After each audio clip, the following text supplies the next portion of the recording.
tunes for run it. Oh boy, this Oh shit boy. banging. Cause things change, rearrange, and get strange. Some guy ate a bat in China, so now I can't get any toilet paper. Yeah. Crushing new laws on things as simple as stopping to have a coffee or... Better stay home, watch the TV.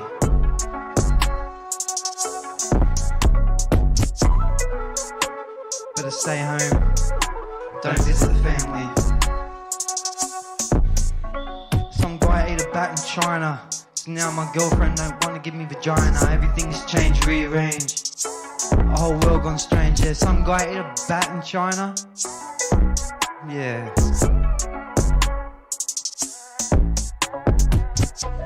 Someone from China ate a bat, and now you can't leave your house or go out the New back. South Wales Police are patrolling Sydney streets as you believe residents try that? to understand changing social distancing rules. But I don't know, bro. Oh yeah, oh boy, this shit banging. Oh boy, what another one. Big fat shit from the side again.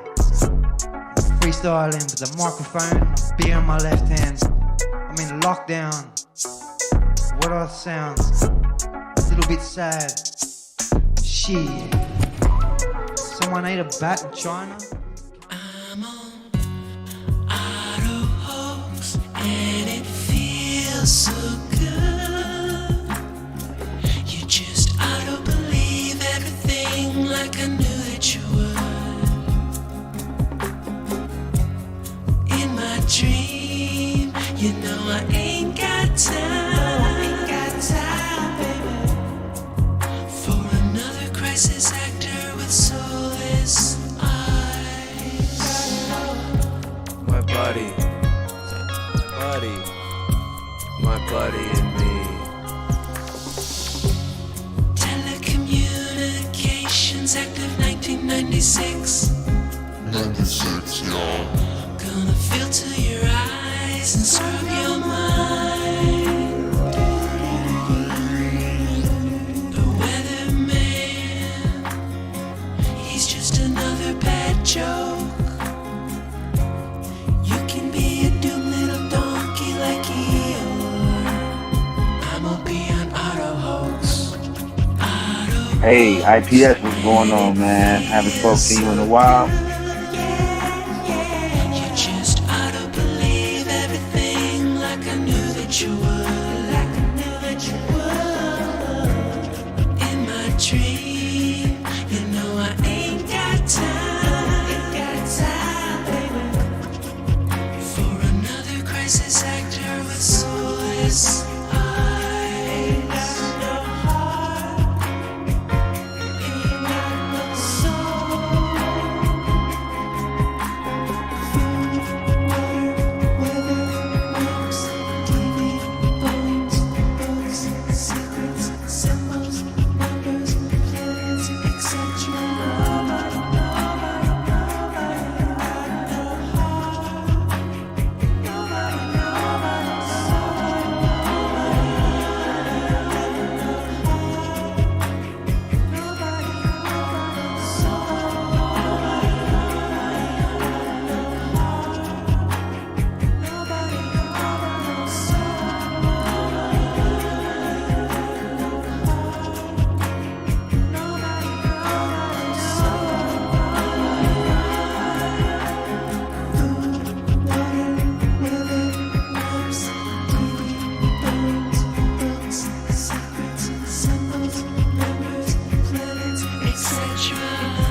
Thank you again, Chief Crow and the Flat Earth Worms.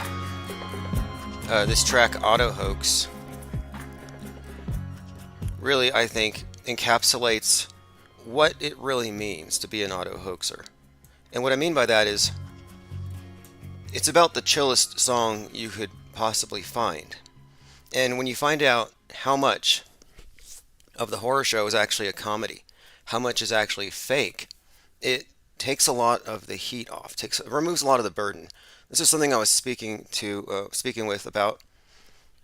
John LeBon during our exclusive interview, which you'll hear more about here in the future. But we were talking about what it means when you see things as when you recognize the fakery.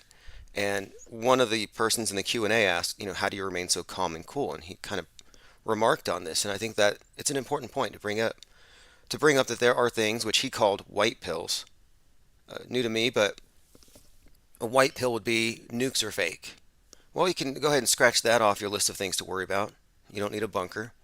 Asteroids are fake. Space junk is fake. You don't need a helmet. I mean, unless they mandate one, because there are other things that we know are fake, but, you know where we are with that. Let me go ahead and go in the chat. Benton says, great song. Rome says, auto hoax or GTFO. Flat Fact says, I'm supposed to be working now. On that, I was watching Netflix I was binging. I mean, I'm doing art and I'm writing, but I'm also binging on Netflix. And I'm like, well, this is work because I'm actually learning, I'm finding stuff. So I'm watching a show called The 100. And if you've been reading my blog or you read my book, The METASCRIPT Decoded, or you listened to our live streams in the last year, you've heard me talk about the numbers that correspond to big psychological operations, 911 or 119, these types of things. And these things are all interrelated. Like 911 days after 9/11, we had the 3/11 attack. I mean, you find these relationships between these numbers. Even Snopes will check these out. So anyway, my point is, today, right now, it's November the 30th. So last night, right after midnight, I recognize, hey, it's 11:30. And I look at the show I'm watching. It's called The 100. And I happen to be on episode 13. So it's 113. And I thought, that's interesting. Because all of the predictive programming has pointed at 113 as the date that the space station falls. Or that some kind of space war is kicked off. That's been a reoccurring theme. In fact, we were watching the skies on 3/11. And on 3/11/2021, NASA deposited the largest piece of space junk ever into the ocean, a 2.9-ton pellet of batteries. No, they couldn't throw it into outer space. They wouldn't want to risk it falling into a black hole. No, they dropped it into the ocean. Hopefully it didn't kill a whale. But the date, 3/11. So here we are at another date containing these numbers. And I'm like, wait a minute here. 113. And so sure enough, I'm on episode 113, and in this episode, spoiler alert, there's an international space station comprised of like 13 nations or whatever, but it falls in that episode. So on this date, I'm watching this, and I'm like, wait a minute. And I paused it and I double checked the date, and the season 1, episode 13, Space Station Falls, and there even happens to be a painting of the Tower of Babel, which I've associated with the space station falling psyop. And this was inside of a bunker in another part of the same episode. Tower of Babel, which I've correlated with a space station falling on episode 113. And keep in mind, the Twin Towers fell on 9/11, but they built the new one on 113. I mean, these numbers are consistent and they're part of a pattern and they're telling a story in and of themselves. But this is so consistent, and what I'm saying here, this METASCRIPT view does not place any meaningful distinctions between entertainment news and news and entertainment. It's all pretty much the same. It's all about perception management. Another point that JLB brought up was we talked about Bernays, Edward Bernays, and his influence in the world. And it happens to be that his nephew was one of the co-founders and the first CEO of Netflix. So anyway, the METASCRIPT view is it's not just that the episode number correlated with these other things. It's also that today the space station had to cancel a spacewalk because of space junk. NASA delays spacewalk following space debris alert. There's a ton of headlines like this. Russia created a lethal mess. Russian anti-satellite test has made the spacewalks riskier for astronauts. Again, this is basically a result of a anti-satellite ballistics test that they got away with doing. But yes, they actually canceled a spacewalk today on November the 30th. So I'm just saying there's a consistency in the PSYOP. There's a predictability here, which is how we were able to say a few days before 3/11 that that's the day World War III starts. Like they've really encoded it into the METASCRIPT. But the show is called The 100. And it's about, this is so cliche, they all start the same way, post-apocalypse, big nuclear holocaust. And so the remaining human beings are in a space station, and guess what they call it? They call it an ark, of all things. And how often have I talked about Noah's Ark, and how they replaced it in the modern flood myth of global warming, with Noah today being the National Oceanic and Atmospheric Administration that's warning us about the impending flood. So here you have an ark, and of course the whole movie is about a reset. Everything is post-reset.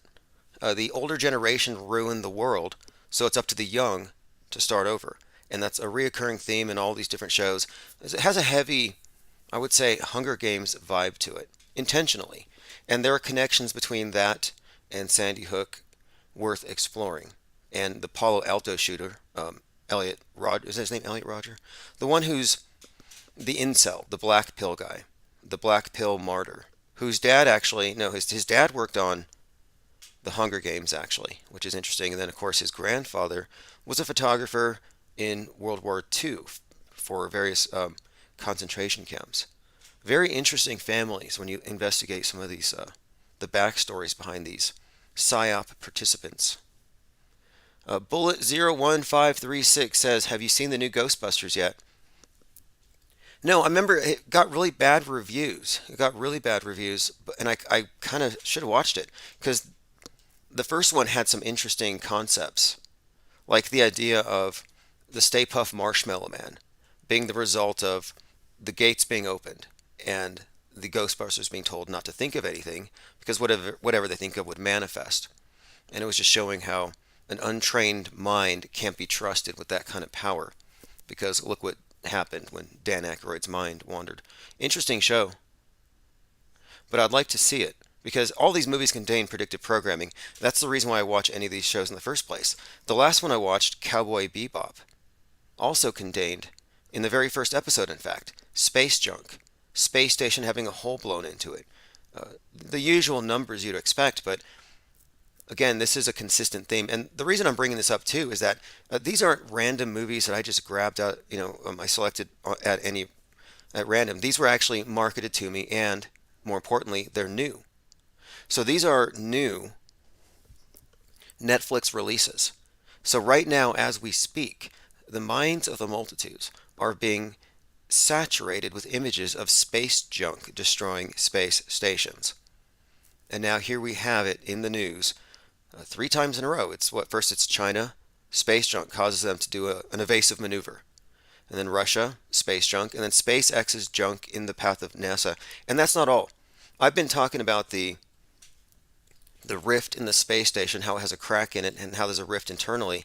And listen to this. Russia threatens criminal charges against a NASA astronaut. So do you remember the story about the drill? Somebody drilled a hole in the side of the space station. Well, the story was kind of buried, but it was that there was a female astronaut who wanted to go home, and she couldn't handle the pressure.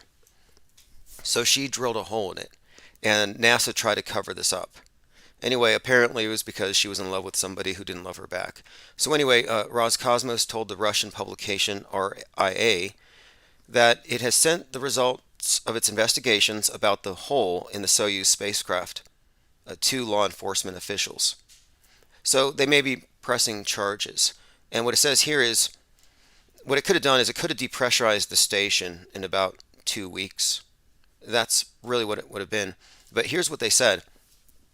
They said that Chancellor, this is one of the astronauts, had an acute psychological crisis after suffering an instance of deep vein thrombosis in space, and she drilled a hole to escape back to Earth.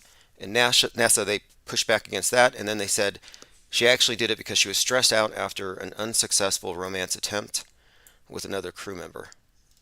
So anyway, you have some space beef, and then of course you have the shadow space war being talked about, and the shadow space war is the secretive buildup of outer space infrastructure by China, which is now being talked about.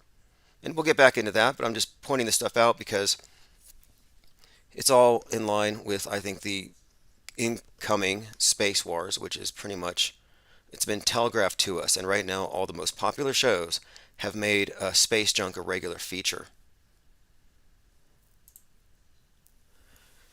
Going through some comments. Bullet says, I don't want to ruin it, but the new Ghostbusters has symbolism. Yeah, you should call in 833-311-1984. We're fine with spoilers. If you don't want to hear a spoiler, you can tune out. What we're doing here is media analysis. It's not just for entertainment. We're actually analyzing it because it's intel. We want to know what's coming next. Crater Earth USA says, why do I think this is hilarious? Want to call in and talk about it? 833-311-1984. Why is the apocalypse funny to some people? Now, here's another thing that's coming up too. This just comes out of nowhere. It's called the smoothie maneuver. So now, apparently the astronauts are totally tired of having to sit in space for hours waiting to dock. So now they're being told that they have to use their abort thrusters, and they have to do a little flippy, and they're going to basically do a SpaceX style landing. You know how they have the space state, they have these rockets that are reusable because they're able to land them. Well, they're doing the same maneuver against the space station. It's called a super mobility orbital object tangential hybrid intercepting ellipse, or smoothie. I'll just call it a smoothie. So the smoothie is a rendezvous method. Anyway, apparently it's dangerous, it's untested, and astronauts are mad about it. It says here, the decision will force SpaceX to use their abort motors no matter what. And they're doing it for this ridiculous smoothie maneuver. And it says the engineers are going to be frustrated, and we have to write new software, design new components. So apparently they're frustrated about it. My point being is this: if you look at it, you have this image of these like two, I don't know, what are we looking at here? These two capsules about to hit the space station, but why do they look like missiles? Because usually what they do is the capsule or whatever is going to dock with the thing just kind of gently floats by it a few times until they match their orbit, and then they attach. Well, now they're like, no, we just want to go ahead and just crank on the thrusters and shoot into the thing. They're testing it tomorrow. It's called a smoothie. So I'm just thinking, well, the smoothie might actually be the thing that brings it down. Because before the space junk was hitting the thing, there was another issue where a thruster from a Russian capsule caused the space station to flip 540 degrees. I also want to point out something else, and this ties into symbolism. And look, I don't think that this is a spoiler. I mean, it is a spoiler. Conspiracy theories, the good ones, are spoilers. So in a way, this is a spoiler, but I don't think we can affect the outcome, even if we call it accurately. Okay, so I can't help it now, but whenever I look at the space station, you know what it looks like to me? It looks like a Lego kit. Build your own twin towers. Because if you can look at the solar array and you fold them at 90 degrees and 90 degrees, what do you get? You can see here you could box it up into a couple of towers, and I don't think it's a coincidental resemblance here. There are many shots that kind of connect the two, and I think that it's part of this contiguous architecture, a structure connecting the twin towers, or now the one world tower, to the space station. And I think this constitutes the Tower of Babel. I think that this is what is being built. And the thing is, on episode 1, well, season 1, episode 13 of the 100 I was just talking about, it was an international space station that went down on that episode. So anyway, we will continue. Again, phones are open. I have some voicemails I want to go ahead and play. Hopefully the smoothie doesn't actually bring it down, but just so you know, it's fake until proven real. Even if you see a big chunk of metal dropped somewhere, there's nothing that should connect it to whatever they show you on the TV screen. People today see the television as an authority source. It's a logical leap. It's actually a leap of faith. You know, Bible thumpers, fundamentalists. If it's in the book, it's true. If it's not in the book, I don't need to know it. Well, today we have the television thumpers, and it's the same thing. If it's not on TV, I don't need to know it. And it's not true. But if it's on TV, it's true. Okay, let me go ahead and play a couple of voicemails here. The shit's in the project. I'm going to push because I'm the project. Hey, how you doing, my guy? It's one step too far. How you doing, my guy? Okay, I don't know how the volume is on your end. I can read the transcript. It says, "I gotta stay high until I die." I don't know if these are lyrics. What's your thoughts, man? You know what I'm saying? It's kind of low. And Triple Six Mafia, 3-6 Mafia. All right, one of their biggest tracks they ever had. The chorus goes, "I gotta." Okay, he's talking about the 666 Mafia and the song "I Gotta Stay High." I don't know the significance of it. I'll investigate. Appreciate the message. Hey, IPS, don't you think it's possible that all the people who have taken the shots and the boosters, that there's going to be like a group of them who feel like they have a time bomb in their body? I mean, like a reverse conspiratorial thing. I'm just thinking about people because, I know people now who have said to me, "Hey," and they call my name and they say, "Hey, man, I don't think I would do the booster." And I'm starting to think that maybe some of those people are starting to think they have a time bomb. And they could be more, that group of people, for how large or small a grouping they are, it's conceivable that they could be maybe the zombies. Zombies. Okay, so if you didn't catch that, what he's suggesting is that the people who rush to get the initial poke, but who are booster hesitant, are they going to call them anti-boosters? The booster hesitant, because if you're not, this is so crazy what they've done. They've ratcheted up the rhetoric. Like if you're not pro-mandatory vax, you're an anti-vaxxer. But he's suggesting that the people who don't go all the way will be the zombies, as opposed to the ones who go all the way, who I assume he means will be dead. Anyway, interesting. So what do? You encourage them, hey, just go all the way. Just take the other ones? Again, what he's suggesting here is that, how many movies have we seen? And I don't know if it's, it's not sane to say that you can use movies as a reference, but the fact is predictive programming is something of a predictive model. And it would be difficult to separate zombies or the zombie-like scenario from our assessment here. The very first pandemic-based movie or story was the I Am Legend of Richard Matheson, The Last Man on Earth, came from that. And we're talking about basically, and that one even was a vampire bat. So anyway, let me go ahead and play the rest of this message. Maybe the zombies. Who knows, man? Adios. Keep up the good work, man. Love you, brother. All right. Well, I wish, I don't really have any concern about it one way or the other. I'm not here to try to save people one way or the other. And the whole thing is, I'm pretty sure that the anti-vax and the pro-vax are two sides of the same psychological operation. Okay, I think I have one more here. Nigger! Okay. You know what? If you're going to leave that kind of a voicemail, then you can't complain if I drop your number in the chat.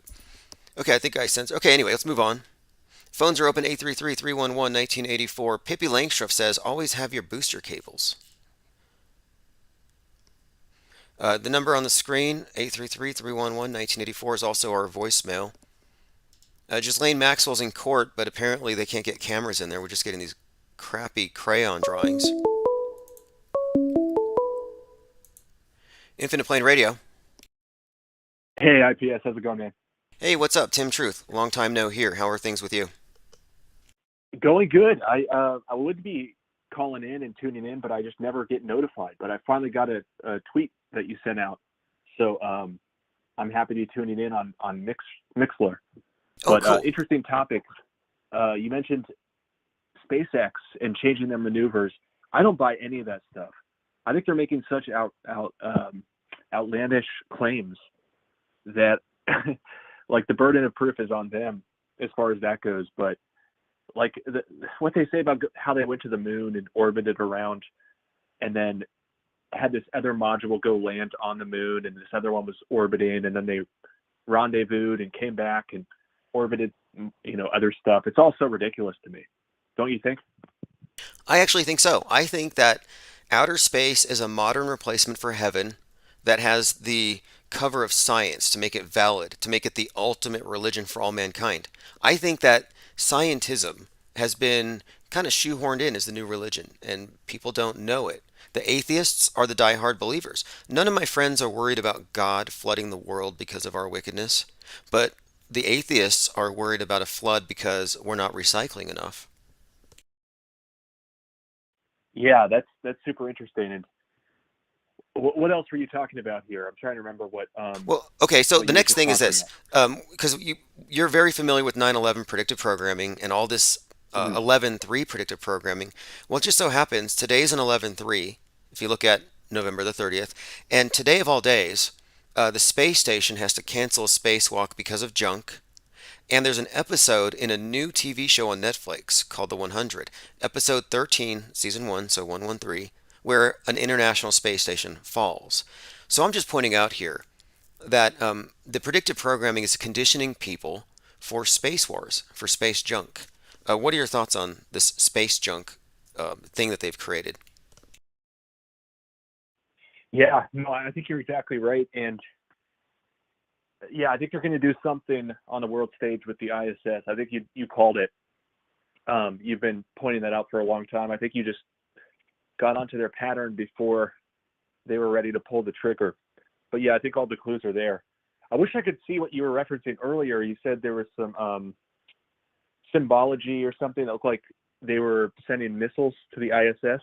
Oh I yes, can't find the okay, live okay. stream with your Okay, with so your screen. basically, yeah, what you have is this image of these two capsules that are being fired towards the ISS, and it just looks like a pair of twin missiles heading towards the Twin Towers when you look at the iconography. And you look at the Earth, and it looks like you're looking at this. It just, to me, it looks like really reminiscent. And the Twin Towers were busted through the middle. So if you look at it from this perspective, you actually have these Twin Tower-like structures. And to me, I'm saying that I think we're being psychologically prepped for a repeat. And to me, the space station, not coincidentally, in my opinion, looks like a disassembled World Trade Tower Lego set or something. Like it literally looks like they took down the panels and disarticulated it. And I think this might be, yeah, again, part of the preparing our minds for a masterpiece of terror. Right, that's what it is. It's all about preparing our minds. People watch movies and TV to see like what it means to be a human and how to act in different situations. It's really crazy. Like I did it when I was a kid, and I know people are out there doing this, like trying to see how they're supposed to act as humans. And then I think they can just play off of that and show people all these dystopic scenes and what they want people to do, and people will just do it later and not even know why. Well, this movie I'm watching now, The 100, has all kinds of symbolism about basically after the fall of the Tower of Babel. And what happens is it's about the youth having to fend for themselves because the adults and their systems have failed. And they have new threats to worry about, like climate change brings in these fogs. So they have like actual problems created by us because this takes place like 100 years in the future. And this is such a reoccurring theme. It's so redundant. And it's in all the literature. In fact, it's called climate fiction. It's just a new breed of science fiction. But it's all set up on the premise of a post reset. And I just find it extremely interesting, though, that this one has everything to do with the space station as an arc. So it has NASA, like I said, as the world religion, and the prophets and the priests from NASA, the high priests who go really, really freaking high, have told us about what's to come.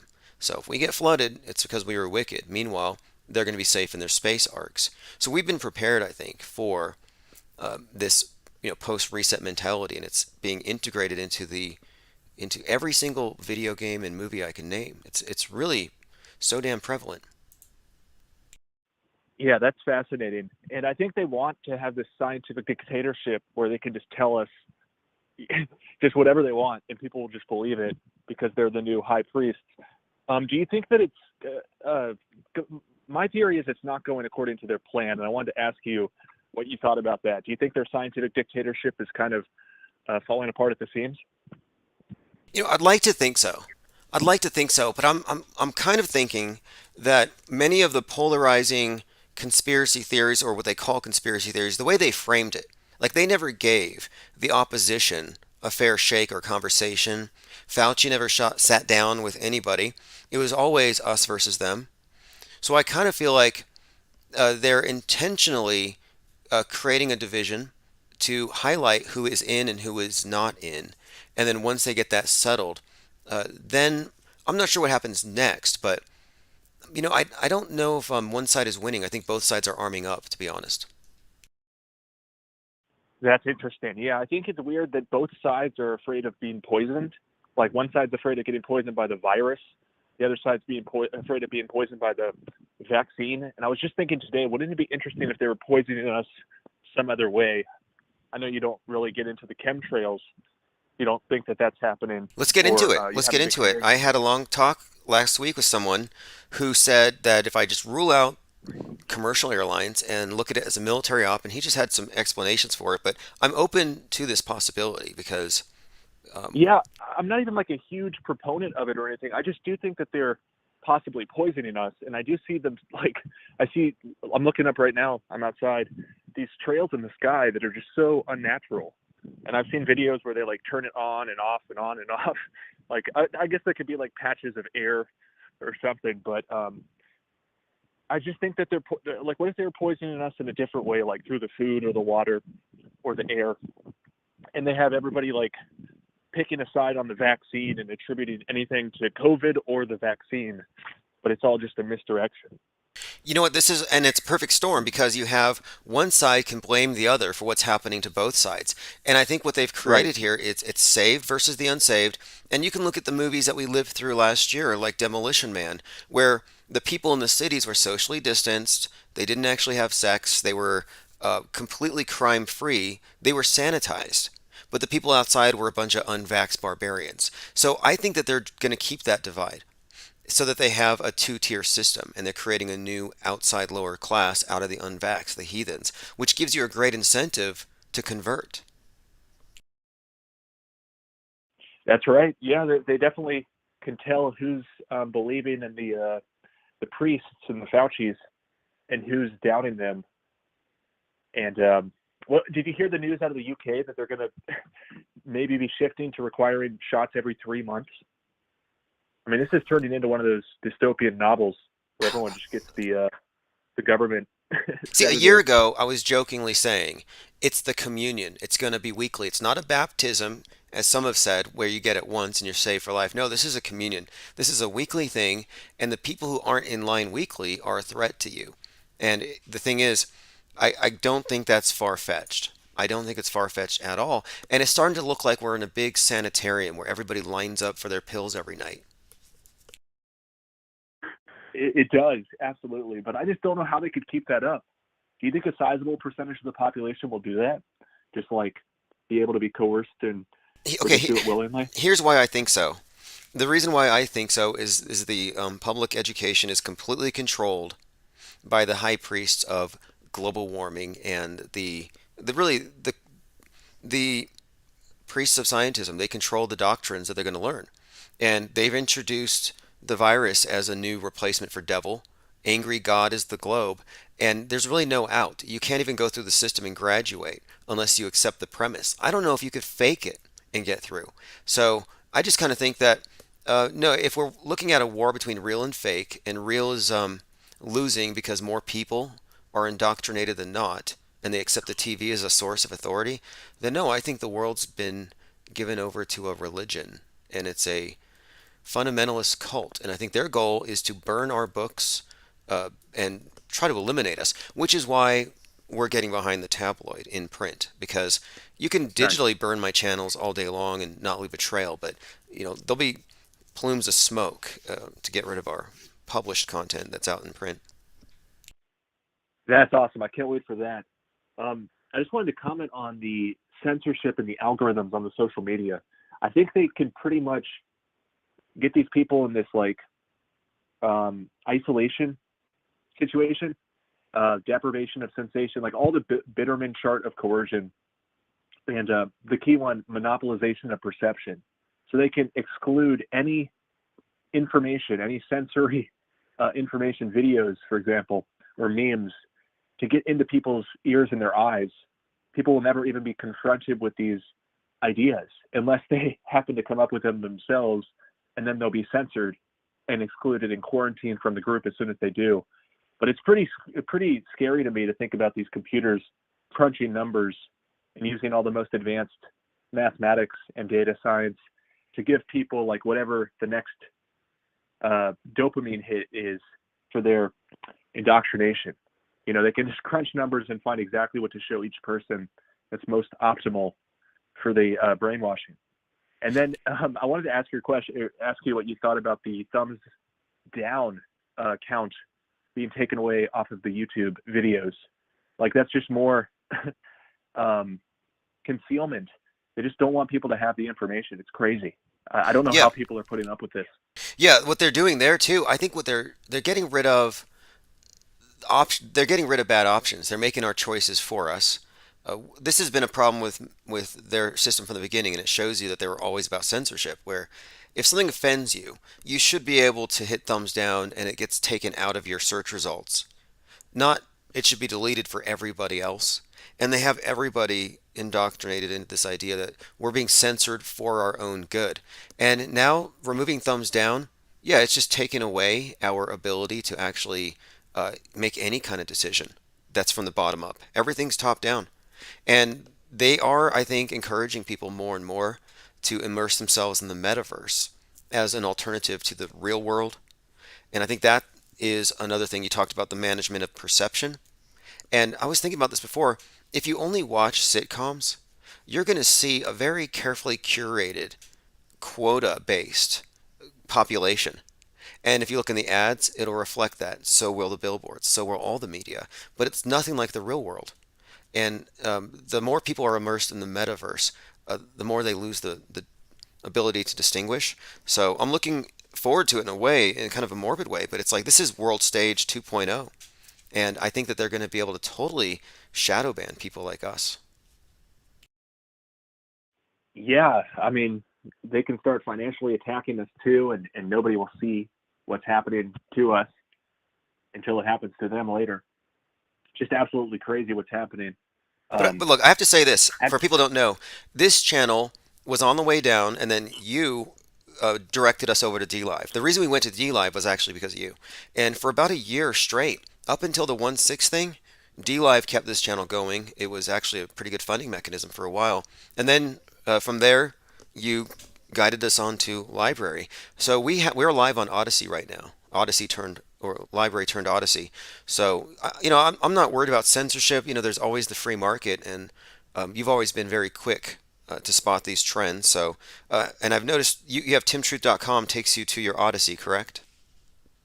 Yes, exactly. And that's great because I was wondering where I could watch your video. And so, yeah, you're live on Odyssey. I noticed you're not live on DLive right now. Are you just exclusive to Odyssey? Actually, I think right now, I think I'm live on. I actually am live on DLive, but I had to. I switched to a new channel that's monetized or something. I don't know what I did.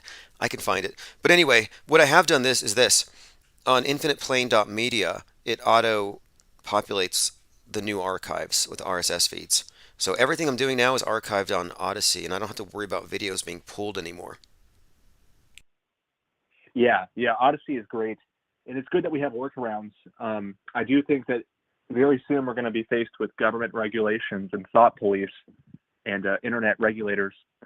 What are your thoughts on that, and also the concentration camps, I'm calling them, in Australia? If you're a close contact, the government can say, hey, our systems detected that you're at risk of having COVID, and even if you test negative, they can take you away to the camps for 2 weeks. Yeah, I've heard about this, and I'm looking at it. I'm seeing some pushback from the Daily Mail. They're claiming that it's been overstated, but I'm waiting to hear some first-hand accounts. And it seems like, for some reason, Australia is some kind of petri dish. Like maybe they feel like they can push them around a little more. It's kind of a myth that they're disarmed, but it does seem like they've been selected as a test group. I don't know what it is exactly, but... Well, did you hear the news today? 3 people tried to leave the camp, like hop the fence, and now the news is playing it up, and they're like, the government's going to come under fire about their lack of security. So the media is like prodding the government to start basically putting up electric fences or something. But there was like a manhunt for these 3 people who were negative, did not have COVID, but were close contacts and were supposed to be in this facility. It's crazy to me. It's literally crazy. Hopefully, It is crazy. It's a panic. It's mass psychosis. It's propaganda run amok, authoritarianism. But nowhere in there, in this, do I see they just want to protect people. It's insane. But the lack of any kind of meaningful blowback is also very noteworthy. Where's Q, by the way? Weren't the white hats supposed to save everybody?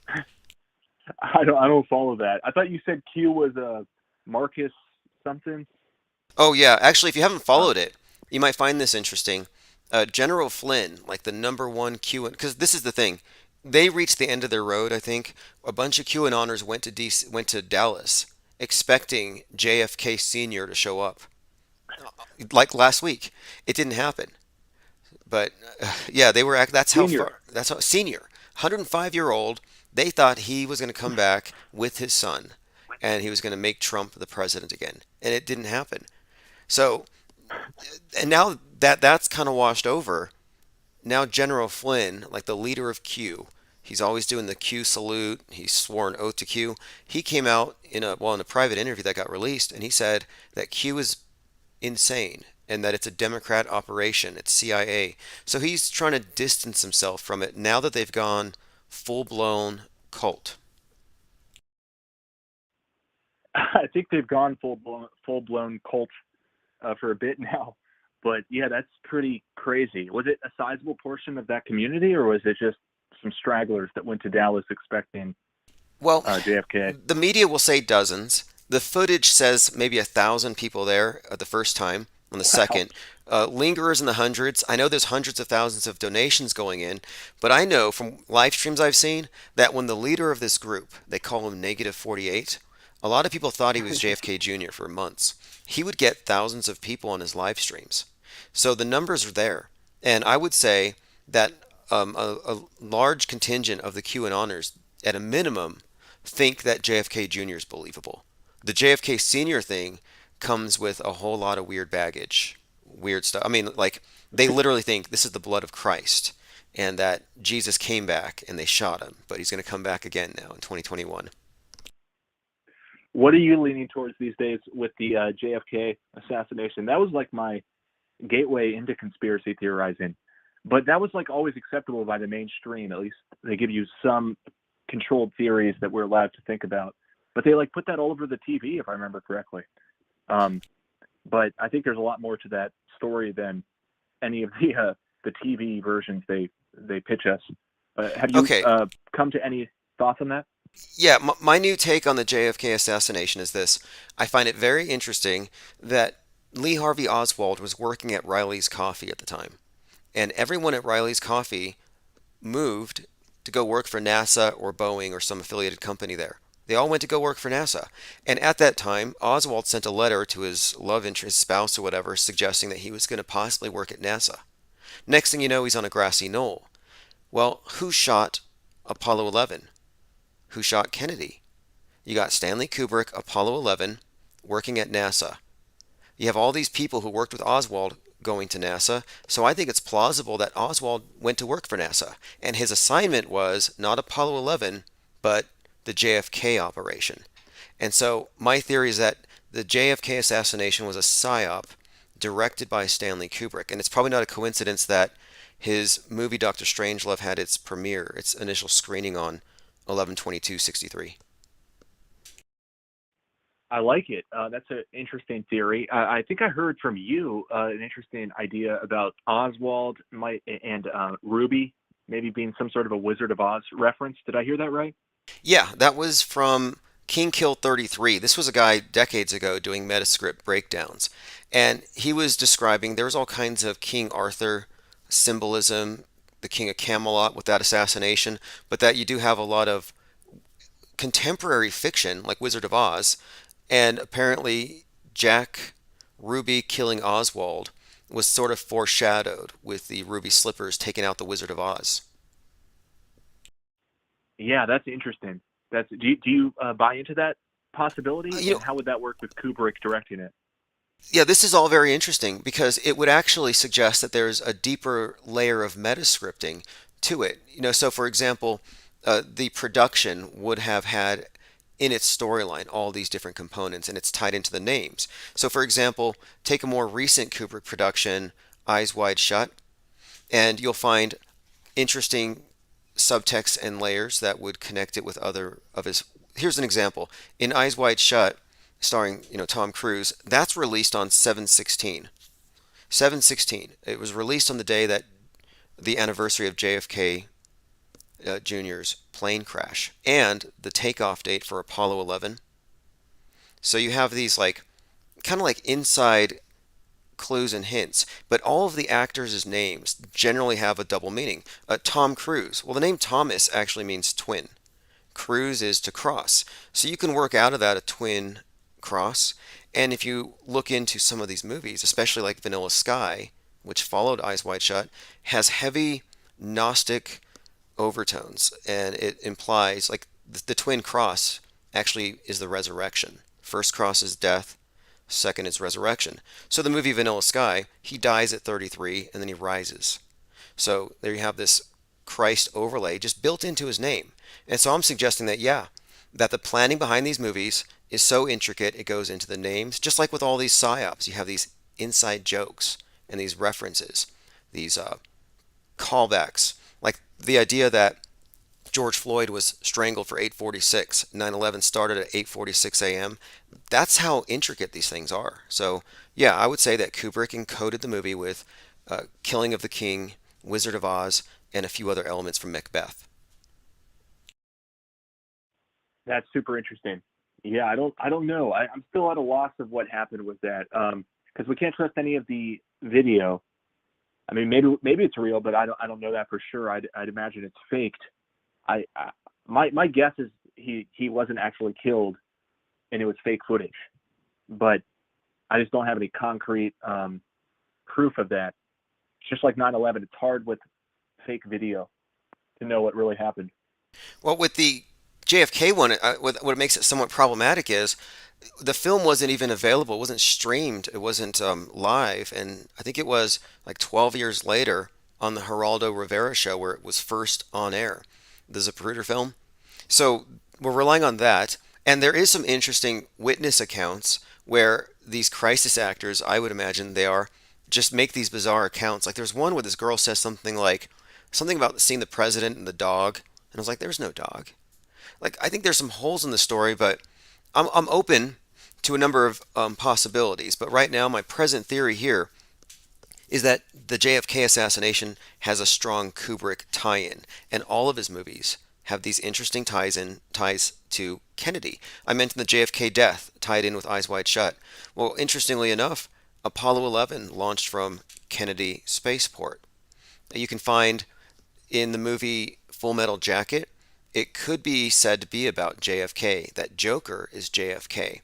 And you even have a number of, I would think, references that are pretty good, like on his helmet, right on the side where JFK got shot.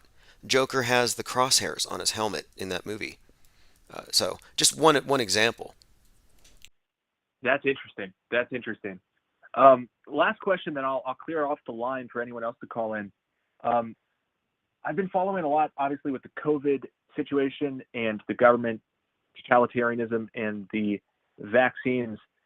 There's one story that jumps out at me. It was the St. Louis County Department of Health put out this random line that was totally out of the norm for anybody else. We're back in February the 16th, which, by the way, 6 times 6 times 6 is 216, which was the date here. They had this line: you're no longer fully vaccinated 3 months after your last dose.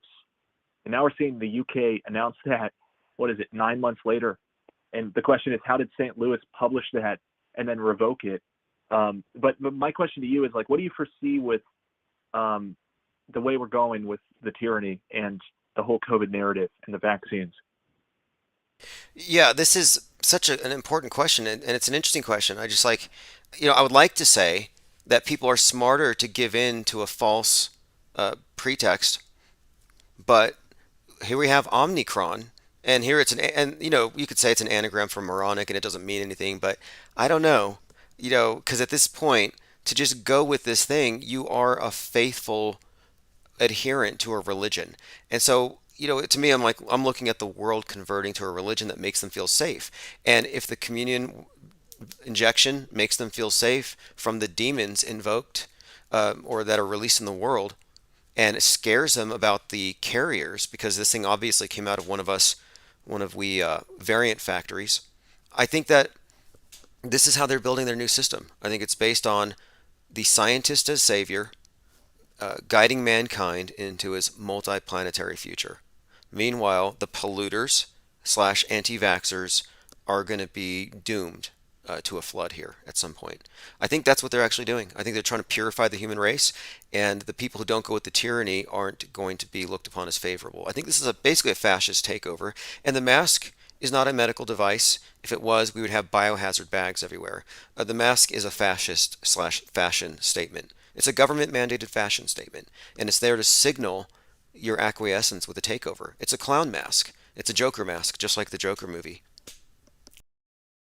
Wow. Yeah, spot on. And I think you're right. I think you're right about all that. And I appreciate you taking the call. Fascinating stuff as always. Always love tuning in. I sent you a donation a while back. I was hoping to get a copy of the book. Can I send another donation? Yeah, or actually, or is there a place to purchase it? If you could just send me your address at timosman007@gmail.com, I actually have a copy here on the shelf. I have that marked for you, but I wasn't able to access your address, and I was looking for your email. But yeah, if you want to send me your address, I want to send you the METASCRIPT. Even just a PDF would be awesome. I'll send you a PDF really awesome. Because I think what you'll find is interesting here. Because this thing that's happening with the space junk, space wars, it's all very consistent, and even down to the significance of the antics of Tom Cruise and the space race with the Russians, all predicted in the book, more or less. So, yeah, I'll send you a PDF, see what you think. Awesome. Well, thanks so much for taking the call, and good luck with the rest of the show. I'll be listening. Cool. Have a great night. All right, everyone, that's Tim Truth. TimTruth.com will take you to his Odyssey account. We have another voicemail. Awesome. This is the first time I was able to leave a message. Awesome. I ain't really got nothing to talk about, man. But just thank you for being there. Awesome. Okay, cool. So the voicemail's back on, and apparently this person was glad to hear it. If you're looking at the screen, that's Kyle Rittenhouse with the green mohawk and the yellow mullet. That's actually a deep fake. You have to tell people, because they see on the screen, they assume it's real. A great point here. AK All Day 2323 says, space junk never existed until Joe Rogan asked Neil the Groper about it. Absolutely. Neil deGroper said, and that's based on that 1984 thing where he Cosby'd somebody, allegedly. And he did grope a few people, these work parties, and he'd grope his coworkers' wives. And you see him talking with his hands. And I'm like, is he trying to hypnotize people? Anyway, when I saw that, I'm like, okay, that's somebody who should be social distancing. Okay, so until Neil deGrasse Tyson mentioned it to Joe Rogan that if we don't clean up the space junk, your children will not be able to go into space. Until then, it didn't exist. And Joe said, has that ever happened before? And Neil just drew a blank, changed the subject, because there was no example. Now, they give us space junk regularly. And the first time it started, Celestial Immunity Mission, the arm of the space station was hit by a piece of space junk. The space station got vaxxed. Think about that. Just the subtext here. And another subtext, Gage Grosskreutz. Gage, like a needle, gets shot in the arm. I think that's kind of noteworthy. Just speaking of Kyle here. Because the Civil War is really the vaxxed versus the unvaxxed. That's the decision. That's the dividing line. Do you accept the Church of MSM and Bill Gates as your Lord or Savior? You're basically making a statement of fealty to mainstream science and news, which is the de facto religion of the world. Grosskreutz means great cross, apparently. I thought it meant like rotten hot dog. But anyway, the reason I'm bringing up Grosskreutz is there was this man who has a Tesla logo tattooed on his face, and he was busted with a felony DUI charge. Well, a couple months ago, Gage Grossarm was busted with a DUI charge. And I'm like, wait a minute here. This guy they just arrested looks shockingly similar to Gage. And I'm like, could he be doing double duty as a crisis actor? You take the gauges out of his ears, put on a wig and a fake tat, paint on some eyebrows. I swear it's the same guy. And I'm wondering if this is like one of these fake people, like this person does not exist.com. And I'm wondering, is there a special one like this Antifa does not exist.com? Because all of these Antifas look the same. They look fake in the same way. They all look like deep fakes. Jake the Asshole says, Jaron Campanella is an actor. Jaron Campanella is one of the stars of Behind the Curve who used a laser pen to prove the curve, well, to the satisfaction of the Globies. You know, I mean, if you're convinced by shoddy evidence like that, then yeah, you can have your ball. I'm not going to try to change your mind. He didn't prove anything. If that test that he did proved anything, you would have people repeating it all the time. On the screen here, you have, I have another meme here of someone brought up Neil deGrasse Tyson, the science boy, with Bill Nye. Anyway, if you're just listening and you're not seeing the memes, I got good news for you.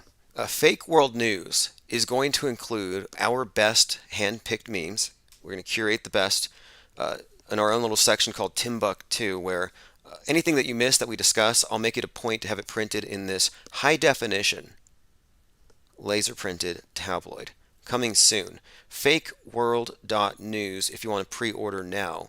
They're going to be ordered in about 48 hours. Today, I had an interview. Our first guest for issue 0, our first guest was John LeBon to discuss his hoax hierarchy, and I think it went very well. I'm transcribing it. I'm going to put it into the paper version, and once it's released, I'll release the audio version.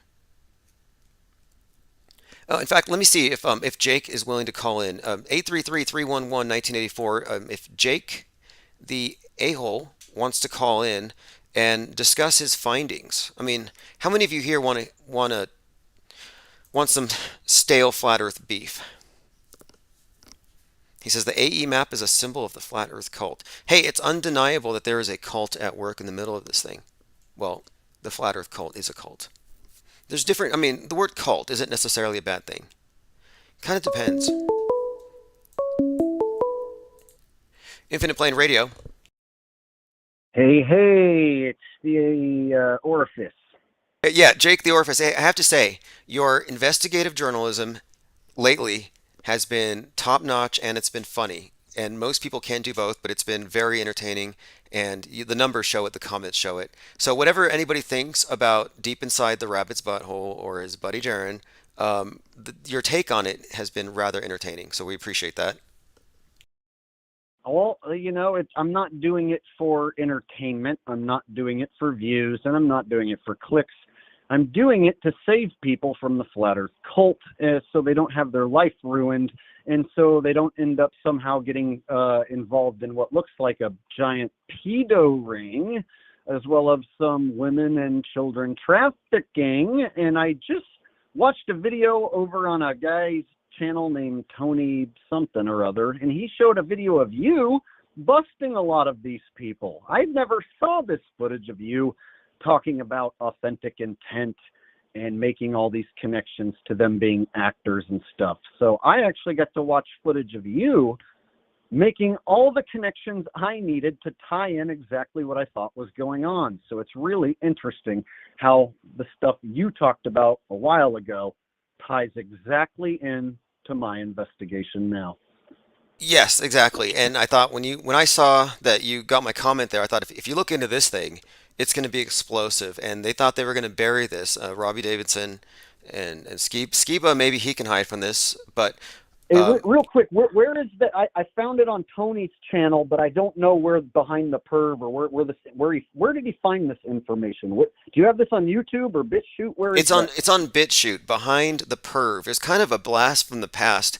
I mean, the intro song is great, very uplifting, but it's some of the darkest stuff I've ever been a part of, and unfortunately, it had to be done. But the thing is, when we say cult, we're talking about a disingenuous, dangerous cult, and they're not telling you, oh, by the way, this person is a pedo on the loose. Like, that's kind of a big deal if this person is going to be your spokesmouth. You know what I mean? Yes. And these people also show up to my comment section and try and interact with me. ODD showed up to my Flat Earth gathering. So when I went and set up my own Flat Earth gatherings, I had a bunch of charlatans and shills show up. But since I was in the cult and I was thinking that we were all friends, I didn't know Bob from Globebusters was there to fucking subvert my gathering. I didn't know Nathan Thompson was there to start recruiting people and shit. So when I met these people, it was before Beyond the Curve. You know what I mean? There was no Beyond the Curve in 2017 when I met these people. Nathan Thompson, when I met him, was a dude. He wasn't Nathan Thompson we know now. You know what I'm saying? So a lot of these people who went on to do shilly shit, when I fucking met them the first time, they were friendly, and I was in the cult, so I didn't know any better. I thought we were all Flat Earth friends. And once I figured out that map was wrong and I went to Jaren is when I found out they're fucking actors. Because I went to Jaren and said, hey, can you help me fix this map? It doesn't seem to be right. There's things wrong with this map that just don't work. I'm not saying it's a globe, but this map is fucked. And Jaren attacked me, said I'm trying to go back to the globe. And then he told the whole community that Jake's going back to the globe and that Jake likes Cool Hard Logic videos. Okay, this is interesting. Thousands of subs in a fucking day. Okay, because Eric Dubé did something similar. I was talking to JLB today, and when he started contradicting the AE map, Eric Dubé actually did a rap diss of JLB. Yeah. And it's like, wait, that's not how you respond to somebody asking a legitimate question. He dressed up and imitated me when I challenged him to debunk my claims. The video of Eric debunking my debunk of the AE map doesn't exist. What does exist is him dressing like a woman and then dressing and acting like me, calling himself Jake the Asshole, pretending to play a bass guitar. So Eric Dubé, a non-CIA shill, a totally real guy, just so happens to dress like a lady, perform the Illuminati ritual of dress wearing, and then try and paint me out in the same picture as Patty Steer and Jaren and all them by imitating me. And then all his little faggot minions come to my channel and say, he schooled you. Eric totally schooled you. Like, he dressed like a lady, and then he imitated me. He could never debunk any of my claims when I destroyed the map. I destroyed the map. One point here, though. Just to be clear, even though the AE map may not explain our entire reality, nor should it, but for some reason it's been held up as this icon that the shills can, or the professional anti-flat earthers can debunk. But, it's a straw man. But for the record here, are you a glober, a globe cuck, as I hear you say? The Earth is absolutely not a spinning ball in outer space. I don't know what the fuck this place is because I've been lied to about everything. So I take the stance that I don't know where I live on Earther. I don't know what Earth is. Everyone lied to me. I've had my friends and cult family members turn on me. I have the strangest life of anybody I know. So at this point, I'm pretty damn sure it's not a spinning ball in outer space because of all the fake space footage that I've personally debunked. I've never seen anybody truly prove to my satisfaction that we live on the spinning ball in outer space. So then I have to assume there's another map that we just don't quite have that is the right one. So I'm looking into other ways of explaining it, such as like a square or a rectangular Earth. But then you have some other sets of problems. And then there are other people who have gone concave, which is the globe inside out. And so that one solves some issues, but then gives you the entirely opposite argument where you have to have curvature going the other way, concave curvature. and we're walking up the walls. Right. And so right. I don't know where the hell we live, but this is 100% sure. The AE map is the symbol of the cult. The cult with all this evil shit going on, they all use the AE map. There is not one of them that brings a different map to the table. Not one of them uses a fucking Mercator. So when Jaren says, hey, we know it has some issues. We know it has problems, but it's the best we got. We never said that we only use one map. It's the only one they ever use. They never bring Mercator to the table except to make fun of it and say it's not as good as AE. If you bring any map to those guys, they will fucking absolutely shun you, and all their little minions will attack you. And they will drop a bunch of goddamn links to shit videos that I've already seen and debunked. Like, what do you think then of someone like Russian Vids who says that it is definitely an ice wall, a dome in the AE map, and the Bible says so? He's a shill and charlatan pretending to attack those guys. So here's why I decided to do what I've been doing lately. I saw RV Truth going after supposedly people in the truth community, like High Impact Flicks and Richie from Boston, and these guys are all like going after each other. And I'm like, okay, in my opinion, all those guys are shills, and I can totally jump inside their fake bullshit and actually do some real fucking mud slinging.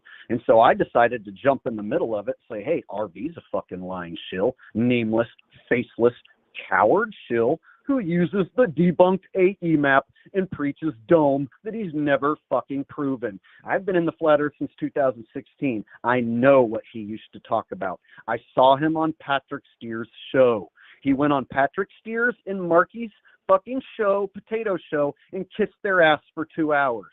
I saw it. I remember very well what he did. So now he's trying to make himself out like he's a voice in the flat earth. Meanwhile, he kissed Mark and Patty's ass and made Patty a mod on his channel. Patty's not allowed to be a mod on your channel, and you remain credible at any point. That's where I come from. If Patty Steers a mod on your channel at any point, you don't have any credibility ever. Even if you come out now I'm surprised she's back. The last time I saw Patty Steer, she was shilling for crypto. A lot of them just went from flat earth to crypto. I'm surprised that they're coming back at all. And see, I like crypto and I own crypto, so they're trying to make me out to be a bad guy because I own some crypto. I've made money on crypto, but I don't shill it out to my people. I don't tell them do this or that. In fact, I did a little bit of crypto material with my friend Thomas, and then I told him I don't want to do crypto stuff no more. I just want to do my own channel. And so I let him have my crypto channel. And Thomas, my friend Thomas, runs my crypto, what used to be a crypto channel we run together. So I actually gave up on the crypto shit because it was just time consuming. But I own a nice chunk of crypto and I like crypto, but I don't like the fact that now the charlatans are trying to use that to make me out to be the bad guy. I have Ronnie and Jason doing a fucking homo stream where they literally watch everything I do and take everything I say and try to tell me I'm a satanic shill. Oh, Ronnie and Johnny, look, Ronnie and Johnny have no credibility here. We know where they're coming from. But let's get to this for a moment, though. Now, you're the person here. You're calling out the centerpiece of this cult. You're calling out its visible leaders, and they're reacting. They're taking down their videos when you tell them to, and then they're putting them back up to spite you, which is even weaker. Do you feel backfiring? Yeah, they backfired there. Yes. Do you feel like you're in danger? I mean, you're in their crosshairs. Like, how do you think they're going to handle you? Here's my thing, bro. I don't expect to live super long because of the state of the world and the way everything's going anyway. And I feel like there's something leading me in doing this. It ain't about money. It ain't about views. It ain't about clicks. Most of those videos get demonetized anyway. And so basically, it's about the truth and saving people from the fucking cult. And so do I feel like I'm in danger? Sure. But then there's also a part of me that thinks they have to play by a set of rules. It looks like they're giving away the truth in plain sight. And so I almost feel like they're playing by a set of rules where they're not allowed to do anything to me. So right now I have Ronnie and Jason prank calling me and setting up fake Craigslist ads and shit. So they have low-level shills bothering me and harassing me. But what they don't have is I just don't feel like they're not going to just come along and shoot me. I just don't feel like that's a proper answer to deal with me. So what they're going to do is try and discredit me. And right now, the worst they have is that I yelled at a dude in front of 7-Eleven. So they're trying to smear me with a video where I yelled at a guy. Well, if they want to smear you, I mean, they would have to weigh that against what you've actually done. I think your work with COVID was pretty good. You had people cough in your face. That's how sure you were that this whole thing was a And big I'm hoax. never got sick once. And then YouTube removed all those videos from the Jake the Asshole channel, every fucking one of them. But they leave them up on All Gas No Brakes and everywhere else where they make fun of me. Go figure. Oh, right. All gas, no brakes, which, I mean, it did give that a lot of exposure. And then that guy went over to the Flat Earth Conference and he managed to just choose the people that would make the people at the conference look crazy. And that's kind of their gig. So it's rare that you can go in there and make some sense because according to them and their science, you should have been dead a year ago. Yes. Remember you were irritated the first time when I showed up on his channel because of the way it made me look. But I was like, bro, I talked to him for 3.5 to 4 minutes and he took my clip and edited it. He edited the whole thing down. So I did an entire George Carlin routine about germs. I don't wash my hands. I never wash my hands. The only time I wash my hands is when I accidentally shit on them. So he takes the fucking part where I say I never wash my hands and runs with that. So it's like he didn't show the fact that I said I'm doing a George Carlin fucking Oh, wow. clip right now. I'm performing George Carlin for you right now. No, he doesn't show any of that. So I do the entire clip of like, I don't ever wash my hands unless I accidentally shit on them. That's the only time I wash my hands. So he cuts out the George Carlin fucking parts that sync up perfectly, and you just have me saying I never wash my hands. Come cough in my face. So yeah, it's basically it's clever editing is how he's doing it, and his videos are made to fucking lure in libtards. So everybody who's a libtard is like, that guy's gonna die in 2 weeks. That guy's They're probably mad. Die. They're mad that you didn't. They'll say it's anti-science. Yeah, they're mad that I didn't die. That I'm proving there's no COVID. If you prove there's no COVID, people get mad and want there to be COVID. That's the world we live in, dude. Okay, now your take on is Flat Earth Fucker a death fucker, or is he really dead, in your opinion? I say no. I say auto hoaxer, get the fuck out. And Skiba, the same, dude. If you look at all the shit they were doing before they supposedly died, bro, it's like as fake as Tupac dying, man. Yeah. And so here's the thing. I had some fake people try and show up and be fake outraged. You're talking about a dead man who's not here to defend himself? You should be ashamed. What if I fucking question Tupac's death? Am I not allowed to question Tupac's death? Is that talking about a dead man who can't defend himself? I think Tupac's still alive, and I also think Mac Parhar's alive. So, yeah, I had this chick named Angela Carlson who has a picture on Facebook of her hugging Mac Parhar. And she shows up to my Facebook and she's like, why are you talking about my dead friend? We're grieving. We're grieving. And then she goes on to start sending me death threats. And then when I report her death threats, then she quickly takes them down. And then she says, if you ever come to BC, Canada, we're going to kill you. So there's basically this cult in BC, Canada. And there are guys like Brian Acker, toothless fucking compromised pedophiles and weirdos over there in Canada who are all part of this weird flat earth cult that is way weirder than the one over here in the States, it seems. Oh yeah. I know of Brian Acker. In fact, God, that guy. Yeah, you have dealt with them as well. So are you under the same conclusion as me that has to be some sort of compromised pedo? Look, let me say this. I saw toothless admitted crack using Brian Acker in a video where he's driving in a van and there's a bunch in the ass. Yeah, he says these gross things, and he's actually ranting into his phone on a live stream with children in the back of the van. He's taken into some church, and this is out in Canada. So these people are creepy, they're organized, and the behind the perv thing kind of touches on some of them, but there's something crazy going on, and it wouldn't surprise me that Mac Parhar was a part of that cult, because I damn sure don't think he actually did yoga for being a yoga instructor or whatever. I only ever saw him vaping and road raging. Yeah, dude. And then the fact that he was in that news clip and just the whole circumstance. And then, it's not just one flat earth death. Now we have Skiba as well. And then when you go, I did not know Skiba prophesized the entire pandemic. And when you go back and you look at the 2013 footage where Skiba literally prophesizes the entire pandemic, word for word, says what's going to happen in the future, and smirks and smiles. And some people say, well, a lot of people knew the pandemic was coming. Bullshit.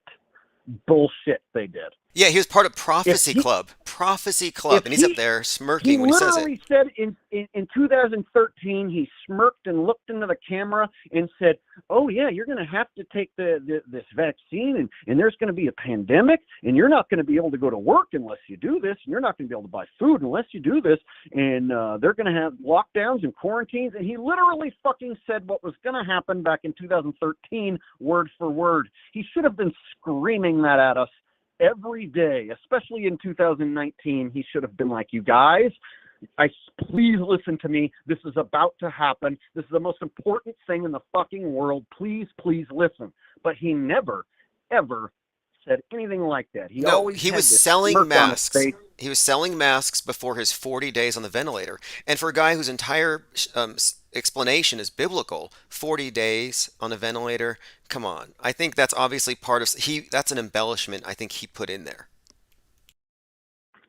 So if you look at just all the circumstances, that shit's some fake, like the fakest shit, dude. It's like fake flat earthers who promote the fake flat earth map, fake dying. Yep, absolutely. And I got a theory here. Mac Parhar can descramble into pharmaca, and pharmaca is the ancient Greek name for the scapegoat that carries the sins of the village and it gets exiled. And he seems like he played that role, and I think he knew he was going. These guys all telegraph it. So yeah, I'm glad that you've looked into that part of it as well. So let me ask you, what do you think of Kelsey Kerwin?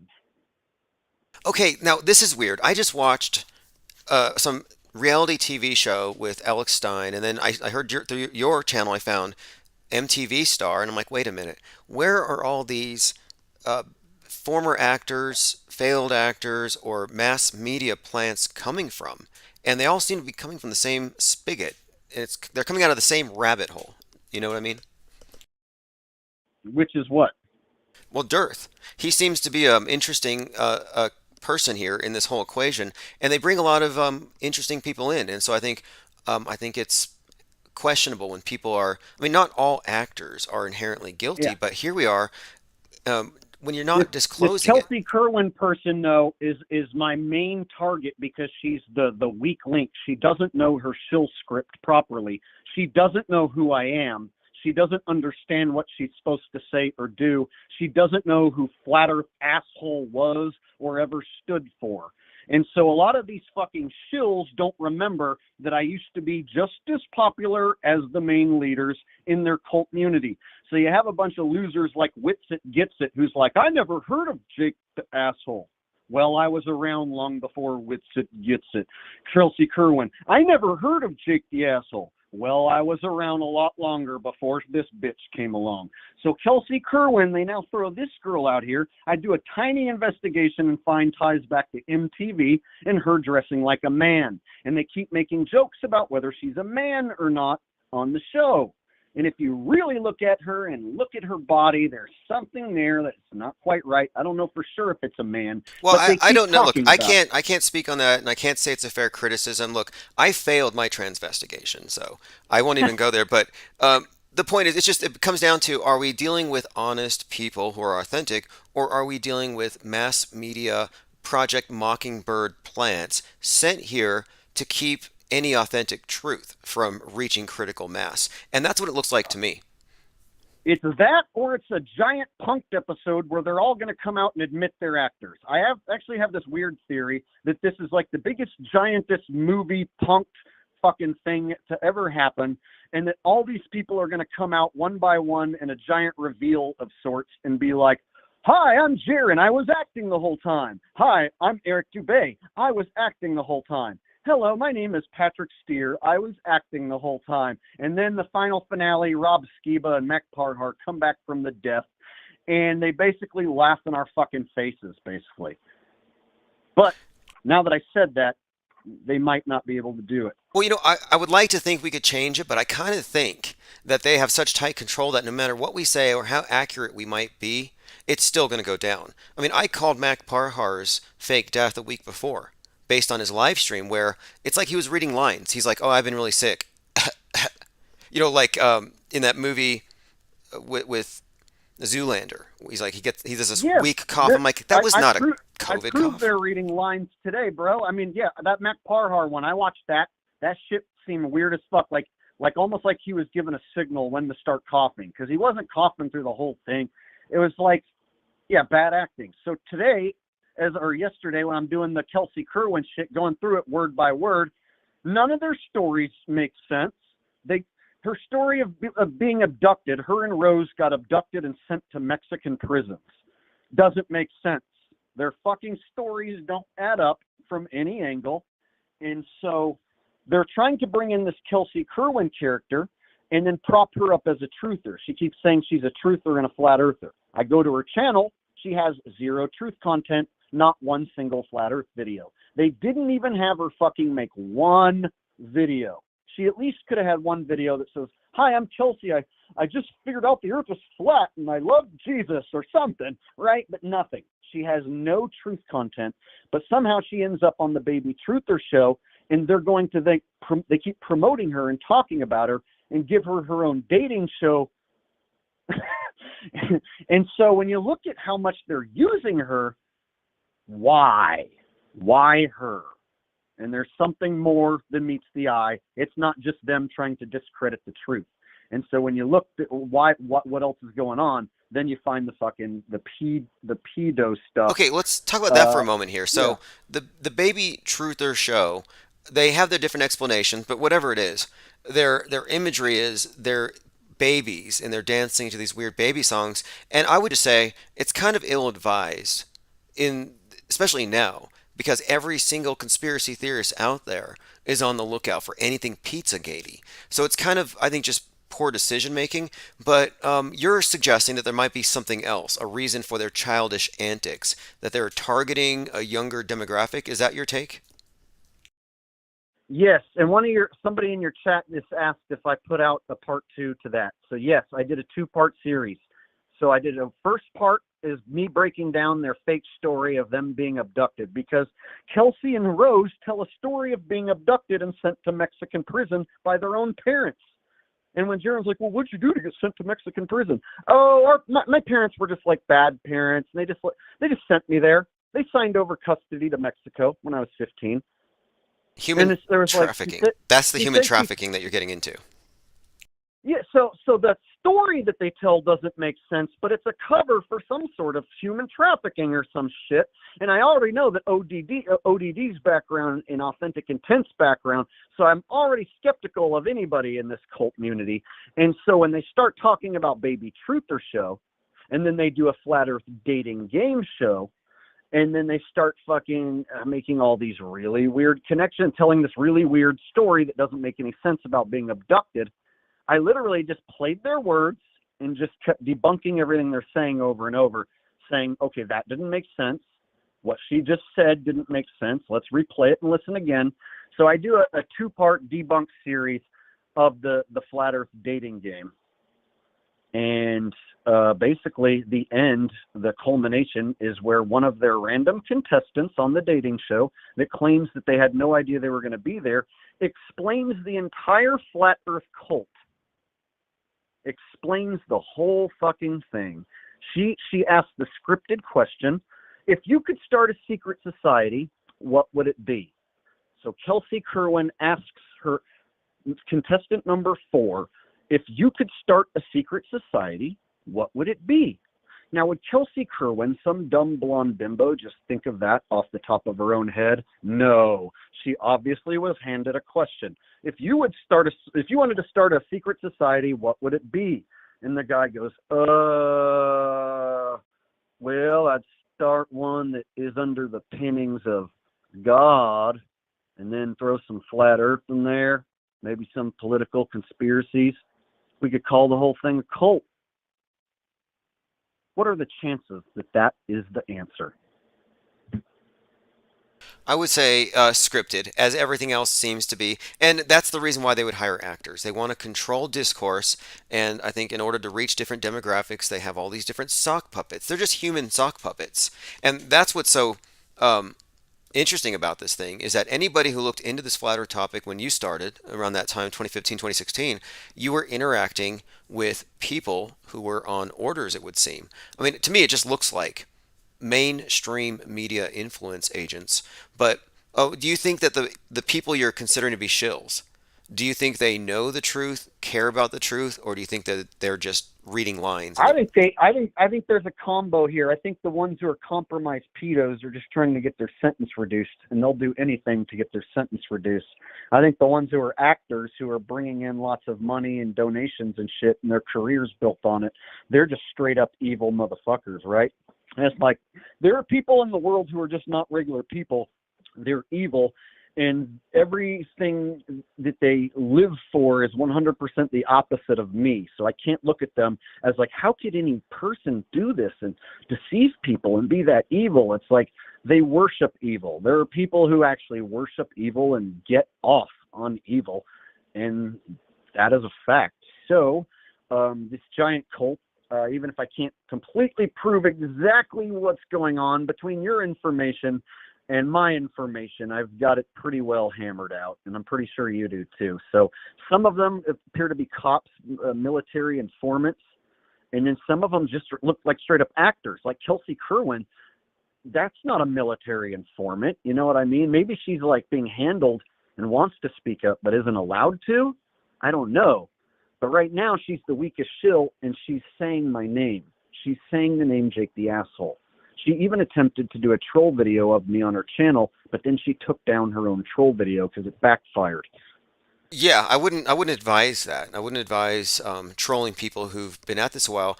This is all very interesting what you're coming across, and the stuff that we came across shows that, yeah, we're dealing with a disproportionate number of feds and peds. Make of it what you will, but there does seem to be a hierarchy here. Recognizable handlers. And there's an interesting connection that I'm trying to hammer down here. And supposedly, I think of all people, Flat Earth Reset has a copy of this correspondence, but apparently Patty and Sargent knew Wes Stace before they got into Flat Earth. And that doesn't make any sense.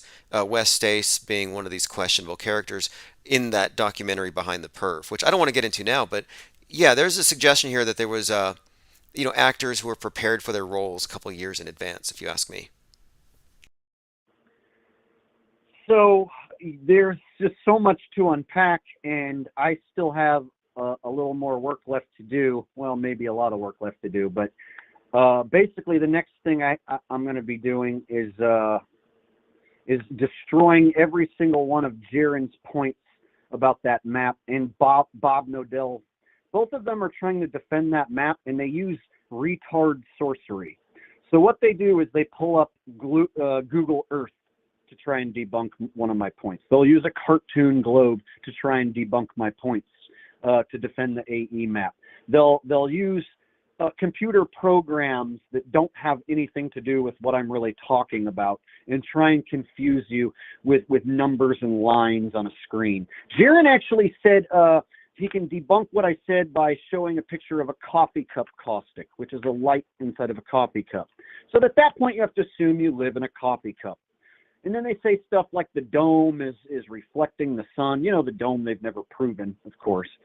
And so they have to go into all this retard sorcery to defend the map that doesn't work. Well, there's so one more thing with Jaren that needs to be pointed out, because Jaren and Dearth and Bob are all behind this.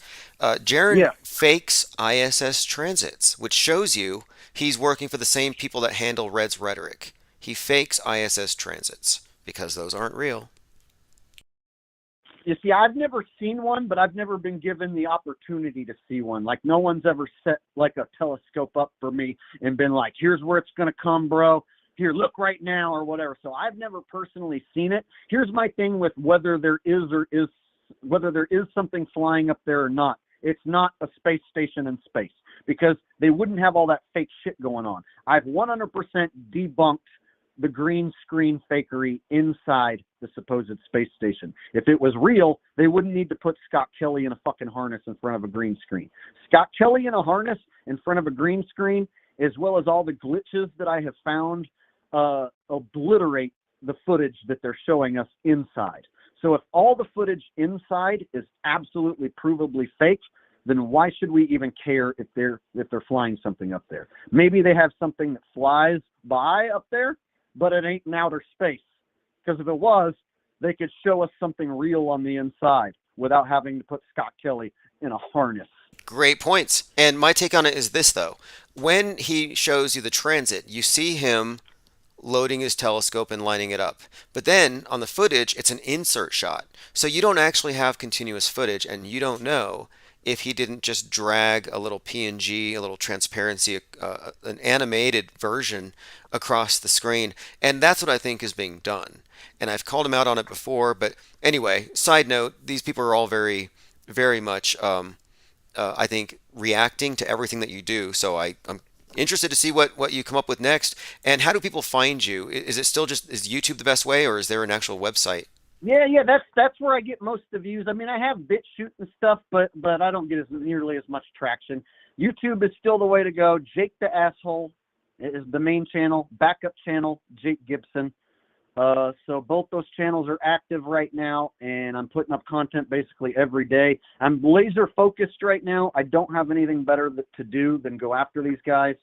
So I'm gonna smash the map again, because there's still people who are hanging onto the map. And that's usually how you get the cult members who are smart off the cult, is you expose that they're all following the wrong map, because nobody wants to look like an idiot who's smart. If someone's smart and they realize that the map is wrong, that's how they end up ditching Jaren. That's how they end up ditching Bob from Globebusters. So the map and debunking the map is actually key to getting them off it.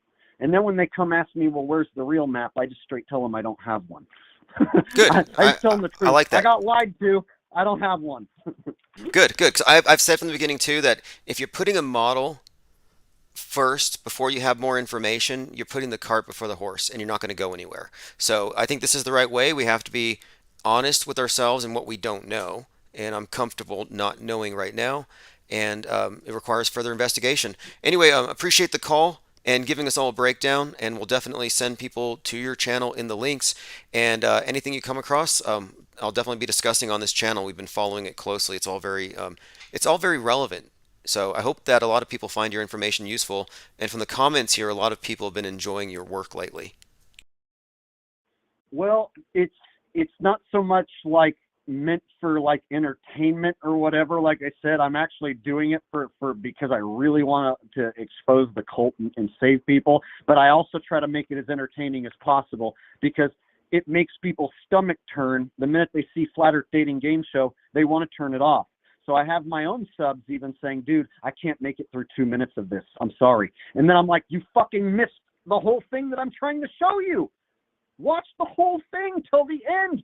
If you tell me, Jake, I can't sit through Flat Earth Dating Game Show, why are you talking about these people? It means they aren't getting the message. So the fact that people are getting the message is what it's all about. You gotta watch the whole thing in order to get the message. Your critique of him tossing, or them joking about the woman being tossed through the TV screen and how they try to cover it up, how they lied right after. You called them out on lies, and when you call them out on lies, then they respond. They just dig themselves deeper, and I don't know how they're going to walk back.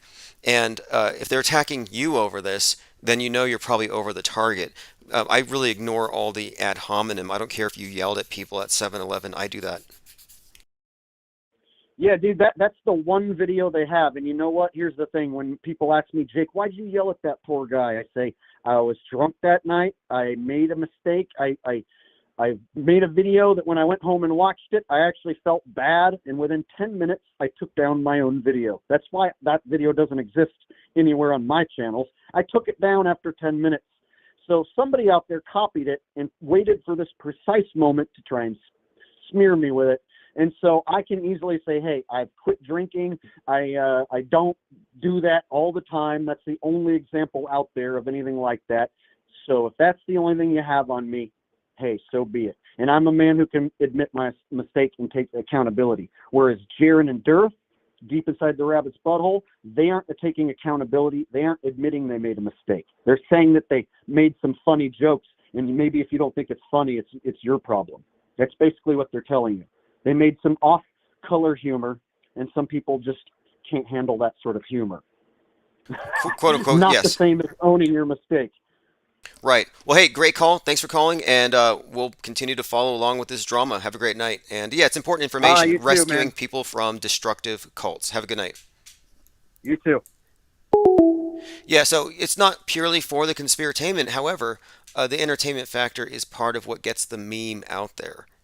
Memes are by definition memorable, and things that are entertaining, intriguing, or interesting and packaged appropriately get through the filters. Let me go through some comments here. All right, let me see here. Frontman Bear says, I really like Bob. Well, a lot of these people are very likable. We're just suggesting that we're dealing with Illuminati operatives, tentacles.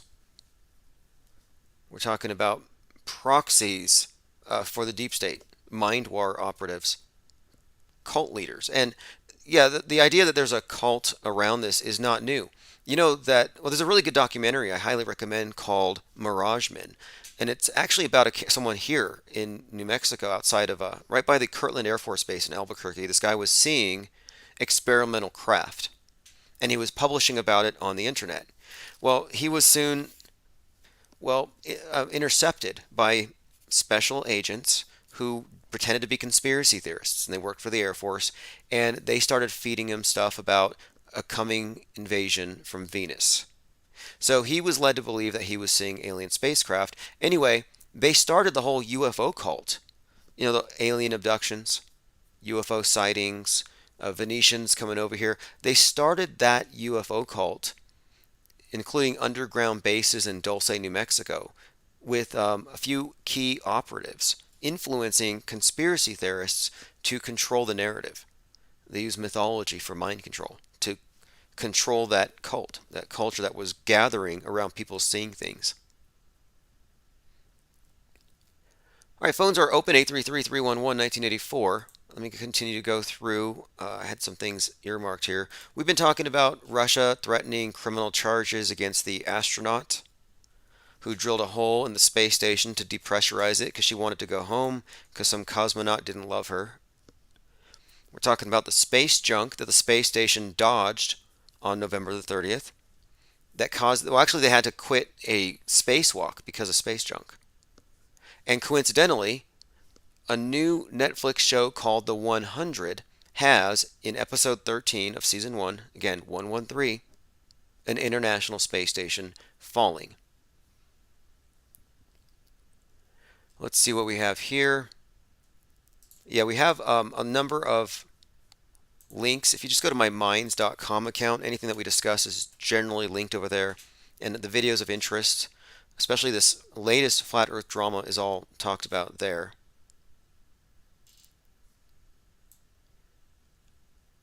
This is an interesting bit of METASCRIPT. It might seem like nothing, but you have to look at the symbolism here. Because Tom Cruise, we're talking about world stage characters. This is a person who's been working with Kubrick. And Stanley Kubrick isn't the mastermind director, but he's the visible face that we can detect of the think tank or the central mind or masterminds behind the major transformative psychological operations of our time. So here you have Tom Cruise hanging upside down on the wing of a World War II biplane. So what you can unpack here is this. It's from the pictures, when you look at Tom Cruise hanging upside down from a double-winged plane, it looks like the twin cross, which again is the cross of resurrection. And the significance, of course, his name means twin cross. These world stagers, they've all got names that are part of their bigger story.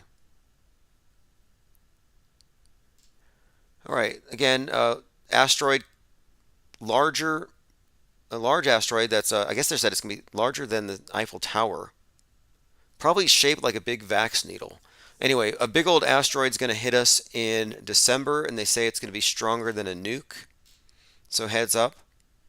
And don't think that they're not going to mandate helmets and that you won't be forced to wear them. The mask Karens will be helmet shaming you. Because if you're not wearing a helmet, obviously you're a threat to everybody else. And I guess the rationale is, well, they'll say you could get knocked out, which could cause someone else, maybe you're driving or something. And they even had an instance recently of a space rock landing on someone's bed, punctured their roof, landed on the pillow. We've been coming up with some predictions about who's going to die next, among the death fakers. And I was positing that maybe Mark Sargent might get hit by an asteroid. Like, that would serve a dual purpose. It would cancel the flat earth because he's the main leader according to the MSM. And two, it would debunk, wouldn't it? All right, let me see. I'm going through comments. Lunar Node says, this might be why UFOs are more mainstream now. The government can control the misinformation better if they control the entire op. Well, what's interesting about that is there was a lull in UFO sightings from like 2012 to 2017. And I was commenting on this at the time. I was saying, you know what? Isn't it interesting that as better phones with better cameras proliferate, as more witnesses are out there with cameras and phones, we're seeing fewer and fewer UFOs. Why is that? You think they'd be the opposite. Are they suddenly hiding? But that trend switched. Right about 2018, suddenly it picked up again. And it's been nonstop ever since. Now it's on Fox. Fox News is basically a fantasy tabloid now with their UFO coverage. Eric Bear says Richie from Boston is supposedly sick. Maybe he's next. Yeah, I think he might be because he foreshadowed it, and that's how you know. Richie from Boston, who I think might be a crisis actor. He has the number 33 on the back of his Jeep. His license plate. I actually have it. If you go to conspiratained.com, I know I did an article on this, and I can probably pull it up here really quick. But yeah, Richie from Boston has a 33 on his license plate. Illuminati confirmed. But yeah, he did say that he's going to die soon. He told his friend Russian Vids. And so, even though most normal people can't predict their deaths, for some reason, a lot of these truthers, here we go. Richie from Boston tells Russian Vids he might not be around much longer. Yeah, Michelle, that's the unfortunate thing. Richie's, he's doing the best he can. He kind of mentioned how he's giving things away. His health is not the best. So you guys pray for Richie. He's, when he said that, I was like, wow, that's unfortunate. This is the voice of Russian Vids, now RV Truth. RV Truth. He should get an RV and drive around with a megaphone spreading the truth. Anyway, this is Richie from Boston he's talking about, who apparently told RV that he's going to die. He kind of mentioned to me, I don't want to mention. He says Richie also said in the end they're going to kill him and make him look foolish when they do it. God, make him look foolish? Like what? I hope they don't do a David Carradine to him. Do you know what I'm talking about there? David Carradine. Autoerotic asphyxiation. Richie, no. What are you wearing? I think that could be. Anyway, let's go ahead and play a little bit more here. I don't want to mention personal stuff, but you kind of mentioned to me as well. But I'm only saying that because he said it out loud. He said it in the video. That's why he said his health is not the best. He's giving away a lot of his equipment. He doesn't. I don't want to say this, but he's not sure how long he'll be around. Right. Okay. Salty Siren says, whatever happened to a call for an uprising? Right. Isn't that RV's side gig? Like Russian Vids is like the dollar store version of a call for an uprising, who has slick production. Frontman242 says RV was talking smack about you on the last stream. I have an audio bite of him where he says to avoid me. He called me a rat for some weird reason. I invited him on, but he's being very divisive right now. But as far as I'm concerned, he's anonymous. In fact, I think I have a I saw a comment on one of his videos where someone was trying to buy a shirt from him and he said he couldn't sell it anymore because it has Roddy Piper's face on it. And I said to him, I thought you were Roddy Piper. I mean, for an anonymous person to use the face of a public figure as his face is just bizarre. Let's see, anything else here? COVID deniers have an absurd new conspiracy theory about Omicron. And I think the conspiracy theory is that it's an anagram for moronic, so you'd have to be a moron to believe it. Well, hey, it's not a conspiracy theory, it's an observation. COVID-19 deniers are seizing on ridiculous new theories about the latest Omicron variant, suggesting it's part of a hoax because the rearrangement of its letters can be used to spell moronic. Yeah. See, the Daily Beast accidentally reports the truth once in a while. Now, they miss the point and they don't get it. But this is one of these outlets that's simply there to do hit pieces. And that's why it's not a coincidence. Let me bring this up. If you search flat earth, let's see, got flat earth a-hole, flat earth fucker, flat earth arsonist. Got to go down the list. Flat earth arsonist busted in Freemason arson spree. So 42-year-old Ben Coleman. His whole name was Benjamin Orion Carlson Coleman. And on 3/30/2021, he went around on an arson spree burning down Masonic lodges. Now, the whole thing about it is this character is totally made up and fake. I don't think he's a real person. I think this is an actor. I think it was an inside job. But it turns out that the Flat Earth arsonist was friends with Flat Earth fucker, the death fucker, or faker. And I know this, or I believe that this is, he called me and he said, oh, that was one of my friends. And I said, wait, you know the guy the Daily Beast covered? Because the Daily Beast only covers operatives sabotaging the truth. That's been my observation. And he says, yeah, they protested and stuff together. And I said, well, why would your friend go burn down a bunch of buildings? And he said, maybe he snapped from the lockdowns. Like, I don't buy it. The guy was obviously a basement dweller. You think he's going to snap because he's forced to stay home and collect stimmies? I don't think so. Most people enjoyed the COVID-19. I mean, the 19 pounds that they gained sitting on their asses under quarantine, getting their Uber dashed food. But there's no way in hell that these two actors, flat earth activists who are famous because of the same media outlets, are buddies.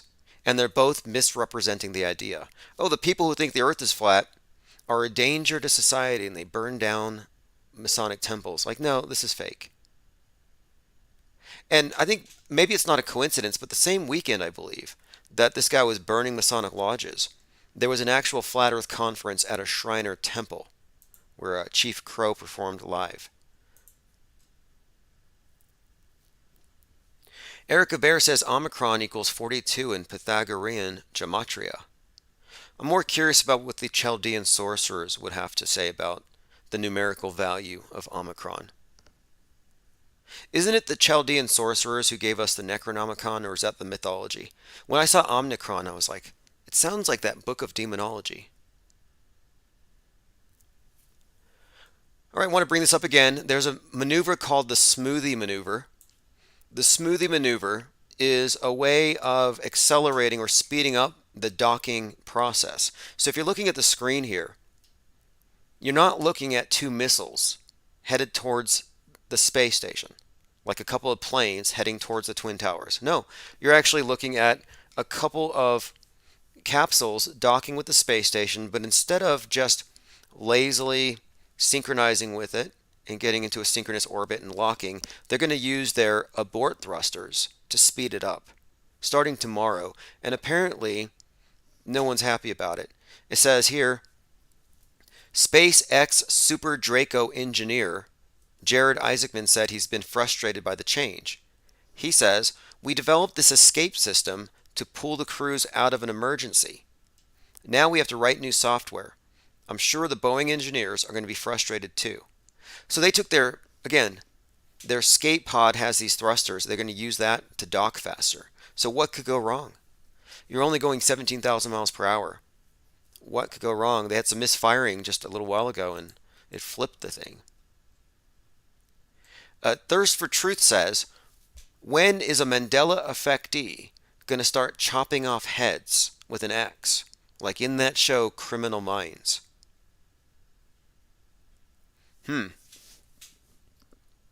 Yeah, Criminal Minds had a Mandela-affected character chopping people's heads off in order to get to the reality where Ed McMahon was passing out big checks or something. And that's the fear the media has put out there. In fact, the tagline on the movie about there's a movie called The Mandela Effect, and the tagline was, "Thoughts are dangerous things." So what they're trying to convey here is that if you're into the Mandela effect, it can lead you down a slippery slope until you become dangerous to yourself. If you didn't know the origin of the Mandela effect, it came from Fiona Broom. Fiona Broom. She's a ghost hunter and a witch and a Ouija board expert, and she said that CERN created a rift and now she's seeing more ghosts or something. So the movie's called The Mandela Effect. Let me play part of the trailer. Again, this is 2019, and the tagline for this is "Thoughts are dangerous things." And I'll go ahead and skip to that part. The Mandela Effect. Either we're sliding between parallel realities, or like a simulation, and it's glitching out. Do you hear yourself right now? Maybe it's in my head, Claire, but what if it's not? Maybe none of this is real.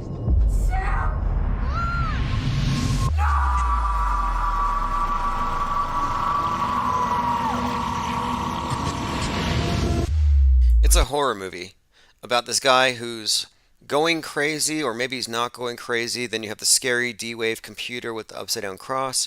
Maybe CERN did it. And then someone breaks it down to him and he says, you need to understand that dangerous ideas are dangerous things. Something you're going to need to understand. Ideas are dangerous things. There's something you're going to need to understand.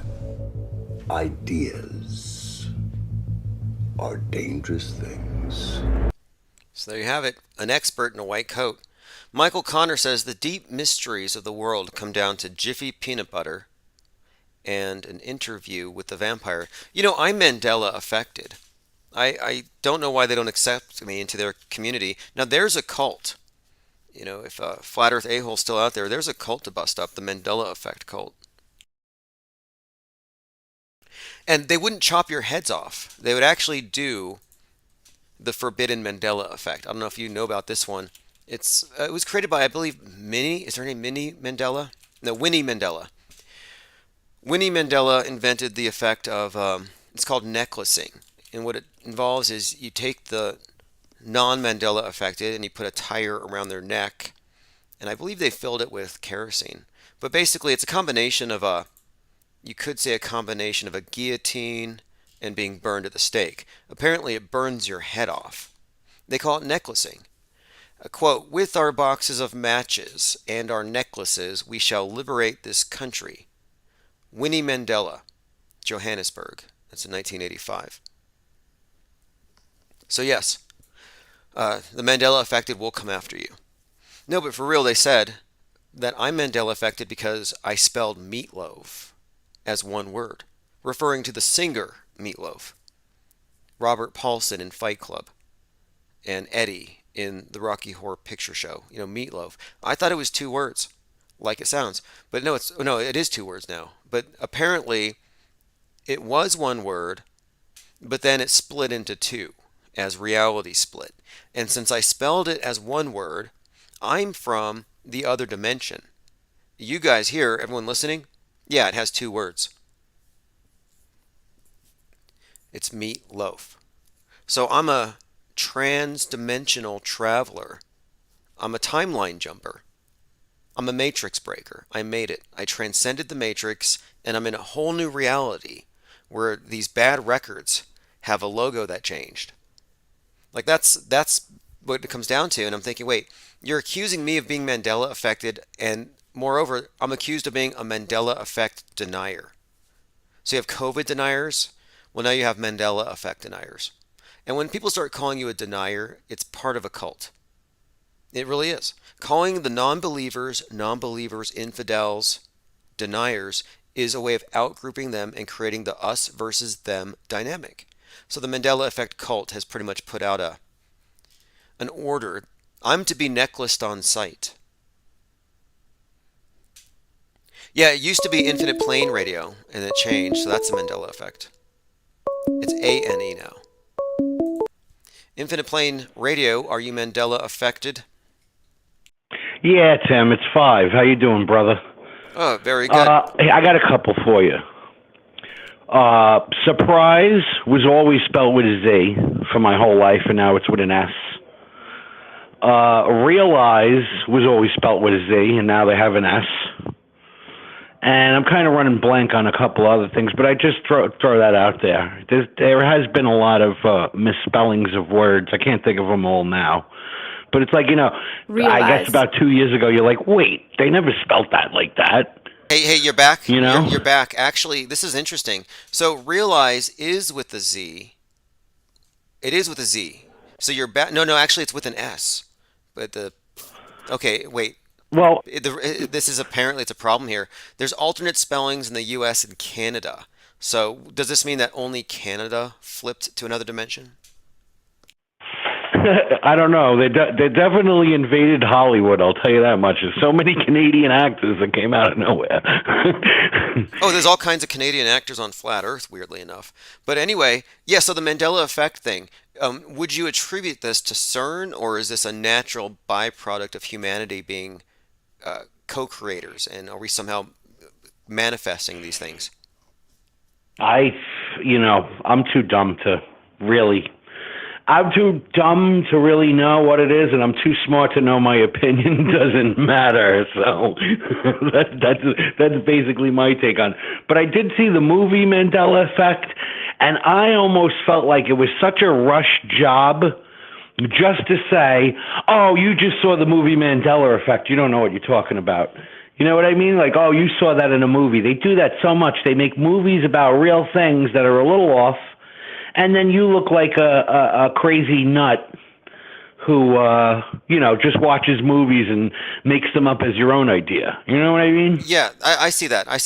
And a lot of the people I want to tell you real quick. On that movie really quick, the Mandela Effect, people hated it, just for the record. It sucked. It was good, like, when you watched the thing, you're like, oh, I really want to see this. But the way they made it, and then they all put the, your typical run-of-the-mill scientist in there as an actor, which means they have SAG credits, by the way. You know what I mean? So they are actors, like Neil deGrasse Tyson or whatever the other guy was that was in there. He's like a Neil deGrasse Tyson, but of computers. You know what he was? Wait, that's a Mandela Effect. It's Neil deGrasse Tyson. True. He was probably groped. Let me tell you something. Neil deGrasse Tyson was taken in on those low-income scholarships when he was younger and brought to those camps and sleepaway things. We were talking about a 1984 claim that he Cosby'd somebody, but it could all just be, I don't know. I mean, Bill Nye really troubled me with that Netflix, I think he called it his sex junk, and he did this weird thing with Rachel Bloom. Music video? Oh, it was hideous. It was the worst rated thing Horrible. Netflix ever did. Horrible. He's a jerk. Come on, man. You know that. They're all jerks. You could, if you really paid attention to them, they all contradict themselves. Listen, when it comes to Neil deGrasse Tyson, all I got to say is oblate spheroid. I have never seen a picture from space of an oblate spheroid. Yeah, that destroys the argument of, well, all the other planets are round. Why isn't the Earth? Well, you're saying the Earth is an oblate spheroid. Show me the oblate spheroid planet out there. No, they're all a bunch of balls. Perfect spheres. Yeah, seriously. It's all a bunch of renderings. Even what they say about the Hubble telescope and everything. Oh, no, we receive information and then we make a digital rendering. Well, that's not what I know, because I know someone who was a relative of mine who worked at what's called Silicon Valley Group. And it's not the ones that make breast implants. They're the ones who made microchips. And they actually made the lens for the Hubble telescope, which had an air bubble in it, and they had to replace it. Because when they first time they put it up, they were like, "Oh no, there's an air bubble in the lens," which could have been a total lie. I don't know. It's a great excuse to get another couple of $1 billion to do the same job over, especially if it's not even a real job. You know what I mean? Oh yeah, Because according to some, that's a it's thing in an where airplane. yeah, it could be anything, and that's probably more likely than anything. But I remember back before I ever even questioned any of this stuff, I was listening to Rush Limbaugh one morning, and he pointed out how NASA said, "Hey, look, we got water on Mars," and he auto-hoaxed it. He said, "Nah, they're probably lying, so they have a slush fund for their green agenda." And I thought, wait a minute here. And he was making some very valid points about how easy it would be to fake and how it's no different than faking claims about ocean levels rising. So he was calling out then that there's an agenda behind the space program. He may not have put it all together, but that's been my point all along. The space program is just a way How to many years ago was this? It was How many years ago did you hear him say that? you could look it up. Let me put this up. Jim Morrison. Rush Limbaugh, water on Mars. And he was criticized by Media Matters for questioning this, but he wasn't called a conspiracy. So this got to be at least 15 years ago. Let's see. Okay, here we go. 2015. He says that, listen to this, evidence of water on Mars is part of a liberal agenda. Yeah, this was from 2015. Because I was going to say, by the end, he was making like $50 million a year or something as the number one terrestrial radio voice of all time. You know what I mean? But I almost think like they would have told him, like, listen, dude, shut up, and we'll put you in the elites and toe the line. Because, you got the Presidential Medal of Freedom or whatever. And that's basically, like your shill crown. Look, but the thing is, his point, though, is that you could say that water on Mars is part of a leftist agenda insofar as the leftist agenda is eco-fascism, and we're living it now. So, I'm just saying, for a guy who was blinkered and insulated, he was arriving at the right conclusions, but he would never arrive at the truth because, of course, he's a... Well, if that's true, and let's just say with the liberal agenda and water and how important water is, then America should have no debt because we have the Great Lakes we split with Canada. And with 4 quadrillion gallons or whatever, if we just put a commodities price at 2 cents a gallon on it, we could back our money with a renewable resource like the Great Lakes, which gets replenished every time it rains, and the mountains have runoff, and we would have no national debt because you don't pay debt on backed money. But you see, the real goal, and I've heard this from other people, is to make America go bankrupt, make the banks foreclose on us, etc. We have no private property rights. We have no this, we have no that. And then all of a sudden you'll wake up and you'll find out you don't even own the well water in your well because well is a commodity like oil or gold. And, like when you buy a house in America, they stipulate you have no mineral rights to your home. So if I had oil underneath my house and natural gas or gold, it's not mine. It actually belongs to like some Rothschild or Hey, really quick here. Roosevelt. Are you familiar with, we're talking about renewable resources, are you familiar with Astrocrete?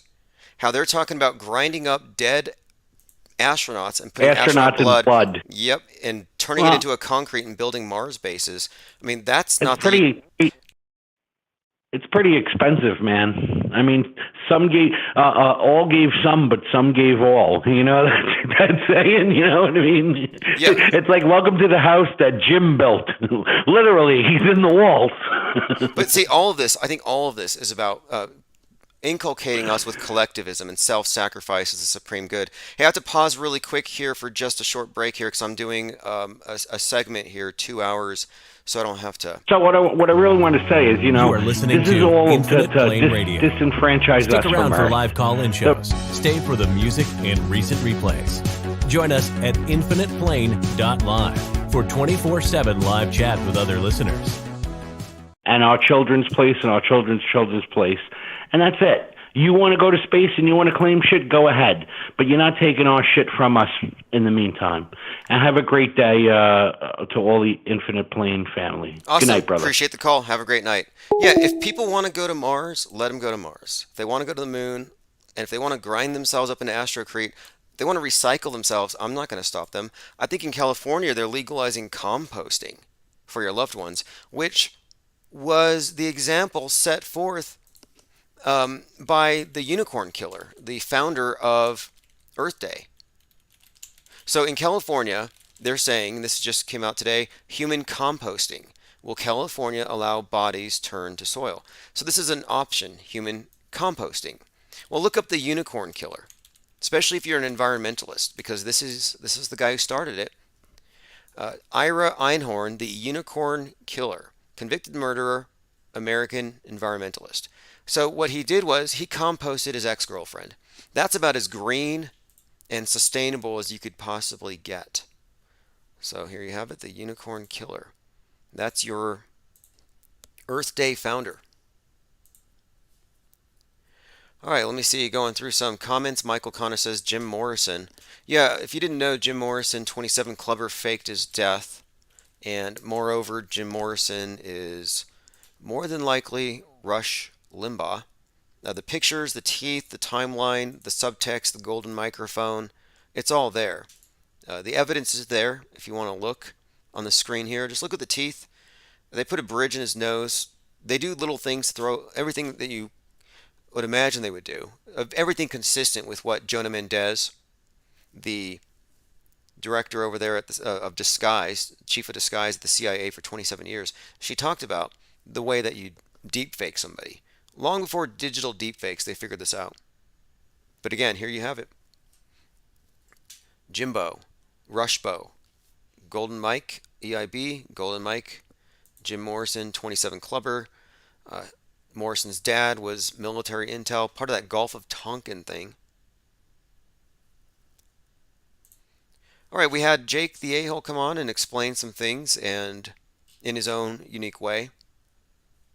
The crumbling, quote, cult or community or cult unity is what he called it. And yeah, this is a cult. I mean, there are cults within cults. Choose your own cult and just try to find one that's not destructive. Not all cults are bad. But people use the word in that way, pejorative. But, honestly, I think what we have here is a very functional cult.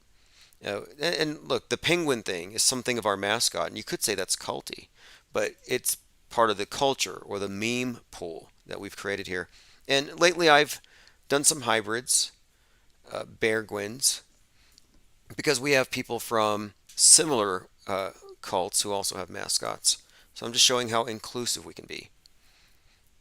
Michael Connor says, compost the rich. Well, that's kind of why I brought this up. Astrocrete. Why would they give us this notion that they're going to build our future lunar bases and Mars bases out of blood and Martian or lunar soil? Blood and soil. I mean, if you explore that concept, blood and soil, it has some deep implications. But a big part of it, I think, is about self-sacrifice, putting the community or putting the collective above the individual. And we're going through a de-individualization process now. And I think the masks are actually a big part of that. The idea that when you go into the public, you remove your face for the benefit of everybody else. It's a religious garment more than anything. Here's just a heads up. Peter Ducey. Now, is he related to Steve Ducey? I was called the Steve Ducey of Alex Jones's by someone who gave me a negative review. Okay, so he said that on Thursday, the White House is going to announce the strictest COVID restrictions on America yet. President, but it sounds like on Thursday, according to the Washington Post, and we have made contact with some White House folks. They're going to announce some of the strictest COVID regulations yet on American citizens, including, according to the Washington Post, requiring all Americans who return from abroad to quarantine in their house for up to 7 days. If that is something that they're going to propose in this speech on Thursday, there are a lot of questions. How do you enforce that? Do you send somebody to the door of somebody that just came back from overseas, regardless of vaccination status or testing status, to make sure that they are home? And also, does that... That's what they did for Flat Earth Fokker. Now, enforcement. I'm waiting for them to send out the Vax drones. We're getting there. Or maybe the Vax dogs. They got those dog robots. They could administer that. They actually have seen some robotic dogs that could walk around doing the administering of it. The whole thing, though, to me is this. If this was real, as they say, why can't they just have it delivered everywhere? Why can't you self-administer? Is it that dangerous? Oh, you don't want to overdose on it? Come on. I was reading accounts of homeless people getting money and therefore getting more vaxes to get more money. It's like, okay. So you're not going to overdose on it. Why can't you just send everybody a vax? It's because they want the dynamic of the priest putting the communion wafer in your mouth. You're opening your mouth and they're putting it in. Same thing. Lift up your sleeve. They give you the. It's about the dynamic, the power dynamic. I don't think it's about protecting you. Otherwise, like I said, they would be sending vax drones or sending them in the mail. I don't think that this whole thing is as unsolvable as they make it sound. But anyway, take a listen. Vaccination status or testing status to make sure that they are home? And also, does that apply to everybody coming into the country, not just folks who come and document it at an airport, but also the undocumented? The undocumented? Uh-oh. There's a contradiction there and a double standard. And that's probably one way to dodge it. You can say, "Hey, I'm undocumented. I can't catch it." If you're an undocumented, you're not a COVID variant factory. Pippi Langstruff says vaxquitos. I've heard of those. Chris Snyder says another Mandela effect for baby boomers is the world dilemma. They always want to sneak. I'm not quite sure if I catch your point there, Chris Snyder. If you want to call in. Oh, the word dilemma. Okay. The word dilemma has two M's. Now, I'm kind of curious if Chris Snyder isn't Mac Parhar, because that was Mac Parhar's Mandela effect, the word dilemma.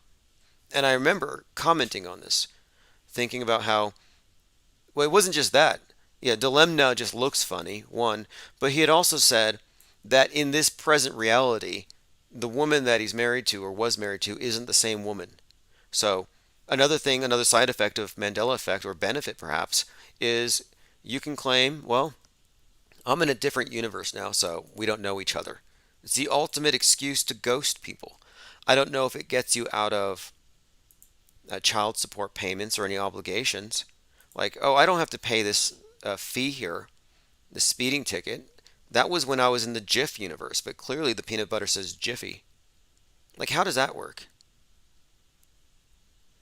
Breaking, Chris Cuomo used his media connections to find info on Andrew's accusers.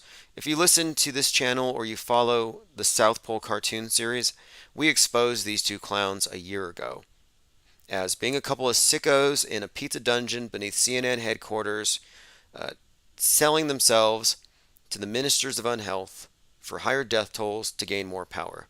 And we called out their entire operation. There's a number of movies called Omicron.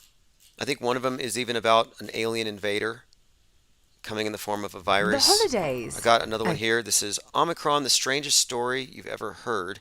So many examples. And this is actually, and this ties into a lot of the things we've been talking about. The clip I'm about to show you is about a cartoon, or it's from a cartoon, where you have this spaceship that looks like it's got a needle on it flying through space, and it's about these very tiny people, like microscopic.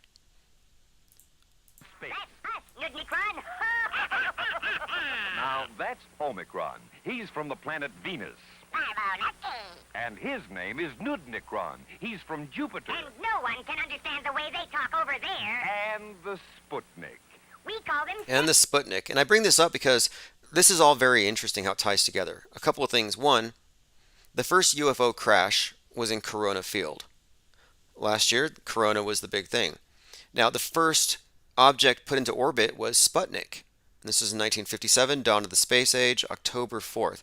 Now, Sputnik gave Russia the victory in the space race. They were the first ones to get something up there. Well, you know who came up with the first vaccine? It was Putin, the Russians, and it was called Sputnik. Sputnik vaccine for Corona. And then, at the same time, there was a movie that came out in Russia called Sputnik about alien invaders that come in the form of a virus. Let's see here. This is an article I want to touch on briefly because I think it connects to the Kennedy worship that we see in Dallas. A pastor claiming to be Son of God charged with sex trafficking. So you have this mega church, and the preacher is believed to be God, or a son of God, rather. And the people around believe him. He gets a lot of money. They're sneaking people into the U.S., human trafficking, and the people who don't go along with them are threatened with hell. So this is just business as usual. This is how the con works. This particular scam. I mean, religion, excuse me. I mean, organized religion, organized mind control, whatever you want to call it, it's all based on a template. So you may laugh and say, oh, these people are part of a kooky cult, and the priest thinks he's actually God or the Son of God, and they treat him like a king. Well, how is that any different from the Pope, who's the vicar of Christ? And how is that any different from believing that the Kennedys were the blood of Christ and sent here appointed by God? The QAnon cult worships the Kennedys as descendants of Christ, divine. So this worship of divine leaders is not new.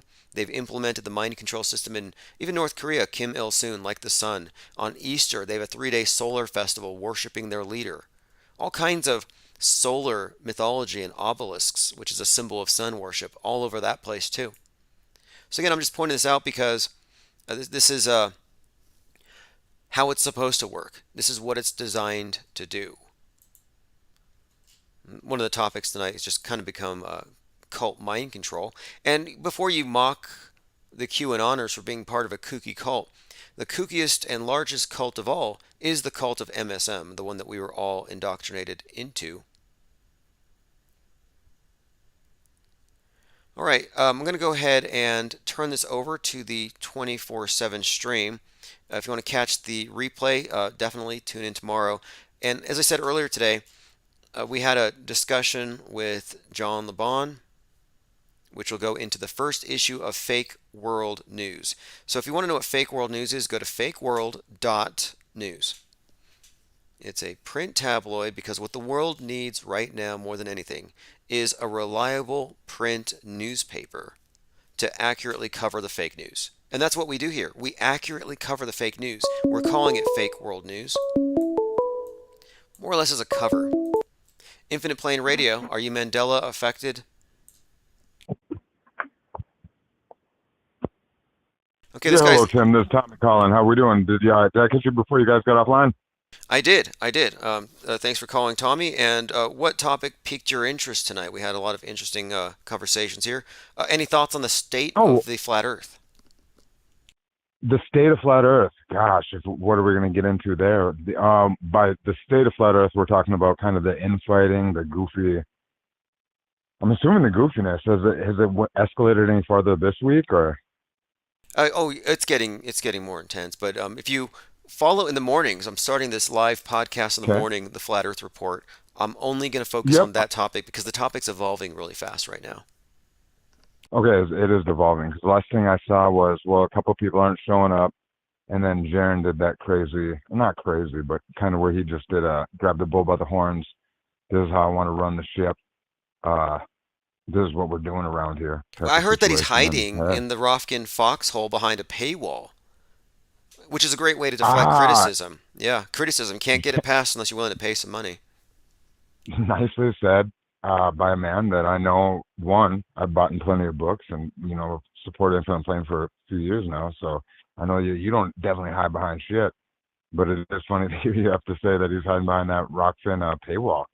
Because wasn't the last stream. I think he said something about being, that was going to be the last one that was going to be free. Because, you know what I mean? This dick ain't free. I guess that's how a man would say it. Yeah, which is unfortunate. But, because I've been trying to get into Rofkin for 6 months since they started. You're killing me. They won't look. The reason why I won't pronounce their name right is because my podcast. I love it. Go ahead. My podcast is auto transcribed and it helps the SEO. And I don't want to say their name right because they won't let me on their platform. I'm never going to say or spell their name right. Rofkin. Rofkin sucks because they blackballed me. Well, when the Rofs didn't let you in, did you at least do whatever? Coffin, skull and bone ritual that they wanted you to do, or did you just not come?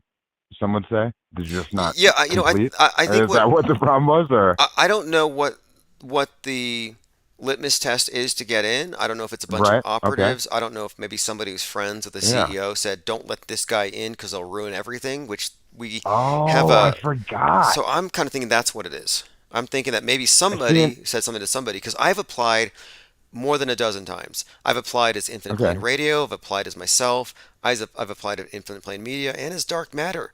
Right. And none Okay. of them Well, got even through. Dark Matter didn't. And Yeah. then even before we go any further, man, what you did with Dark Matter and what you're doing and still keeping that alive, when I remember you bringing it up at the beginning and like talking about getting the terrestrial radio station going, even when at the beginning, and you were kind of just just talking about, hey man, if you can donate or buy a book or whatever the hell, buy a shirt or whatever, all the stuff when you first doing that, the clothing and the merchandise and whatnot, man. I'm glad that you stay true to your word, brother. Like, Well, merch, honestly. look, merch is important because they can censor your content all day long, but it's harder to censor the businesses that are printing stuff and stuff on shelves. It becomes physical. That's why we're going into tabloid. I want it in print. Yeah. So if they want to burn my content, there's going to be smoke. People will see it instead of this For sure. digital. Teacher, I ran into a teacher last summer. I had, during the mask shit and everything, had the, if you ain't out of hoaxing, you just ain't paying attention shirt. I have that. And that actually in a gas station, a teacher from the local small town, he said something. He was like, well, what is auto hoaxing? And that was the number one thing with that shirt was, what does auto hoaxing mean? Like, what is that word? That word was the one that confused everybody. And then I just said, go to the website. And then I hadn't went to the actual, the website in a second. And I remember it used to kind of be, I don't want to say WordPress, just kind of slammed in of a website, but you kind of get what I mean. Like when you got there, if you didn't give a shit, maybe you wouldn't fuck around on it, would say. Right, And right. I know what remember you mean. I sending know what you them mean. there. And this Yeah, is at the beginning, and I'm no disrespect. Yeah, I'm just no, saying, I know like, what you're talking it about. was just something that. Look, we're talking about when people don't know, just for their definition. Yeah. So Yeah. the media has made it clear that if you don't accept what they say at face value, you're a conspiracy theorist. And I'm saying that's an Yep. unfair burden of proof placed on the viewer when it's an extraordinary claim. You should be able to question those claims. And so when you push the burden back, you're saying, well, it's fake until proven real if it's Yeah, extraordinary. look into. Yeah, no, I can't remember exactly what it said, but I didn't like sit and turn around too much with the guy because I felt like it was almost one of them situations where I was finally up at the register when you get that 6 foot, window now at a damn just going to buy a pack of cigarettes and a stick of beef jerky. You got still 6 feet. Do you stand your And I was ground? up there, and Do you then stand your ground? I'm not sure in your state. Like when somebody gets within 6 feet of from you, do this you North Dakota. It happened in North Dakota. The only time I was actually surrounded, I was surrounded one time at a Casey's gas station where it was early in the morning once again, where there was teachers, because I do construction and we work kind of early at the same time that you'll catch more than likely a teacher rolling in or just in that time. And a lady one day, she got mad, and then some other woman came around the aisle behind the register, not like a worker behind the register, but the convenience store set up to where you could be, the beverages were behind it. And they both were going wild over me not having a mask. And all I just kept saying was I'm just standing in line. That's And it was great. one So of they them to were where terrified of your was, face, like you were just like indecent it exposure. it had happened one time where it got weird like that. And then besides at the beginning, my buddies, the guys I worked with, if we had to run into a fleet farm or even Well, what I meant by stand your ground was, station. I mean, if someone gets within 6 feet of you, Oh, do go you ahead. feel so threatened that you literally shoot them? No. No. Well, hey. No, I mean, I wonder if that'd We be a all good have the defense. right like to bear you arms, just right? pull a Kyle, and you just walk your way out of Exactly, town. yeah. There's like Pull the it trail right of out. bodies behind you. It's like, well, sorry, they got within 6 feet, Hey, and I'm scared of You guys Omicron. shouldn't have got so close. Yep. Sometimes I drop down.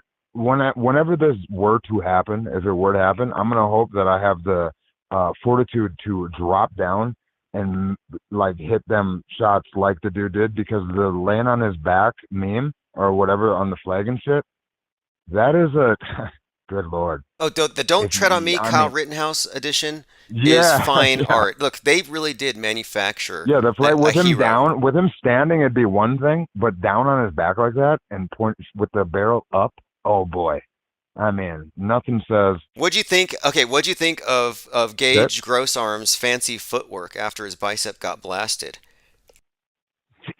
I've seen. Oh, this is the guy that did the hot step. You did a good little hot step what the hell did you do where they put the music over the background, the scat man or some shit? Oh, so many Is people that the dude remixed that it. you're I mean, talking look, about? it sounds like Yeah, dark humor to mock, but the fact is, we're it being is. mocked. Hey, We're being mocked. We're just. exactly. I mean, I can only imagine what the hell. Well, one, we're getting mocked in real life, with just even trying to just be people that want to look at something in a open mind format or just question everything when you'd think all of us would see that there's something to look into. But then the people that look into it, you're losing family, you're losing everything. You sound like an asshole damn near. Oh, wait And until so I there's a new movie coming out called go ahead. Pizzagate Massacre, where and even Oh, on it's out. they're basically saying Sorry. I gotta watch it because they're basically trying to make the public think, oh, these people into conspiracy Yeah, yeah. theories are Yep. dangerous. It is. It is. I started the preview of it because I saw the name and I'm I'll download whatever and look, and so every week I kind of look to see what's came out because ever since obviously the lockdown of Hollywood that was nothing, right? The hey, we're gonna say pretend I'm a cute whatever, but just the lockdown of Hollywood and the COVID thing, movies sure have taken a nosedive. I've noticed. Like if the whole Hollywood lock them up or whatever the hell, and these guys all suck, where's all the at least decent movies? Because I've been a Tuesday movie and music fan for years, and recently there's no new movies that come out on Tuesdays. There's what are we going to the theater for? Like, why is that still shut down and nothing going on Interesting. It seems like for big movies? all the money's going to Netflix, and all these movies copy each other, and they're all about Yeah, there's survival of nothing. the fittest, post reset. The old people fuck up the world, the young people are going to fix it, but they got to overthrow the old order. This is post reset indoctrination, and it's all across the board. Big time. And Netflix's original founder and first CEO, co-founder, was a nephew of Edward Bernays. I mean, it's just pure Yep. propaganda. They probably don't want movies that get you social and out there competing. They want people in the home in front of that monolith praying. I mean, And then now, watching. right? And then so then we obviously noticed, like you said, with the Pizzagate Massacre, the Mandela Effect movie, how that felt rushed. I watched. I actually bought it, and I wasn't super disappointed with it because at least how it brought up some of the shit. It felt right. You know, I mean, there's a couple of things where it's like, okay, because I kind of remember losing my mind a little bit with looking into shit, and then you kind of got to just weed through you know what I mean? When you Well, look, start getting pulled I'm a down, you Mandela gotta. effectee, so you have to be sensitive around that topic. I'm transdimensional. I saw the No, word yep. meatloaf as one word when it's two. So Brian Stavely made it a point to call me out as a Mandela effect denier. Yeah, he has. He has. Well, during the flatter. Well, this is another thing. I've actually called into Dose of Reality or one of his shows, and because usually I call in. And ever since he started the Manduzo thing, and he had the problem with me calling and saying the Kazam movie, there's obviously nothing there. Like the Kazam Sinbad Shaq Mandu, that's not real. Like I Kazam's already not know that real. one. Kazam's the one No, where no, no. I Sinbad was mean, a genie. yeah, well, he says that, but Kazam was a fucking Shaq movie, dude. Like, it's known. I had the movie poster. I'm a freak that grew up literally next door to a movie store and used to put away VHSs for years. And, like, if you want to bring up a goofy movie that's a random B movie from the 80s or 90s, like, I have a weird photographic memory because I had to put away so many and play Street Fighter 2. I can do them things. And there are certain things where I go, buddy, I know that was a thing. Now, do I think that the braces on Homeboy were there or not? I didn't watch James Bond. I wasn't a faggot. I don't. Okay, Okay, you know okay. what I mean? Look, I man. didn't Look, watch man. James Bond when I I was a don't know kid. if James Go Bond had ahead. What was that? braces. It doesn't affect me at all. I don't Yeah, judge that people. braces one doesn't get me. I don't care if somebody's Mandela affected or not. I don't care what the religions are. To me, I just think that we ought to be able to discuss these ideas and not brand people For who sure. disagree with us as deniers. Like, Exactly. Yeah. My number one thing is maybe some shit does get a little flaky. Is there some shit with copyright? It is weird. I mean, there's just weird shit, and like you said, memory, or like people say, memories change what you see. And the number one thing is there some shit that maybe we didn't know or whatever? Just not. I hate fucking lampooning everybody, or not lampooning. Lampooning is beautiful. I like that actually. But the like actually getting pissed and not seeing that. Hey, we're all out here fucking Yeah, look, at least I am turning happy heads. that Stavely took the time to read my newsletter and to criticize my grammatical error and accuse me of being from another dimension. Like, I'm glad he took the time, and I What hope. was the word that you two worded? If you don't mind me asking, what was the word that you two worded? I kind of Okay, that's here's the context. I was pointing out okay. how Russian Vids claims to be the #1 Bible earther, and I said that guy can't recite any Bible verses, but he knows all of Meatloaf's lyrics. And I spelled meatloaf as one word. And so Stavely's like, hey, Oh, Mandela affected, and he's a denier. there's no way that Meatloaf, the singer or the band, is two words, bro. It's one word. Everyone knows that. Is it two words? Well, Is there a capital apparently, L in there? okay, it's one word, but I thought it was two, so this makes me. Yeah, I would have thought it was. Oh, Okay, so you meatloafed it. I got you. I so got according to him, though, it used to be two words, and it's some distant past, and then it switched, and I'm still left behind. And the fact that I recollect it you. as one word shows that I'm actually Mandela affected. Oh fuck, you're part of the fucking yeah. That's what. So what it is if we're on radio frequencies, you're kind of living in. If the radio frequency were to say a year, you're in 2021.2 instead of 2021. I That's a get it. Like great your way of point. frequency is That's a just a great bit way. off. That's a great way of That's what I describing think the Mandela with our effect. frequencies in the reality we're in. Yeah, maybe you tune in and you got your Bluetooth transmitter set to 88.6, but you can still hear it on 88.8 a little bit, just a little bit. You know what I mean? It ain't sounding crisp, baby, but you can hear it. Well, you know, And the maybe story, that's where Tim's at. the promise of the Mandela effect is that at some point they're going to reach a perfect reality where Ed McMahon hands out big checks, everybody's a little taller, a little better looking. They're going to reach this perfect Mm-hmm. reality, and the non-believers will be left behind in our boring lives where we don't notice that things change. So they see themselves as like a breakaway civilization of reality jumpers who are fine-tuning it. Now, yeah, they're the first ones to take the plunge. And so you're kind of breaking up a little bit, and it might be my internet. But at the It's same time, I probably a think I hear what you're real-time saying. So they're the Mandela first. effect. It's a Mandela effect They're the happening. first people. It is right now because, like I said, you're on that 88.2, baby. We are on 88.1. It's all right, though. We can still make this work. So what you're saying is the Mandela effect people. Oh man, I see, and I feel bad because we started this with talking about the state of the flat Earth, the cult, right? And I'm assuming we know what we're talking about. That we're talking about the infighting, motherfuckers dying every other second. And Oh then yes, yes, and are then they we yoga instructors? Is Yes, the dude swashbuckling, fancy groomed, British dude that's dated a tranny? no, we're That's talking about not a yes, tranny. and we're talking then again. Like, is that what we're talking? Yeah, But we're talking about the what, cults, and the fact is that for sure.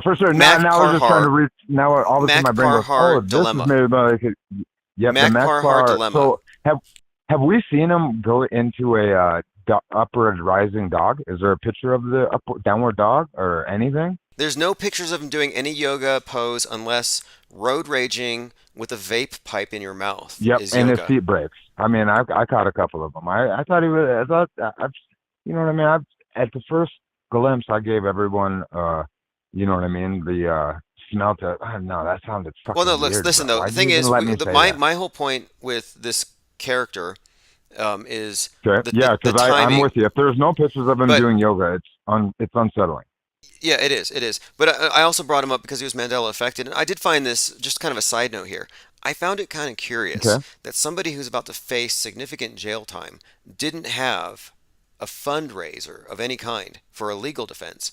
And to me, I'm like, wait, it's like he knows. Wasn't there a legal, like, wasn't he doing the sovereign legal defense? I hate to use that word because I do respect the people that look into law and that whole page. I don't. He did, yeah, he did Where try something. It was thrown he out had of the court. warrior calls guy, It was thrown out. It was right? thrown out. But That was, huh? that's consistent Okay. with what you would expect from an agent who was trying to Exactly. you know what I Because mean? one, that's the number one thing that I noticed that going to the sovereign shit and kind of down that actually look into stuff and to downplay what you learn if you honestly take a half a second and law if you didn't look into legalese or law and words and all that at the beginning taking any of this true to yourself, that's kind of the first like stumbles you start tripping on is the legalese and law and words, and then the Black's Law, all that stuff that I felt like it really got what would be like, that's almost like the first quiver that the regular people would shoot at you. Oh, what are you, a sovereign citizen? Yes, You're exactly. sovereign, They huh? create And a it's like, straw wait, man. It's a straw man they yeah, create for yeah. every group, and the flat Earth straw man started When off that was dumb. something that I felt, sorry, go ahead. Well, the flat Earth straw man has evolved. Now he's got a gun and a bowl cut. Like they basically turned the flat Oh, earther into a terrorist.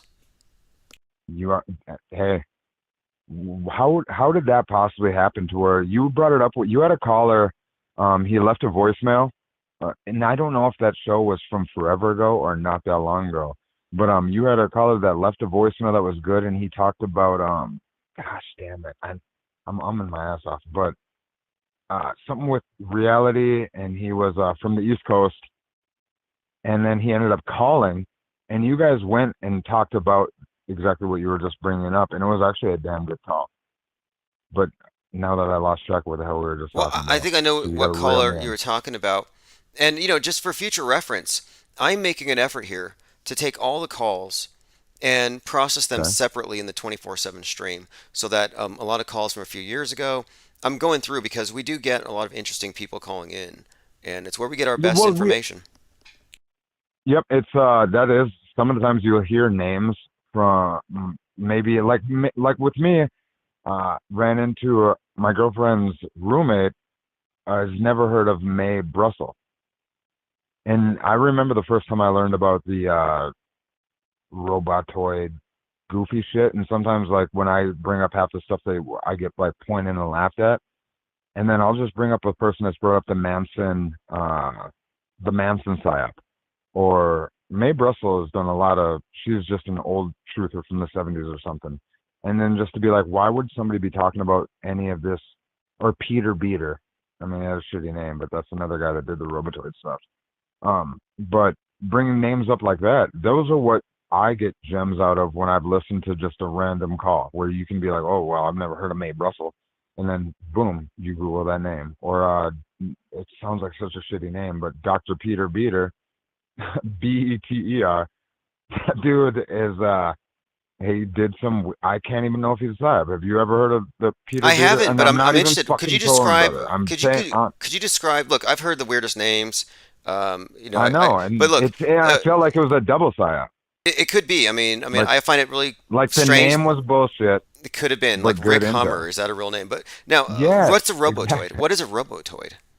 The robotoid would be where I got into that was with Jimmy Carter. They talk about how all the presidents would be cyborg robotoid clones or clones. You know what I mean? You got that whole like clone talk where Eminem obviously is. You know what I mean? He died in that car accident forever ago, and then Tom McDonald, before he obviously probably turned into a clone now of his political self, he at least had this song called "Cloned Rappers" before he was famous, or you know what I mean, before the thing, and he said a lot Tom of good things. McDonald? You saying Tom McDonald Tom is? McDonald now officially is. If you people didn't see the that dude got popped after Cloned Rappers and the song "If I Was Black," and how his content just changed to one this Patriot Party woke. Now, Chris Webby, I'm giving because there's a few rappers that did this whole last 2 years. Okay, let me But run this Tom by you. McDonald for sure was There's the this biggest theory. one that like jumped out. Okay, there's this Go theory ahead, that go Tom ahead. McDonald is a deep fake. Okay. Rather, he's an Gotta be. actor, and that he is actually Gotta be. being portrayed. Get this. You got to look at them side by side. Okay. I don't know if this is true, Yep. but that the Canadian rapper Tom McDonald is actually Macklemore. You broke up Mac who? Mac Miller? Mac. I think it is. Sorry, you It, broke. I don't know if it's Mac Miller. Macklemore. Macklemore. He's So, Macklemore. well, I mean, if you look at Macklemore and imagine him with dreads Sorry. and tattoos on his face. Yeah, and no, I hear you. I hear you. They got. I mean, God, man. Yeah. Sorry, you broke up. Did you really say Tom McDonald yeah, could be I didn't. Macklemore? Yeah, Because and I'll I say it didn't mean like to this: spring it on Macklemore's you. career went to hell and this Tom McDonald showed up, and all you gotta do is paint a little makeup on, throw some tattoos, and the damn diamond in his wherever the hell he pierced that thing underneath your nose, but your upper lip. That's a wild ass piercing. You do that, I mean, I'm not gonna notice. And then Look, if you're yeah, talking that truth talk, go ahead, go exactly, ahead. exactly. He's one of the look. I I'm think not. I might. a lot Yeah. of CIA plants, deep fakes, are told what they're doing is Hmm. weaponize anthropology. It's how you blend in at the street level, and that's why you have all these bad government rappers who are infiltrating the music industry. And so I think that he probably sold out, and What now he's was doing. that? What is that? And then yeah, right. He said like, and I could, dude could call in right now or whatever if this dude is independent or whatever, and I have no problem because one, I've supported the dude enough to where I already know my name's on even that dude's at the beginning of it his list of people that I would actually support and buy. I'm still buying physical copies of my albums that of music that I actually still respect that they're doing, and even if it's a mainstream artist, I'll buy the physical copy still or the vinyl, and just to show, like, man, if I could do it, I would still put out art or whatever, right?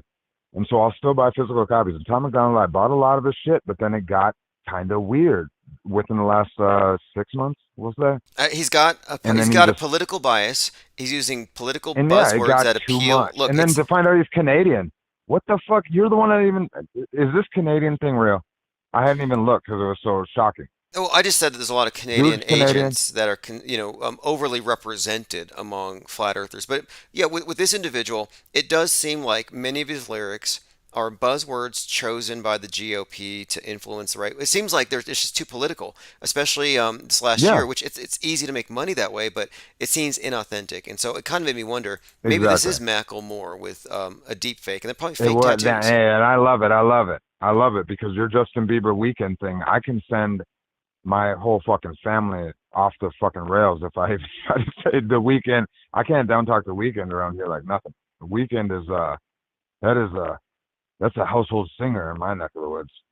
That Right, guy does right. no wrong. So I try Imagine to call though. him. I try to call him Justin Bieber. My fucking. I'm getting. I got my sister damn near ready to cut me. Yeah. Well, look, it's tremendously offensive, and I think that's why it's a very sensitive It's thing shock. for him. Imagine what would It works. happen. It lines up with the girlfriends. It lines up with the girlfriends, and then how he never showed his arms, wasn't it? Like you never saw this dude. And I do remember when he came out, because I do like that type of. I love just music, and when he did come out, he sounded better than damn near anything I had heard at the time. And then the Canadian wave of Drake and him just showing up and just taking over mainstream music, and now you got Drake looking like a goddamn which I saw a few years ago with Tracy Twyman's research and like kind of listening to words of what these dudes are saying. I'm like, Drake's might sing soft songs, but the dude's mixing in a lot of that. He got a witch's cauldron, we'll say. The dude was having a little something extra in a lot of the lines I heard, and then with him and Travis Scott having the you know, Kardashian world debacle. Oh, he was Them there. dudes, I don't know what. Drake was there, All and right, that's what I'm saying. Yeah, when it his song popped was off, it called was the song. Knife Talk, right? He did Knife Talk. Yep, Night Talk. Yep. So the night that album came out, this is honest to goodness. The night that album came out, I listened to it in my garage, and when that song hit, because I was waiting for that song when I saw Project Pat, Travis Scott, and Drake all on the song, I knew that was going to be more of a song that I'm gonna like and be good. And my girl that was with me, that was more like one of them ones I'm like, oh, she's gonna want to skip it. One of them, right? So I was like, I'm gonna listen to that song immediately. And when he came in and with the verse he says right out the gun, I go, right there. I looked at it and I go, Drake fucking talks wild. I go, this dude says some shit on some witch shit Look, that causes okay, some you said goofy witch. shit. Let And me to bring know this that, up. Let me bring up the witch side of go it. ahead. Okay, so I've Yep, been yep, talking about how the Halloween movie came out, for the Halloween yes. season of the witch, and the Halloween movie features a killer whose face is the face of William Shatner. Now, the significance Okay. here is that William Shatner was in the news going to space as Rocket Man. Meanwhile, he's in the news, or rather in the media, in the entertainment as the Knife Man, being, Yep. of course, the Yeah, killer. that was Now, the last time I called. That was the last time I okay, called. You're adding so a little bit more on the Knife context. I love it. Let's go. Knife Man is code for high Yeah. priest and witchcraft because the high priest carries the knife, and the rocket symbolizes the high priest as well, the obelisk. These Yep. are parallel Yep. symbols. So here he is as Rocket Man simultaneously Yeah, as because Knife Man, the and then Travis Scott was pictured on Halloween wearing the William Shatner Halloween mask. no, And so then here he is. no, He's Kanye was. I thought Kanye was. Kanye was wearing a similar mask too, but Travis Scott also was. So I'm like, Really? wait, I'm keep seeing that Go ahead. face Sorry. Go ahead. associated with all these killings over this season. Exactly. So I'm thinking knife talk. He's there. People are being What is sacrificed. this? Yeah, we're looking Yeah. at that's what it looks like. Sacrifices. And then you murdered it real good with bringing up the Pearl Jam concert with him wearing that shirt in the Escape Plan video, and then literally the next day, because I bought God, yeah, this is so crazy. I got Travis Scott. I bought that song Escape Plan came out with another song. It was two songs. I don't know them off the top of my head right now. But the cover of them songs, if you bought them off iTunes or Google Play or however you get whatever, was a National Geographic Bat Boy, like a fake cover of the Bat Boy. Yes. Was the cover of them two songs. Weekly And World then News. you brought up how we had the Pearl Jam shirt, and that Pearl Jam concert magically has the same attendance and the same amount of death that happened for damn near the same. Like, that shit can't work like that, dude. Yeah, this is not reality, but this is the reality Yeah, the public they believes can't in. work like It can't that. be. You could take this to a mathematician and say, "Hey, what are the odds Yeah. that you're going to have two concerts 20 years apart, 50,000 attendees, 9 die, and that the second concert features a singer wearing the concert shirt from the first Right. tragedy on a music Yeah. video the day before his event? No way. No way." Yeah. No, literally. No F. It just don't do that, man. And then for that to be a thing, it's like, do I see the publicity stunt now? Because then I heard if it was not on your show, I think it was you that brought up, you're like, now you got tickets to like his next concert.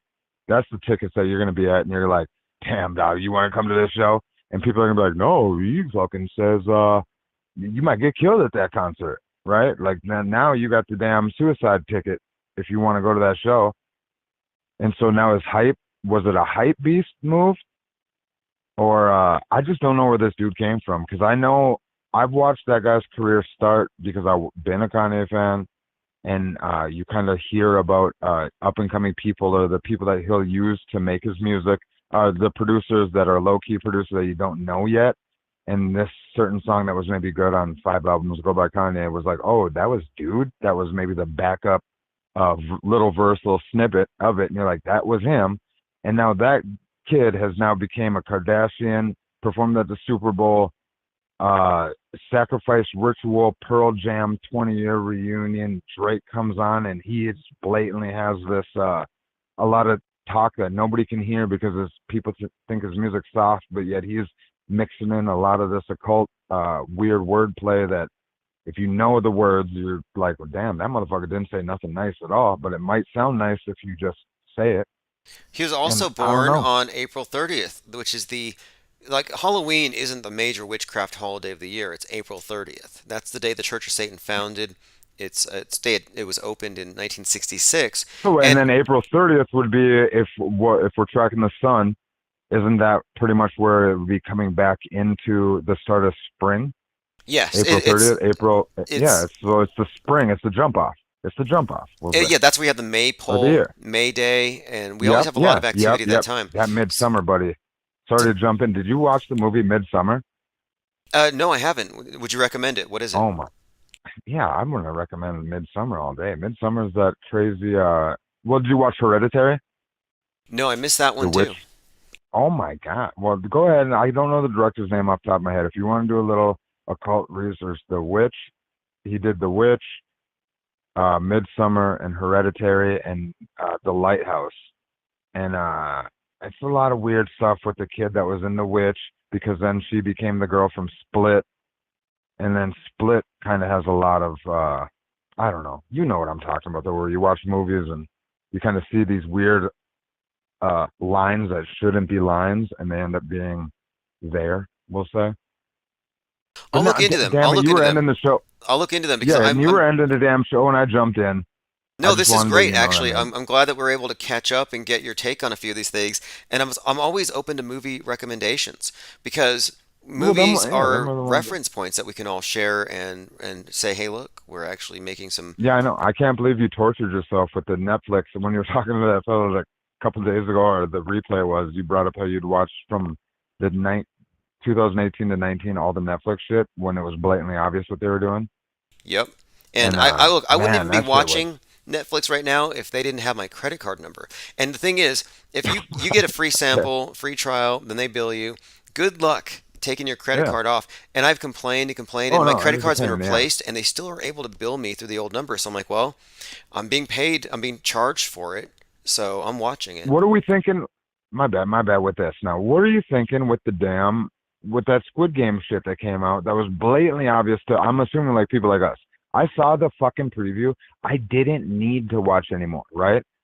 And then I actually saw the hype maybe on my Twitter recommended, and I go, what the fuck? And when I saw like the bad guys' masks had shapes on them, and then 2 days later, my mom and my nephew are watching the show, and I go, are you guys watching this? And my nephew's like, yeah, and I'm like, why do you guys? What? It's a Chinese one. It's an Asian, Asian like I remember Question Tiger Hidden Dragon. I remember when Jet Li showed up. You know what I mean? I watched the one. I love Jet Li and Romeo Must Die with DMX. I watched that stuff. I remember the Asian takeover of Jet Li and Jackie Chan movies, Rush Hour, and all that. But why was there such a hype over this Squid? I didn't need to watch Okay, it. good questions there. But See, I watched what it. is that? I watched it because I too Okay. want to know what are they communicating to the What is masses. So you have the subtext exactly? of, capitalism is killing us. This is an allegory for hyper competition over money. But I think there's a deeper Yeah. part of it here is I don't know if there's an effect on people, but you're watching like rooms of thousands of people being murdered realistically. Where it's like, I mean, you That's watch what I was. headshot stabbings, people being evil. It's just basically it's evil on a screen. It was as graphic as they were saying, huh? Yeah, it is, and Because you, I and you know can watch it, and it it's is. like, look, I mean, I'm not, I'm Oh, not, I don't I've fall worked, sensitive I've to worked the. around this I'll type of watch the stuff. shit to watch the sign. Right, Yeah, right, and to me, special effects are interesting. I found horror movies interesting, exactly. but I'm curious Yep, here I'm a freak like that. is there another reason? Could there, like, for example, you look at movies like The Walking Dead. Could these be done to maybe trigger sort of a antipathy towards masses of people? Maybe to get people speaking Right. like the elite, like, oh, the masses are problematic because they're super spreaders. Like, I wonder if maybe they're trying to, And, you know what I mean? Like, as far as like, not necessarily dehumanizing us, but normalizing the idea that when you kill a lot of people, it's not a big deal. It's just, and clean. even the words, and like seeing bands of people kind of the cult. The different factions. Because in Walking Dead, I didn't finish Walking Dead, but I got pretty deep into it. And I remember there was a part where they went to a train station or something, and like the people that seemed like they were a smart talking, great charismatic group, all of a sudden they run into ends up being fucking crazy cannibal. Like I don't know. I remember that part and being like, damn, that caught me off guard. That dude seemed like he was some guy I went to college with. Yeah, that's Like another he thing seemed like too. a nice dude, There's a lot and of he ended that, up having a lot of this idea that yeah, without the structure of government, we will all just eat each other. And I think that's a big lie. Like, okay, so they give you these two big lies. Without religion, you'll be wicked. Without government, you'll be yep, lawless. And I think government and exactly. religion are pretty much overstating how bad we are because it benefits them. And I think these movies are there to also help justify negative attitude towards the human race. To the Environmentalism, non, to, so, sorry, you broke up I was going there. to say, I didn't mean to step on you. environmentalism is basically positing that man's a problem, we're a cancer on Earth. And I think a lot of the movies kind of reinforce that attitude, which makes you more susceptible Yep, to buying into that propaganda. they definitely are. And now I just actually remembered, and I know you led me right into this. I remember what the gentleman said when he left the message, and he asked if God was government, if everything that we're doing, if he's like, if everything is whatever, if as bad as everything gets, what if God was government? And that'd be a shitty reality to come to grips with. That's what the gentleman said, and then he ended up calling a minute later. And that was a great thought, because right when he said it on the voicemail that you listened to, he that well, Hobson says that actually in the song, the exact same thing. And then when you think of that, it does say, "In God we trust" on money, right? And then we obviously get that from the government. So now, or this is not, because aren't we not supposed to think of God and government or religion and whatever at the same time? Politics and religion, we're not supposed to. But then in God we trust on money. Yeah, Issued by great point there. I we mean, want to say the government. you've got like the communists in their manifesto, and they say we got to abolish all religions, but they're replacing it with government as religion. And yeah, I would say Yep. that Yeah. government does become the proxy for God. It's their biggest concept Yep. of a creator and who grants everything. Yeah, no, that, like I said, that call was one of them where I was cleaning around my house and I didn't want the guy to get off the line. I could tell like you were, because what happens, I could feel him spinning his wheels, because easily one of the first times I've ever called, or even this time, sometimes you get so wound up on saying something that you get tongue tied and then you start veering off on the wrong shit and you feel like an asshole.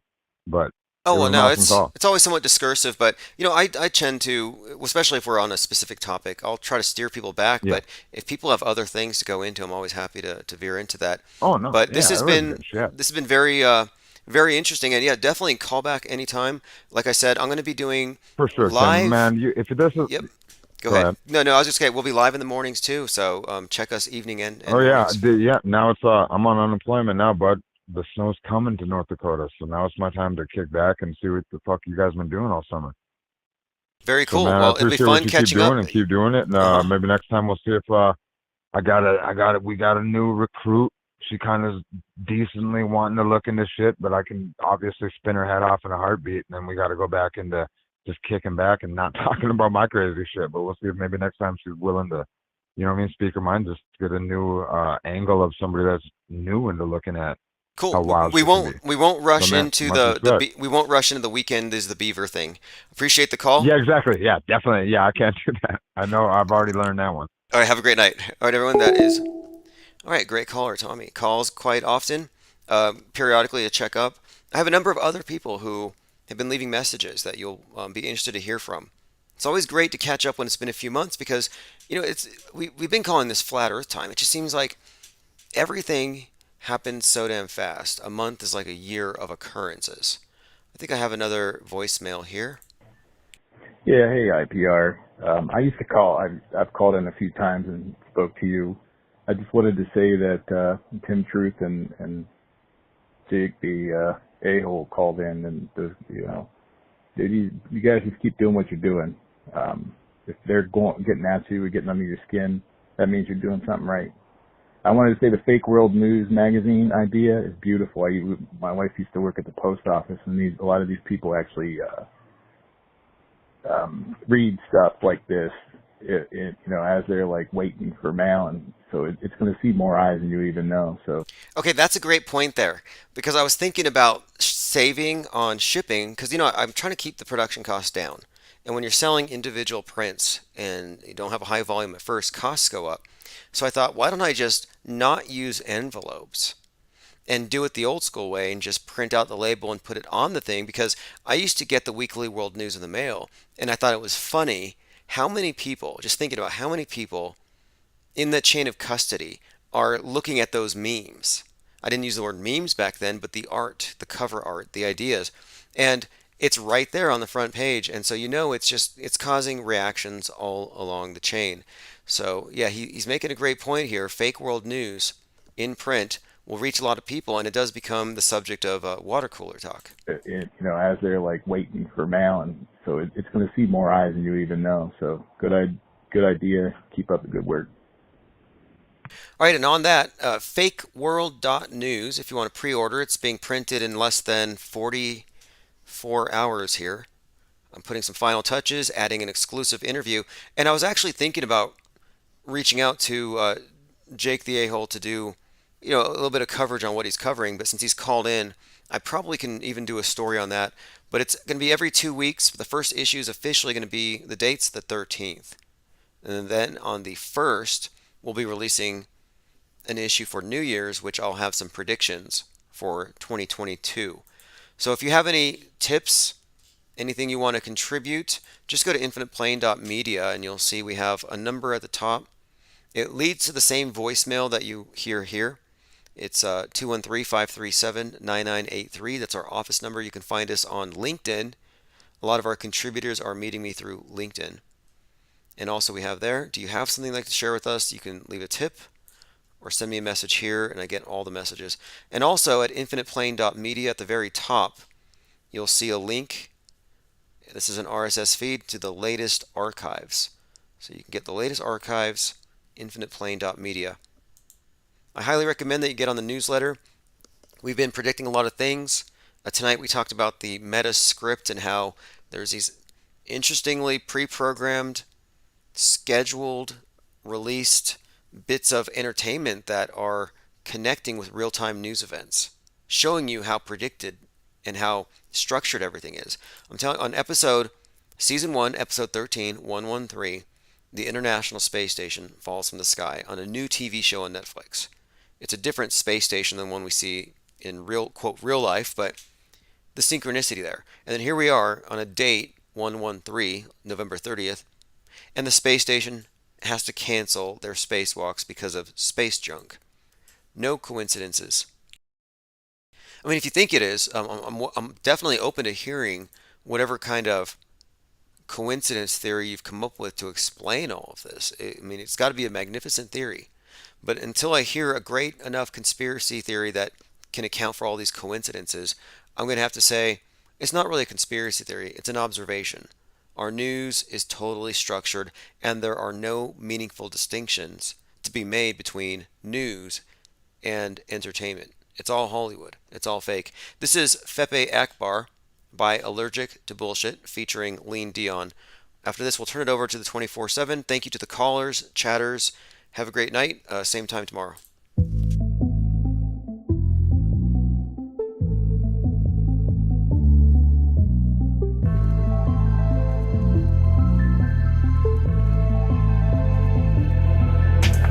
Fuck with your deception, keep it real, that's a profession. Like the whole world is pretending, found the truth around the penguin. Get a gang on with a blessing, all the other gang is stressing. RPSC on a nesting, only real one's gonna get this. Fake ones only accept this, they can miss the message. Timbuktu got bodies, yeah, find them in our records. Auto host a message, squad are representing. Killing you with knowledge, yeah, the uppers getting dirty. Oh, you're so affected, cause we're so effective. Let go of your worries, yeah, the whole thing is a sinner. We got it and we get it, offering refreshment. Level up your consciousness, honestly the essence. This wave is uncontainable, facts are undebatable. You lanes are unrelatable, give a fuck about saving you. We could keep on playing you, you just keep complaining too. Game is unescapable, unless you're with the gang or no. Messing with the penguin, we're messing with the penguin. Messing with the penguin, messing with the penguin, messing with the penguin, messing with the penguin, messing with the penguin,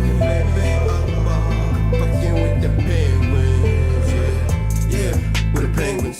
Coming with a vengeance, trying to make you come to your senses. Forget the general consensus, just pay attention. The book has paid with good intentions. I'm clenching my back wrenching, representing only the most superior independent media. We got that real shit fucking encyclopedia. We're bringing an end to this mass hysteria. They wanna know why it's so serious, cause you must be delirious. If you're still believing stuff, get a grip and show some evidence for your bold claims. We don't play no games, we stay relentless, exposing those events. Quick, the IPS are making an entrance. Busting doors down, cause now's the time for interventions that I mentioned. We're affecting so many men across the spectrum. We stand out from the crowd, we don't blend in. Steady gaining tremendous momentum. There's nothing close resembling. Check the emblem, it's a penguin, not a gremlin. Just letting you know you're on an infinite plane, it's never bending. We strike like temping, killing all fears and breaking the tension. Gotta know the Hawks army, digging deep in the trenches. Come and join in, be adventurous. Quit being so sensitive, forget the censorship. We ain't telling fibs. Messing with the penguin, we're messing with the penguin, messing with the penguin, messing with the penguin, messing with the penguin, messing with the penguin.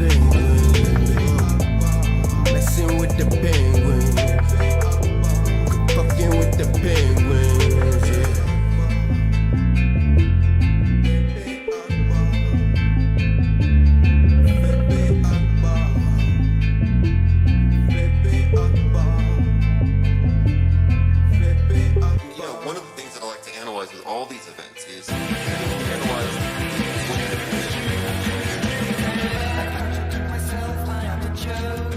I contradict myself very well. I contradict myself, I am large.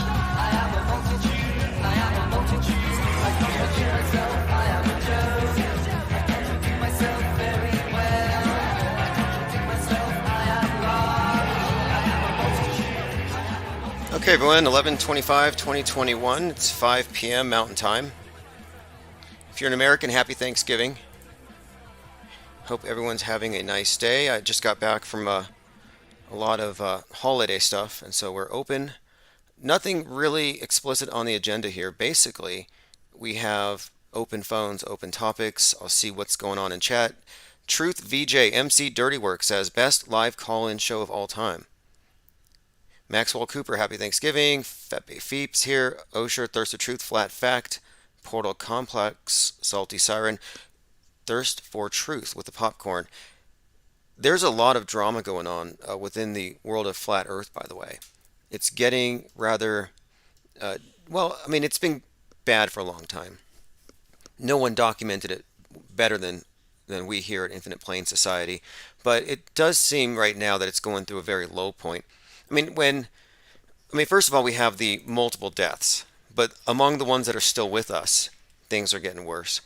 It started, I think, when Russian Vids, well, now it's RV Truth. They changed his name from Russian Vids to hide the fact that he might actually be a Russian disinformation agent. So it's now Truth. And I look at the word truth and immediately it sets off a red flag. If anything sets off a red flag, it should be someone who overuses the word truth or says, trust me, so many times. Like, okay.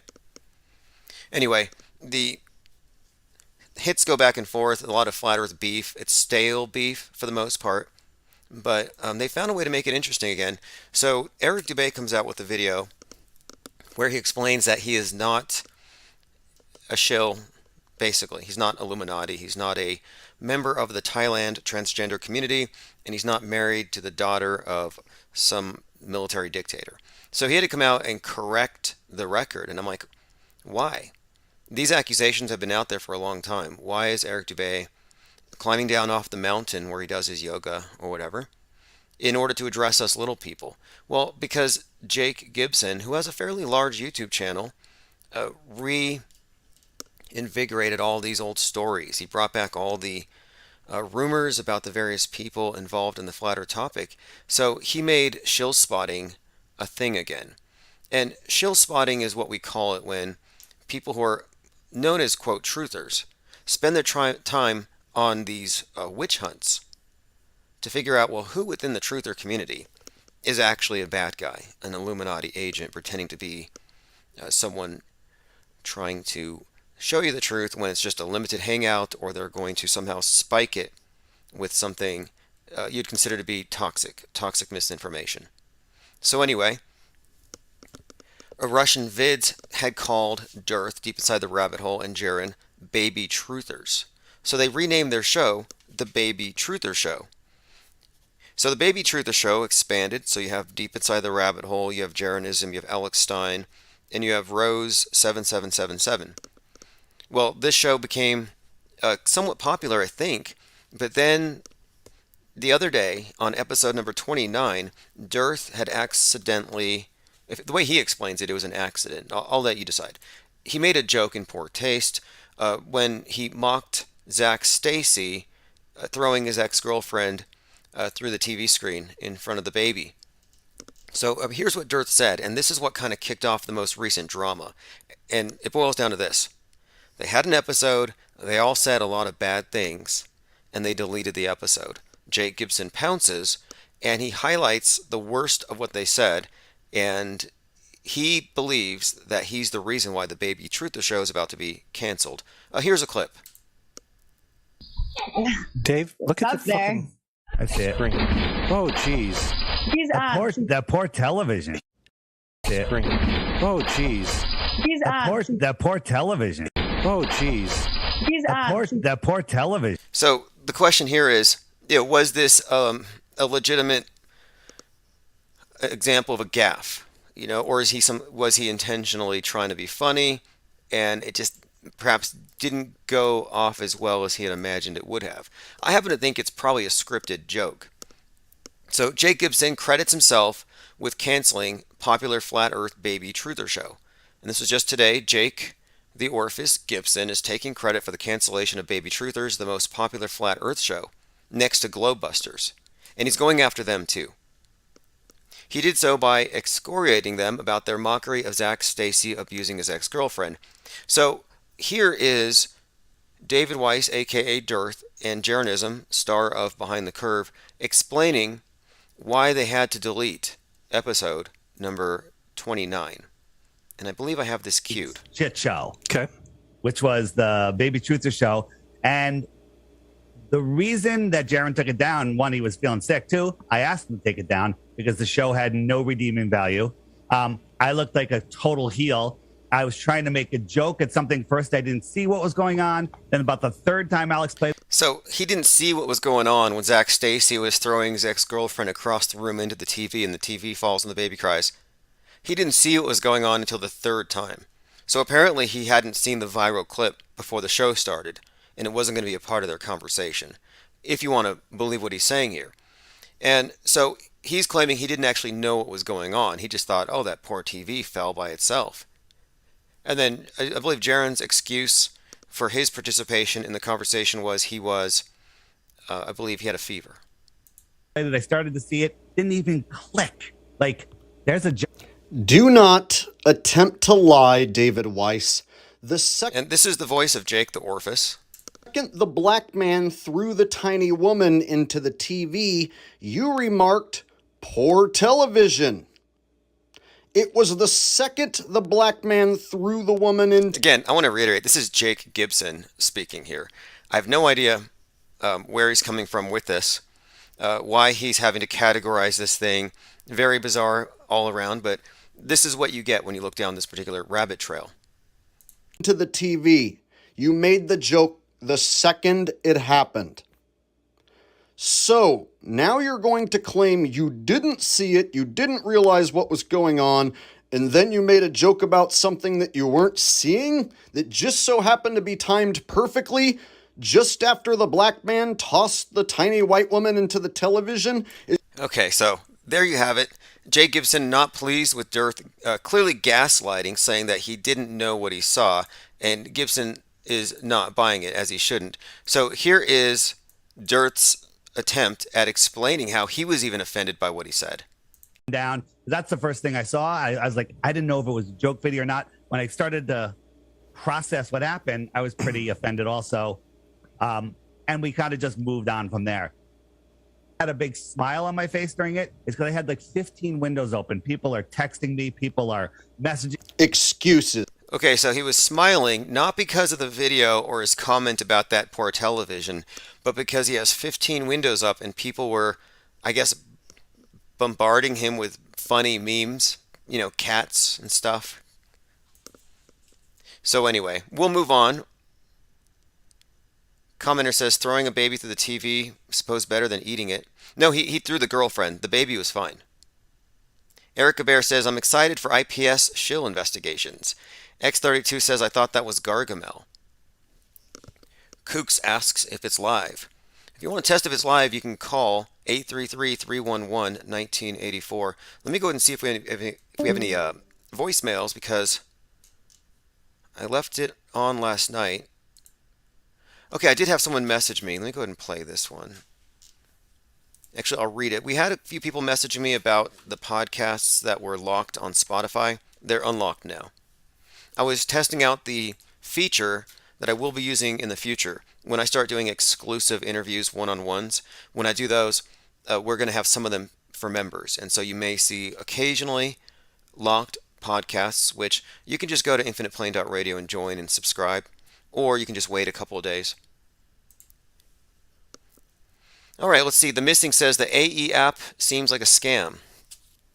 It depends on how you look at it, okay? Because I was selling flat Earth maps in 2017, not because they're flat Earth maps, but because I know it's not. It's not that it's a map. It's that it is a representation of what the Earth would look like from above if it were flat, to understand, at least get a kind of a visceral understanding of what it means when you're saying it's not a ball, because you've only ever seen balls in space. And if you remove that shape, you don't have anything to grasp onto. So it's a hypothetical, and it's an interesting image in itself. But no, what you have with the AE map is not a flat Earth map. It's just a globe projected around the North Pole. It's not exactly the same thing. So to form an app based on that is interesting, kind of an interesting approach there, but I kind of don't see it as a valid thing insofar as we don't know. We don't know if what they say is nothing but water is just water. We don't know if they're hiding land within the area described by the globe. And if there is more land, well, it's not going to be represented on that app. So I don't think it's a complete model. There isn't a model, has been my point. But I'm not critical of the app. It's a great conversation starter, I'm sure. Now, hey, look at the screen. This is from episode 3 of the new live-action Cowboy Bebop on Netflix. And they have an interesting way of presenting space travel here. And what you have, though, is you have these regions on a big planet that look like craters. And these regions are filled with water and land and an atmosphere and surrounded by an ice wall. And the atmosphere is covered over not by a hard dome, but by some kind of a membrane. And when they pass through it, you see these hexagons, like this honeycomb mesh. But anyway, on the screen, this is from Cowboy Bebop episode 3. You have about a dozen contiguous land masses separated by these barriers. But this, for example, is what we're kind of talking about. How can you even conceive of something if it goes outside of what all of the standard, mostly government propaganda sci-fi, would have you conceptualize? And this is a rare example in science fiction where they actually give a depiction that might be useful for explaining some of these alternative cosmographies. Another problem I have with the AE map being used as a flat Earth model is they attach it to the Bible. And they don't go far enough. They say, oh, the Bible says it's this big and it's under a dome. But they don't talk about what's beyond the dome. They don't want to talk about it. Some will. Russian Vids is actually against it. He says it's a satanic blasphemy, just as bad as outer space, to even discuss it, because it's extra biblical, according to Russian Vids, who is not an expert on the Bible, if you ask me. I've never heard him recite a Bible verse. I've heard him reference vaguely, like, oh, you know that one Bible verse about discernment? Yeah, I believe in that one. Which one is that? Just go recite some more Meatloaf lyrics. Salty Siren says graphene is a honeycomb mesh. Right? Zinvala says, which one of those membranes is Mac Parhar living in now? Right. Hey, and if you want to watch it, I watched it because Netflix recommended it to me, and it was on the 19th.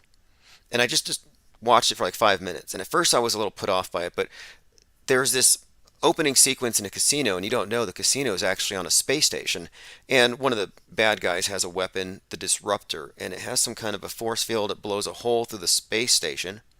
And all kinds of people get sucked out, and you see space junk. So there's a lot of space junk predictive programming and space wars already kind of, I think, setting the stage in the public's imagination for what's coming soon. I mean, you have to keep in mind, I'm talking about now we have some good visuals to understand what space junk looks like. They finally introduced it in a believable way. And it's probably not a coincidence that a month ago, the space station had to dodge Chinese space junk. Last week, Russian space junk. And then today, and I have to look into this right now, I believe today a piece of space junk from SpaceX was going to be expected to pass by the space station very close. Let me take a look here. Russia, here we go. Russian missile test debris that was the problem. They're doing these missile tests. But most recently, SpaceX is now in the game. So we're actually seeing these like space wars. Okay, let me see if I can find it. Ring of junk, like Saturn's ring of ice, Earth may soon have a ring of pollutants. Yeah, that's another thing we've been told here, is that we're going to be seeing the possibility of the Kessler syndrome and perhaps our entire access to outer space being blocked off forever. Okay, I'm going through my headlines here, and I know I saw something that they're expecting something from SpaceX. I don't know if it's happened yet. China's satellite almost crashed into the space station. Now the scientists are sweating over space junk. And I'm just saying, it didn't really exist for the public until recently. And they bring it to your attention through the movies. The first time the space station was hit with space junk, coincidentally, was when they were testing out vaccines on the mission Celestial Immunity, and a piece of space junk literally punched a hole in the arm of the space station. Okay, a fragment from a SpaceX rocket stuck in orbit is going to pass the ISS. Russia's mission control has announced. And it says here, Moscow's Roscosmos Space Agency said the fragment of the Falcon 9, launched by Musk's California-based company, will come into close proximity within the next 2 days. So that's what we're waiting for. We're waiting for Elon Musk's rocket debris to hit the space station and cause some international event. Now, someone mentioned Mac Parhar. There is this theory that a lot of the death fakers go to some place called Crisis Actor Island, which wouldn't surprise me. They would have to be moved somewhere, or they just recycle them. You know, Waynell Sexton. How many different psyops was she in? We talk about this quite a bit, and it's not a new thing. I mean, right now, there's a lot of talk about whether or not Kyle Rittenhouse is actually a Sandy Hook victim. No joke. I mean, originally, the rumor was that Brian Landry was, in fact, this Sandy Hook kid, one of the more famous faces. Now, I saw it, I can see it, but then I saw the connection to Kyle Rittenhouse, and then I'm thinking, well, no, that's even closer. Now, keep in mind, though, Gabby Petito was in a post-Sandy Hook music video, so you already have the Sandy Hook connection here. But anyway, here's a comparison of a Sandy Hook kid to Kyle Rittenhouse. I mean, the thing is, Kyle's face is somewhat amorphous, kind of chubby. There's no way to say for sure, but I think you can kind of guess. You can see the proportions at a minimum. Look at the proportions of Adam Lanza and David Hogg.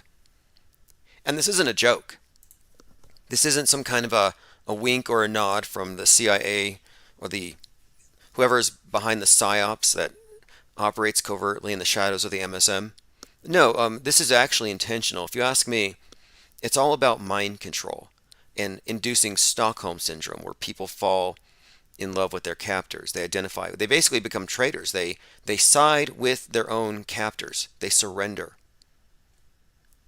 So what happens is, the face of terror, the face that frightened everybody, and ruined Christmas for a lot of people, just the horrific scene of the Sandy Hook event, the face of it is Lanza. So for him to resurface as Hogg is very significant, because Hogg is the one leading the Children's Crusade.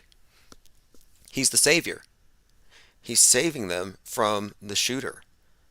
He's saving saving them because they're too young to vote away gun rights. So he registered. David Hogg in the Parkland acting troupe went across the country, 48 states, 70 high schools, and they registered all kinds of 18-year-olds to vote against their own gun rights. But my point being here is, the face of the savior is the face of the terrorist. That's by definition how you induce Stockholm Syndrome. Ryler05 says Rittenhouse looks like Alex Jones's son. Again, with that, it's the amorphous nature of both of their faces. That kind of makes it easy to imagine it. Because you don't really have a face. You have a face, but you've got micro expressions. And it's always changing. And it's not hard to find a couple faces that are close. And Alex Jones's son, Rex, looks more like Bill Hicks than Kyle Rittenhouse. Okay, let me go ahead. There's so many flat earthers dying right now, and so much skepticism around it. So when someone says, is Mac Parhar in that other pod or whatever, it's a fair question.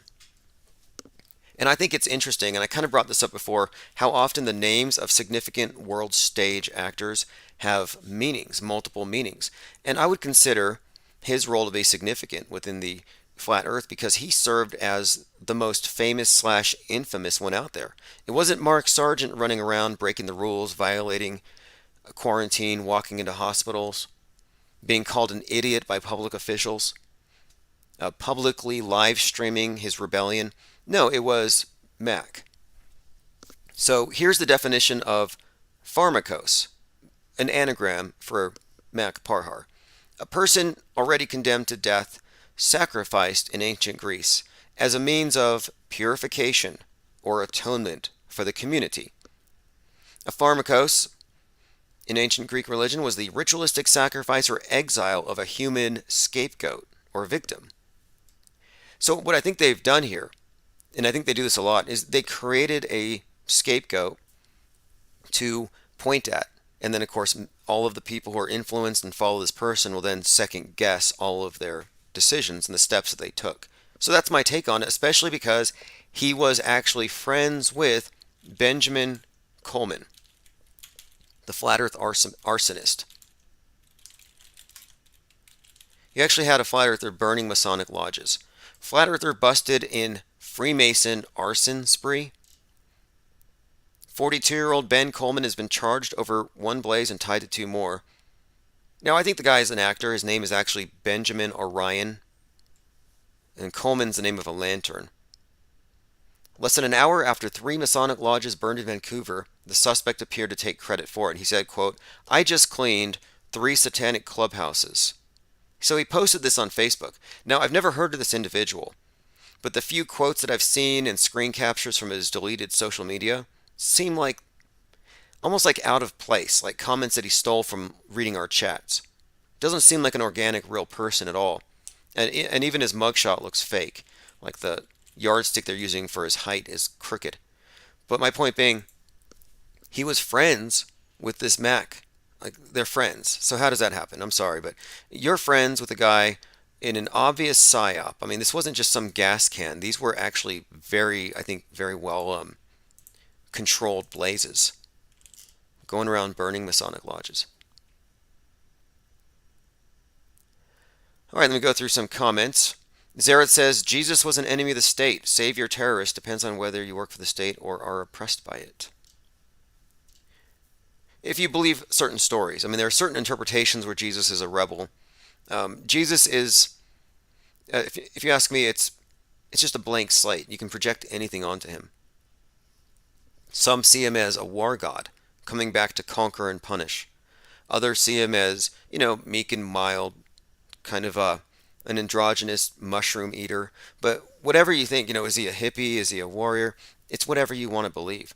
I happen to think that Jesus is actually a Caesar, deep faking it to reach the people he rules. I think they put a nice smiley face on fascism whenever they can. And I kind of think that's why they invent these various characters. I mean, if that offends anybody, that's cool. Be offended, but I need evidence to believe anything. And right now, I don't trust mainstream religion any more than I trust mainstream media. Mainstream media has replaced it. And if you look, all of the old components, all the various aspects of the old religions have just been templated into our modern worldview, which kind of seems like it's actually a template for control more than an authentic account of the truth.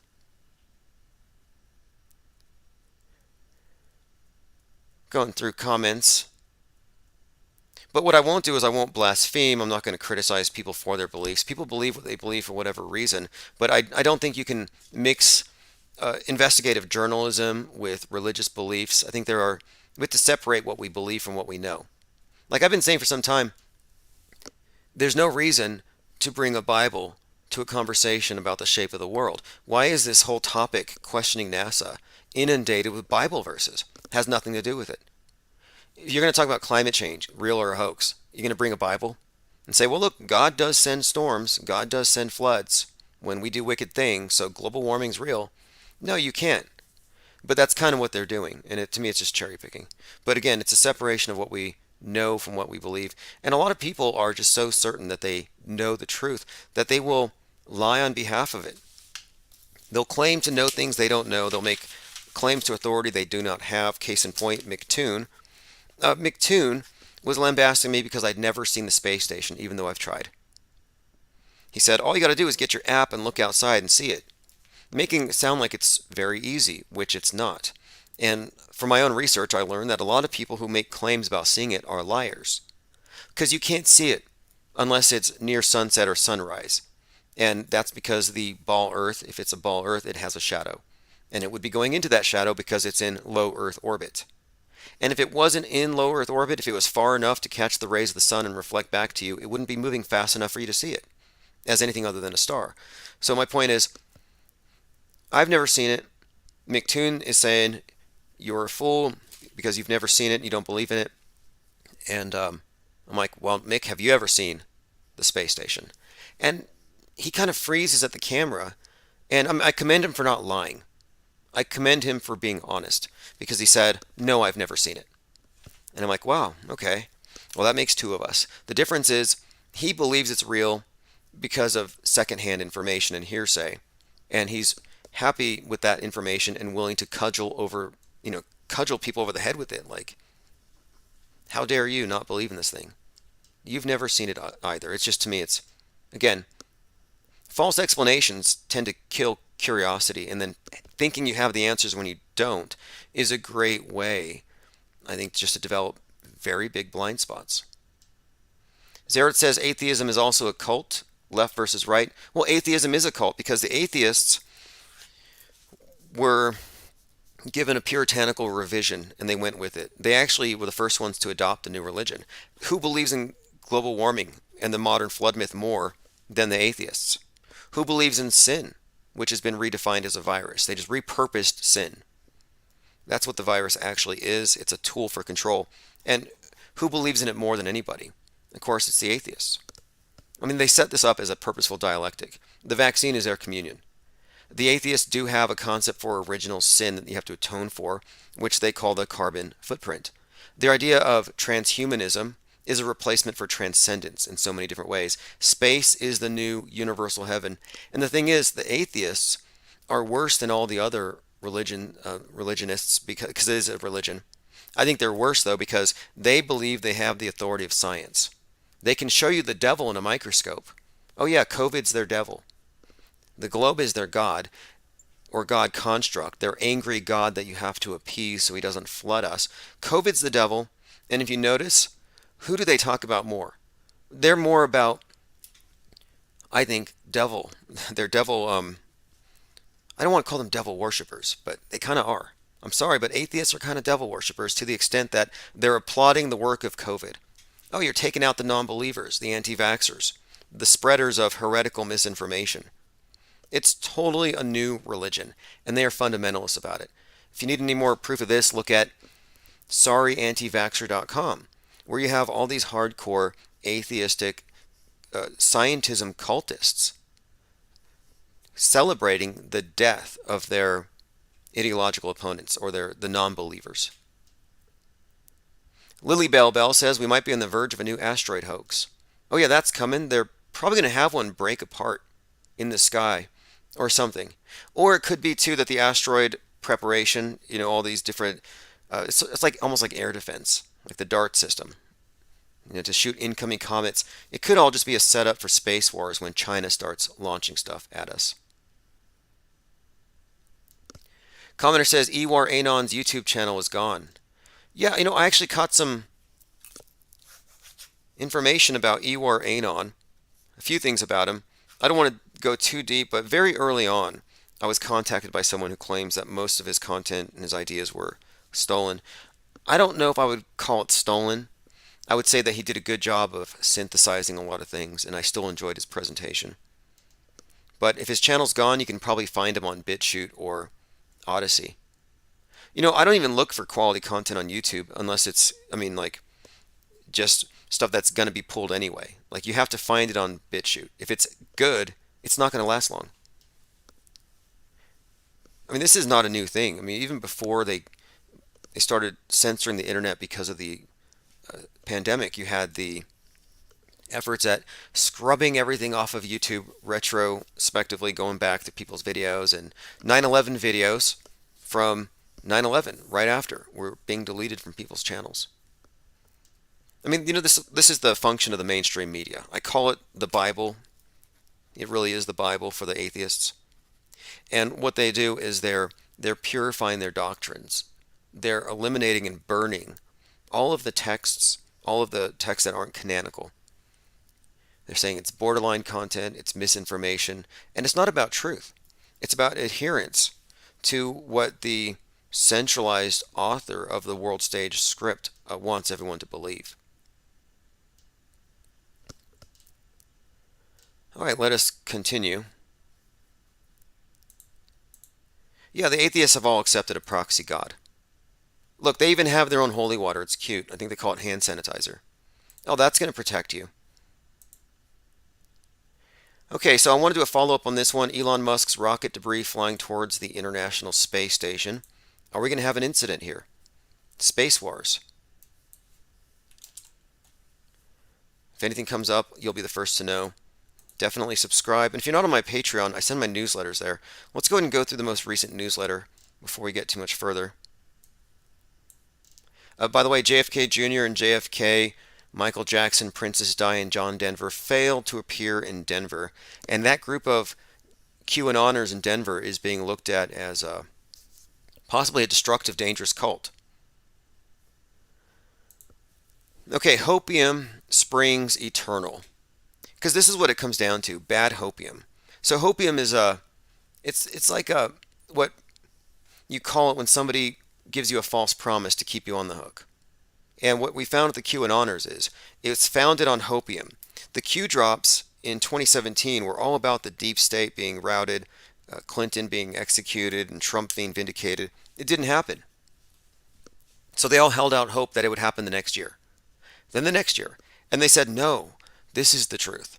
It's the 3-year delta is what they call it, whatever that means. It means that any Q drop, every single statement dropped by Q, just add 3 years so you can read the future. And they say, the future proves the past. And they all chant that like something out of 1984. The future proves the past. So they have this take on it, and their hope has not run out. And it has led them to Dealey Plaza. X marks the spot where JFK was assassinated 58 years ago. And they fully anticipate, well, salvation or whatever. So here's what I put on this topic of hopium springs eternal, because it's not just them. Hopium is all over. One can never be fully saved, vaxxed, or totally secure. Nobody's coming back from the dead to save humanity. Yet people continue to go batty over the illusion of safety and the promise of greener grass on the other side. The vax junkies, the climate change alarmists, and the JFK worshipping cultists, spelled with a Q, are all losing their minds, chasing after their version of salvation. So the climate change alarmists want to lock down society to save the planet at the expense of freedom. The JFK cultists, the QAnoners, they want society violently purged. Yep.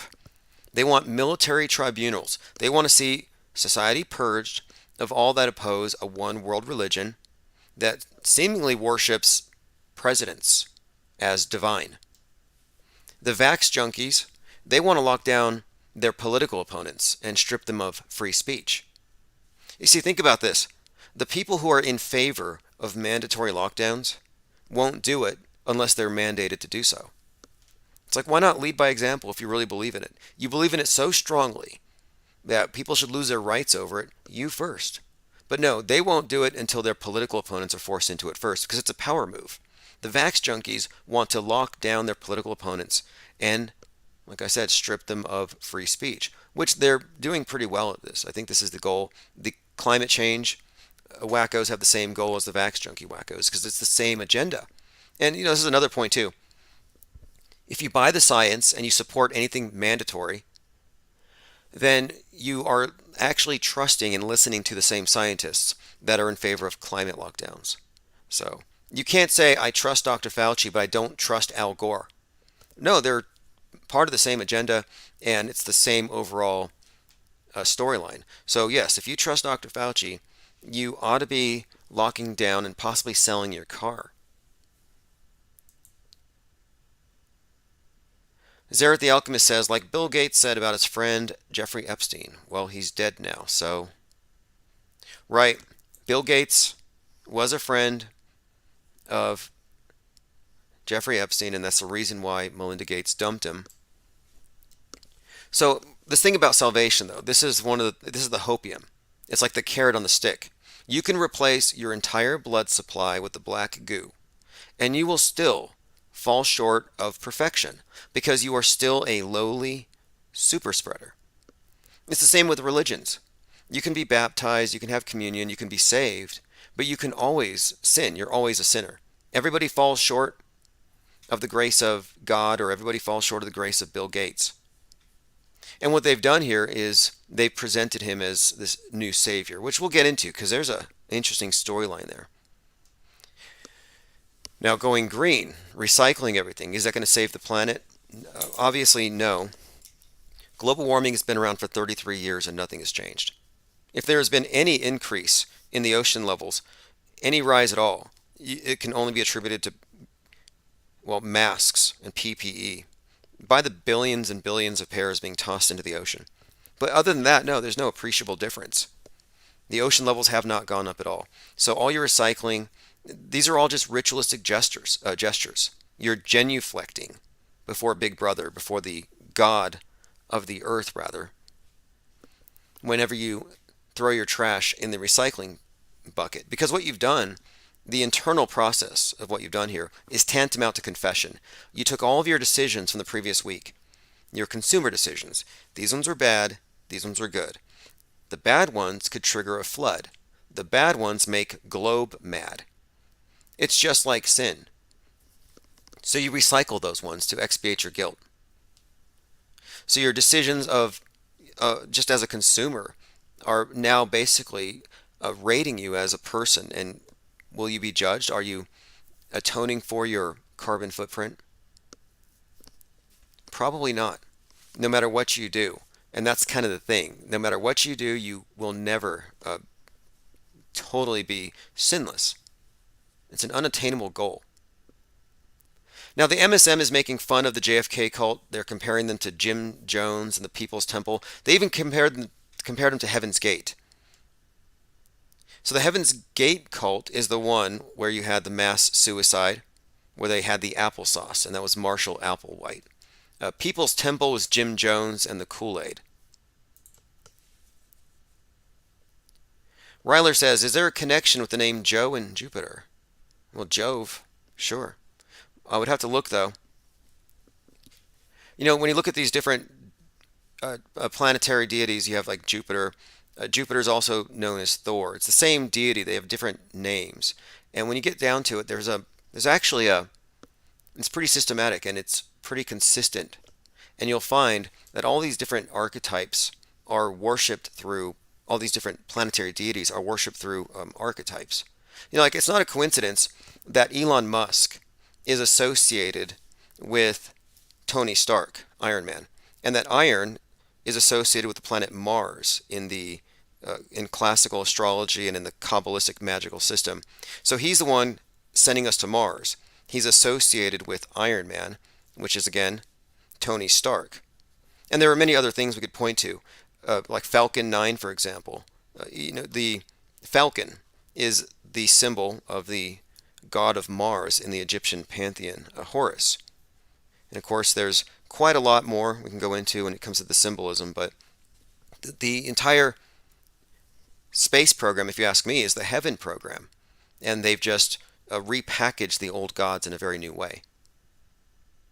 Someone had left a message earlier about the TV show called Strange Angel, which kind of shows you the origin of a lot of this stuff with Jack Parsons, who is the American counterpart to Aleister Crowley. So you have Aleister Crowley overseas. Over here in America, Jack Parsons has a commensurate role and position, and he's hanging out with L. Ron Hubbard, intelligence agent, science fiction writer, and what they concocted together was, I think, what we're experiencing today as the space program, the space age, the idea of man's destiny as a multiplanetary species. I think that all came together as combining Mystery Babylon and its rites, its symbols, and its iconography with science fiction. Ryler says, why is Thanksgiving always on Thursday?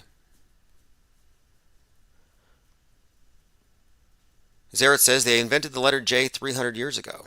Well, then how did they spell Jesus? Wasn't that what George Bush said? He was like, if English was good enough for Jesus, it's good enough for me. Yeah, it's kind of funny when you put it in that perspective. It's like, do you trust centuries and centuries of editors and censors? I certainly don't. Now, I don't go so far as to go 100% along with Ewar Anon or the Mud Flood channels who are, quick to just say, well, you can't really trust anything from 100 years ago. No, I don't completely go into the area of agnosticism. I think that there is a method to separating fact from fiction. I think a great deal of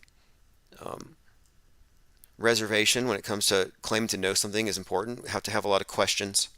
I don't claim to know, but if you can't question it, that's when it becomes problematic. And notice how questioning the news brands you as a heretic today, or a conspiracy theorist, or a conspiracist.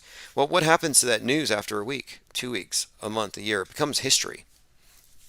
So your fake news is actually your fake history. Victoria says, oh my God, George said that? Seriously?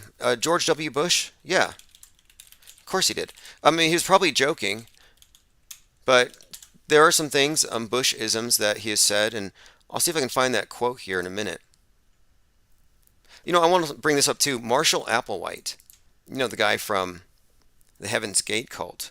This is him. Marshall Applewhite was an American cult leader who co-founded the Heaven's Gate group. So this was the group who believed that they could go up into the heavens or whatever, that they had to ride a comet. Is that the one? There are so many of these suicide cults. Okay, so here we have him. Applewhite served in the U.S. Army. Then, in 1972, he developed a friendship with a nurse, and together they developed and discussed this concept of mysticism, and they became divine messengers. They told their followers they were visited by extraterrestrials who would provide them with new bodies. Okay, this is the one, they saw the comet Hale-Bopp. Now, there is this theory that this individual, Applewhite, is actually a character portrayed by the father of Jim Morrison. George Morrison. So I've done a little bit of a side-by-side. I would need to see some more. But George Morrison was the admiral who was, here we go, the commander of the U.S. naval forces during the Gulf of Tonkin incident in 1964. Father of Jim Morrison. So yes, there is this theory that the father of Jim Morrison was repackaged and played the role of Marshall Applewhite. And I've seen a few pictures, seem kind of convincing, but I'm going to have to do a little more digging. Yeah, Admiral Morrison. Let's see here. Zaret says Admiral Morrison. Oh, Rush Limbaugh. Right. Rush Limbaugh's dad. Now, that's an interesting point there, because there is this theory that Jim Morrison is Rush Limbaugh. And one of the first things people do when they hear something like that is they balk at it. But you have to listen to the work of Jonah Mendez from the CIA, chief of disguise, something like 27 years in the field of deepfakes. And she said that one of the primary objectives of the disguise department, of the deepfake department, is to create a character that is diametrically opposed to their previous incarnation, so that no one makes that immediate association. So, for example, long hair and thin, bald and fat. You switch these things. You replace a beard with being clean shaven. You got a kind of this shamanistic, drug taking, sex, drugs, rock and roll Jim Morrison, and now you have this conservative Republican, kind of the water boy for the Republican Party. And when you go into it, though, what would be the point? I mean, Jim Morrison is pretty much known as a death faker, Club 27. What would be the point here? I think that this is part of the MO. You do find a lot of these characters are seemingly repurposed into something in media that involves agitation, but they go from entertainment into media and disinformation, guardrailing, controlled opposition agents. Lily Bell says Jim and Rush look too much alike. I think so. Mark says, shave Einstein and you get a Picasso. One destroyed science, the other destroyed art. Okay, now a couple more things. I'll look into that one. So if you look at the teeth, they match when you talk about Limbaugh and Morrison. But what's more, Limbaugh's late wife, or his latest wife, I don't know how many times he was married, but she's a dead ringer for his girlfriend he had at the time of his death. He died at 27, hermetically sealed casket. It doesn't make sense. No underlying medical condition, had not seen a physician within 24 hours, and they just kind of swept it under the rug. Rush Limbaugh uses a golden microphone. Jim Morrison, golden microphone.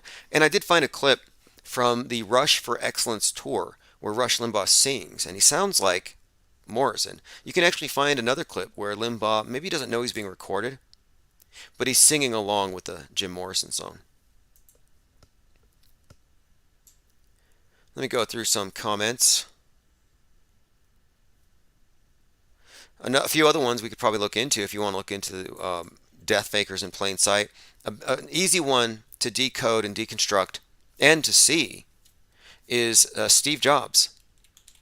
So Steve Jobs and John Lennon. There's a few little clues in the stories with Apple Music and Apple computers. Their noses are identical. They wore the same style of glasses. And one of the things, though, that really made me go 100% in on this one was when Steve Jobs died, Wozniak said something, something very, very unusual. So Steve Wozniak said, when John Lennon died, and this is in October of 2011, he said, quote, "The world lost a John Lennon." Think about that. It'd be like if Limbaugh died and somebody says, "Oh, the world lost a Jim Morrison." But that's the first thing out of Steve Wozniak's mouth. Take a listen. I was so stunned because I have very dramatic memories of where I was when the Beatles were on Ed Sullivan, when I heard that JFK had been shot, and I'll never get this memory out of my head, just where I was, just getting a phone call from a reporter. And they just said, "Have you heard the news?" And I instantly knew what that meant. And that was just a total shock. Like, what do you say? It's like the world lost a John Lennon. The world lost a John Lennon. And of course, you have to mention JFK, another hoax. And all these hoaxes are interconnected. There isn't some isolated incident here and there, and we just pick up on it. No, this is part of a broader program, and that's what's important to understand. All of the death fakers are connected. It's just a total shock. Like, what do you say? It's like the world lost a John Lennon. I mean, Steve was... The world lost a John Lennon. Okay, you got it. But again, they give it away all the time. All right, let's go ahead and move on. The pictures are there to be found if you want to look into the Morrison Limbaugh thing. Both of them using golden mics. I mentioned Bruce Lee and Michio Kaku. There's a connection there. One has the 1-inch punch. The other has the 1-inch equation. You find all these interesting connections between the new roles and the old roles. In fact, before Brittany Murphy, quote-unquote, died, she was being interviewed, and she told the interviewer, "I want to be reincarnated after I die and come back with your hair."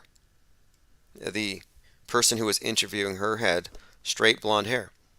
Well, the character that Brittany Murphy came back as, I believe it's, is it Lila Reinhart? Has, like, straight blonde, blonde hair.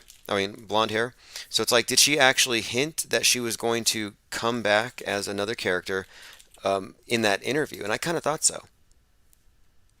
Now, again, we're talking about people who are faking their deaths, going through some surgeries, coming back as new characters. We have a list of them worth looking at. Oh, Breek says Amy Winehouse. Amy Winehouse is rumored to be Lady Gaga, of all people. A lot of work on that one. But you can do it with mouthpieces and fake teeth. Infinite Plane Radio. Hey, Tim, how you doing? Oh, very good. Thanks for the call. What topic piqued your interest tonight? I just tuned in. Just the whole Metascript thing has got me going. Yeah, same here. Almost just because it's just too predictable in many ways. So, recent events. Right now, we're dealing with space wars, stuff falling from the sky, and then all kinds of predictive programming. What do you think of the Astro World event? Fake or real? Fake, like completely, like just from past shootings or mass murders or wherever you want to call them. That Right. 300 people suddenly got dizzy and collapsed almost, but 8 died. Yeah, 8 died. Well, 9 is what the final total was. But I pointed this out that the day before the concert, 2 days before, Travis Scott released the video for Escape Plan, where he's wearing the Pearl Jam concert shirt from the Rockslide Festival 20 years earlier. And the Yeah, Rockslide Festival had 50,000 people, 9 died. I'm like, what are the odds? astronomical. Exactly. Yeah, exactly. And that's why when I look at this thing, I'm seeing this thing as a script and a whole lot of characters. Uh, Recently, there was the Kyle Rittenhouse trial. You had someone's foot disappearing into the courtroom floor. So, I did see that. Yes, so I'm like, well, green screen. yeah, exactly. So that has me questioning. We're dealing with augmented virtual reality where they're having like CGI people inserted into the room. I mean, how are we supposed to take any of this stuff seriously when we have these serious glitches? I think even Biden's foot went into the ground. Mm, I can't comment on that because I've not seen any of that about Biden's foot disappearing. Oh, it was the same thing, and it's like a day later. Biden's just walking across a grassy knoll, and one of his legs kind of half disappears into the ground, and it's like, I don't know if that's a glitch or if they're hinting that he's got one foot in the grave, but yeah, it was a similar glitch. Well, they also did come out and say, yeah, Biden is not actually in the Oval Office half the time, and they use like a backdrop. Yeah, that honestly, that has not been adequately explained to my satisfaction. Here you have a fake White House set.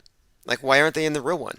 It doesn't make any. There's no logical sense there, and unfortunately, or whatever, it lends credence to what the QAnoners have been saying, that the election was a big sham and it's some kind of a show going on for our benefit while the military takes care of the deep state. I mean, that story's getting kind of old, but I can see why they cling on to it. Yeah. So notice how after the verdict, it was like not even maybe a week that this driver decided to drive through a parade, and they're we were white people were labeled, the biggest threat, or white supremacy was labeled the biggest threat, but it was this colored dude who ran through or drove through that parade and killed 5 people indiscriminately, just driving through it and killing.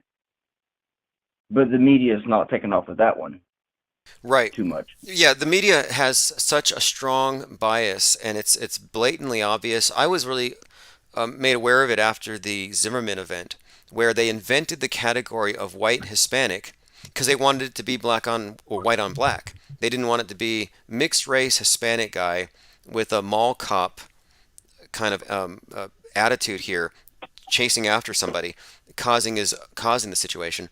They had to make it racial, and they always do that. And then when it is racial or appears to be, but it's not the right combination, they just ignore it. I mean, look at all the attention Jussie Smollett got until they found out that it was fake. Yeah. Now, the guy with the running through the crowd, that event, have you had a chance to look it over? I mean, do you think that the event could have been faked or staged? I haven't delved too deep into that one yet. So Now he I don't did. know, The but guy's got music videos. He's got a video even featuring his red SUV. Supposedly he ran over his ex-girlfriend a few days before. So there's a big story leading up to this, and it's either all fake or it's real. But I've seen a few things in the footage that make me really question whether or not this was just inserted CGI. And many of the witnesses seem very. In fact, I have a witness who was at the El Paso shooting, and that was sent to me by One Step Too Far. And whenever you have overlapping crisis actors at multiple events, it pretty much guarantees the event's fake. right. My thing is just the timing of it.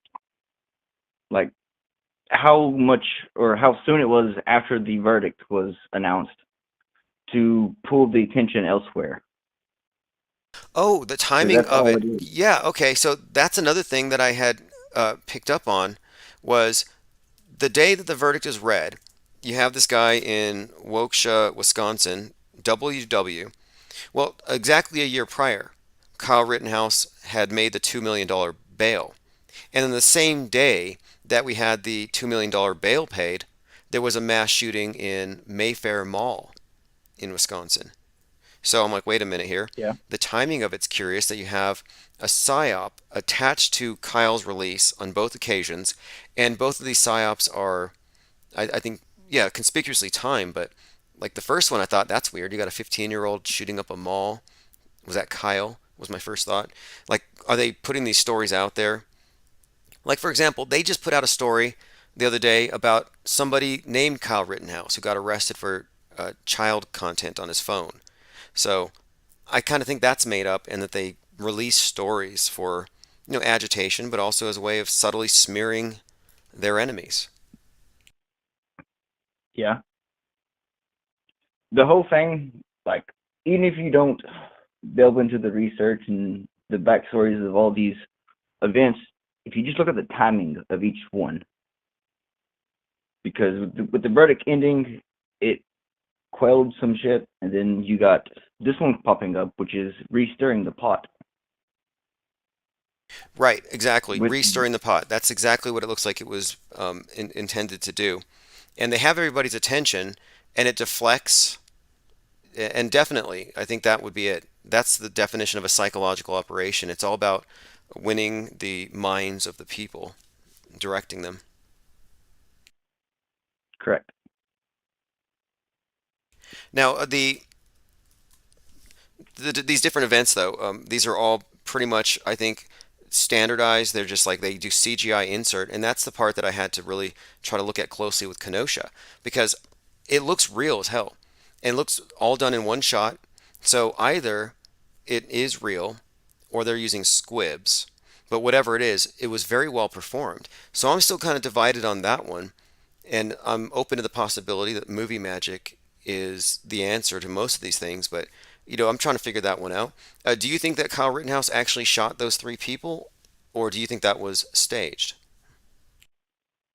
Well, with you saying you want to see that dude's arm, like, I'm on the fence. Same. Because that's a very good, what do you call it? Well, Not note, yeah, I think we have to be. evidence. Yeah, That is real or fake. that would be tangible evidence, and he did not show his arm off. But the question is it fakeable? And because of that event, I really had to dig in and look into how they could fake it. And in my research on movie magic, you do have squibs, and you would have these things perfectly timed. So, like, all you would have to do is have a detonator and a trigger on a fake gun. But I'm still kind of Just like torn. the Ashley Babbitt video. Right, the Ashley Babbitt video is a perfect example of a squib, and it blew up on her neck. And it only just barely trickled down. If you got shot in the neck, it'd be way more than a trickle. Yeah, I believe so. good point there. Getting shot in the neck, lying down on the ground. Yeah, you think there would have been a pool there, but no pool of blood. That event was very well deconstructed. And since you bring that up, Kyle was immediately surrounded by people like Lynn Wood, a crisis actor lawyer, and the McCloskeys. So the McCloskeys are also there at the courthouse. And these two people are definitely agents. and their wardrobe makes them look like they stepped off of the cover of the Turner Diaries, the book that inspired the modern white nationalist movement. So he's surrounded by a lot of shady people, or he's shady. And then there's one more thing. Kyle Rittenhouse's birthday is January 3rd, 2003. That's Greta Thunberg's exact birthday. What do you make of that? That's the first I've heard of that one. That's something to think upon. That's conspicuous nonetheless. Yep. I was like, wait a minute here. You're telling me that Greta Thunberg and Kyle Rittenhouse, the two most, I would say the most famous faces of the extremes of the left and right, even globally, male, female, left and right, super polarizing. Left wing hates Kyle, loves Greta. Right wing hates Greta, loves Kyle. And they were both born January 3rd, 2003. That's too much. Yeah, that's not that's not a coincidence right there. Yeah, so to me, it makes me think that this is another example of maybe his, like, see, Kyle might actually just be a tool. He might just be an employee of this PSYOP entertainment complex, just doing his part, playing his role. There's, it's possible, I could say, that he could have been an actor his entire life. I'm not sure if I'm going so far as to say he was a Sandy Hook victim, but he does look like one of those kids. I don't know about that, but that's a very vague description. Yeah, it's too vague. If you compare the images of Noah Posner to Kyle Rittenhouse or Brian Landry, I think they're both equally compelling. And Landry and Kyle look nothing alike, so I'm more inclined to think it's just too much of a reach, because when you're dealing with a young face, it's just there's not enough definition to say for sure. And that Brian Laundrie dude, yeah, that was a funny psyop. Yeah, found him dead. Supposedly, I'm curious as to, like, wait, if they found him dead, there needs to be a gun nearby. I'm kind of curious what he shot himself with. Yeah, and the whole body came up missing, and then okay, so first that lady chick, I already forgot her name. That's how long it's been in the back burner. God, what was her name? The victim, supposedly. Yeah, Gabby Petito, who was also in a post Sandy Hook music video. Yes. Okay, so there's a picture of Gabby and Brian together with just a portrait. She has a tattoo on her left arm, right around the forearm. Then, if you watch the body cam video of the police footage, she has no tattoo there. Okay. So that was my compelling evidence. Or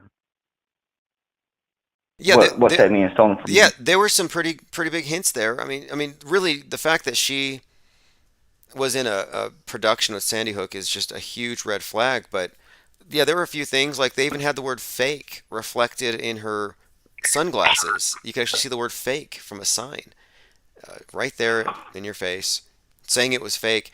And I also noticed in a lot of the images they posed her to look like Virgo. It's the constellation, and then Virgo is personified on Earth as Persephone, and she's kidnapped and taken to Hades. So I thought, well, look, you got the Spring Maiden, Virgo, aka Persephone in the form of Gabby, and she's being kidnapped and taken to Hades at the end of Virgo when we enter Libra, the scale turns. So it just seemed like this was a ritualistic reenactment of the kidnapping of Persephone as we transition into the dark side of the year. You know what's funny? I'm a Libra. Okay, well, irrelevant. Yes, but you see, the thing is the timing of it, though. You know about Libra and like yes. the equinox, and so I kind of thought that's what it was, and that even the name Brian Laundrie obviously sounds like brain laundry, and I'm thinking maybe this is about how part of our brainwashing is keeping us fixated on their rituals year after year. It's keeping us fixated because they attack our emotions, or those who are not aware of it. They go for the emotions of people. And this young lady got abducted and killed by her boyfriend. that will attract a lot of people's attention because of their emotions.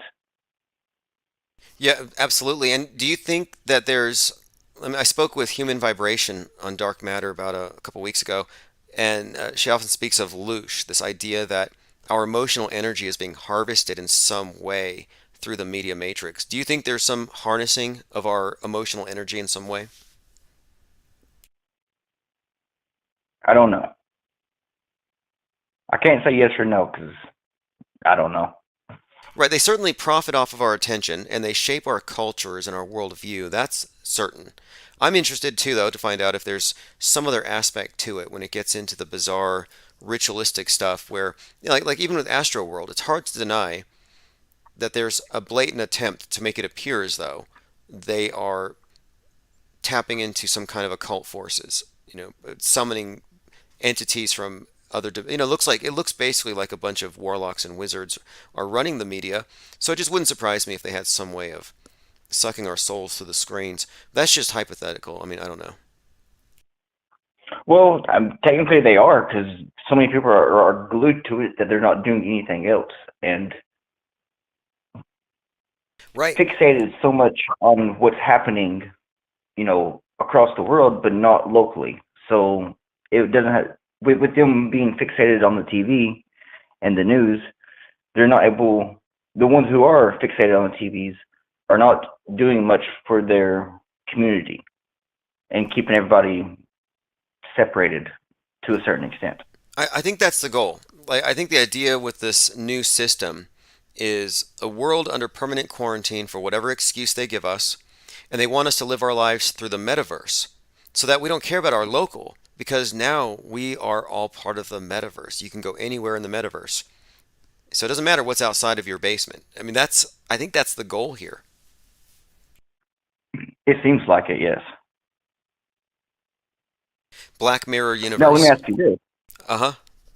Let me ask you this. What are your thoughts on the smallpox vials that were found in Philadelphia? I didn't know they actually found any, but I heard Bill Gates talking about smallpox, and then there's a movie coming out called The Division with Jake Gyllenhaal in 2022, and it's about a smallpox outbreak. But no, I hadn't heard about that.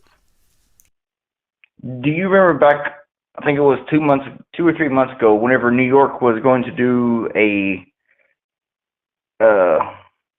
Yes, at 120 locations in New York, they were going to test out leaking, I guess, airflow. airflow. Yes. Yeah, airflow pollutants in different area, and they're going to measure it. And I was like, wait, they have 120 locations where they're going to be putting pollutants out to test the air or something. Yeah, that was I thought that was a bad sign, or a sign that something's going to happen. Well, now with these smallpox things coming out, New York is about to get hit hard with smallpox, is what it sounds like. Well, it says here, New York City, that was last month in October. They're testing airflow to prepare for hazmat accidents. Scientists, emergency planners are conducting an airflow study. So, yeah, New York, whenever they do these drills, I assume it's just a rehearsal. And they're getting everything into place to play out the whole thing. And I think you're onto something here. It says here, sampling and sensor equipment is being set up at 120 stations. And the gas it's just a benign gas or whatever, some aerosol, but they're actually testing to see. So I'm like, well, what are they preparing for? Well, with the recent smallpox news that is, I guess, somewhat being hushed. I would deduce that New York is going to get hit by smallpox to a certain degree. Yeah, again, it wouldn't surprise me given the fact that The Division is coming out. And, these movies are more than just entertaining in their coincidental correlation to what's happening in the news. It's preparing us to interpret the news in a very specific way. It's like guidance. So we know how to respond. We know the terminology to use. And yes, so I'm looking at that more closely. Smallpox, and then you got the Bill Gates narrative in there. Yeah, so if you're in New York, they're probably going to find other reasons, to lock. This is interesting. It's an interesting development. Okay, so there's a movie called The Division coming out, correct? Yeah, it's in 2022, and there was a game based on it before that contains a lot Yes. of, well, I think there's a lot of Easter eggs in there. It's about a virus and it gets on the money. But anyway, there's an Uh, Easter egg in there that says, during during Thanksgiving on Black Friday. So it could happen in the next week or so. Because the game, okay, so in the game, I don't know what year it takes place in, but the unfolding story was there was a virus attack on New York right during Black Friday, and then the city got sent to hell. here it is, December And then 22nd, it says, in the near future, a pandemic virus is spread via paper money on Black Friday, decimating New York. Yep. And we got Black Friday coming up, so Right, that's actually tomorrow. yeah. Okay, good to know. Good to know. Okay, so tomorrow, Black Friday, foreshadowing all over the place. Every time you heard Biden mention Dark Winter, that was a Division reference. It was. So does maybe the Dark And Winter then if you, begins this time around? I mean, this could be it because last year they said it and it was kind of winter was almost over. or if you want to delve into the operation of Dark Winter, where they threw out virus. I don't know much about Dark Winter, but I heard the Operation Dark Winter Yeah, and and its ploy. But the timing of it. Okay, Operation Dark Winter was a bioterror simulation attack. That was in June of 2001. So it was right before 9/11. And if you notice, you have this like 19-year period, between COVID and 9/11. So it's just kind of interesting. 19 yep, years ago, they were already preparing a scenario that they called Operation Dark Winter. So Operation Dark 19 Winter. years. Yeah, well, and Operation Dark Winter actually has a trailer. I got the game actually. Dark Winter has a no. I think it does have a trailer where they actually have an eclipse on the trailer. The official one has an eclipse on it, as in like a corona. And I have that trailer here for Dark Winter, and I'll see if I can find a screen grab. Yep, here it is. Look, 3 minutes and 11. This is so bizarre. The video is 3 minutes and 30 seconds long, and so you know how they use that number 33. 3/11 Yep. is the day of the pandemic having been declared. Well, at 3/11 into the Dark Winter Tom Clancy Division trailer, you have a corona. You have an eclipse and a corona, and it says, "What will it take to save what remains?" Hmm. Again, this is Interesting. Dark Winter, the Division. It says here, the Division is a video game set in New York in the aftermath of a viral pandemic. So there you have it. What year? This trailer, let me see the year on it. Release date March 8th, 2016. What year does the game take place in? The game takes Does it place say? in, let me see if it says. Doesn't say here. I'll look into it though because near future is kind of vague, but this is pretty interesting in itself, just the fact that a few years early, even foreshadowing 3/11 in this subtle way with the corona on the screen. I mean, that date is figuring prominently into so much predictive programming. Check this out. Episode 119 of The Office is about Yeah. a character coughing and another character freaks out and wears a mask, and everybody's just talking about why won't she take off her mask? And it came out on 3/11 2010. So 10 years before the pandemic, we had this TV show that was pretty much telling you the whole story. Hmm. I never watched The Office.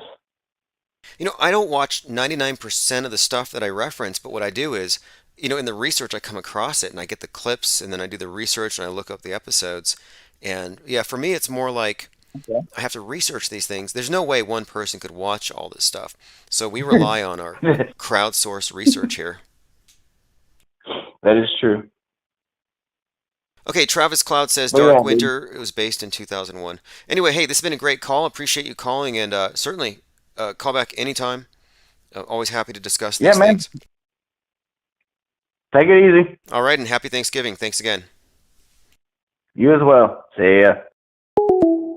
All right, let's continue. Okay, so Victoria Pandora says, I thought Black Friday was just a smash and grab now.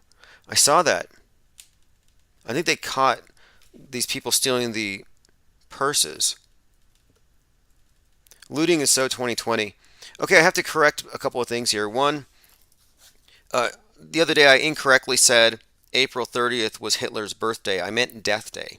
Hitler was born on 419 or 420, but he died on 430, which was also the birthday of Travis Scott and the date of the founding of the Church of Satan.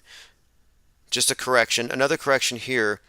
It wasn't George W. Bush who said that asinine thing about the English language and Jesus. That was said by Miriam Ferguson, another Texas governor. She said, if the king's English was good enough for Jesus, it's good enough for me.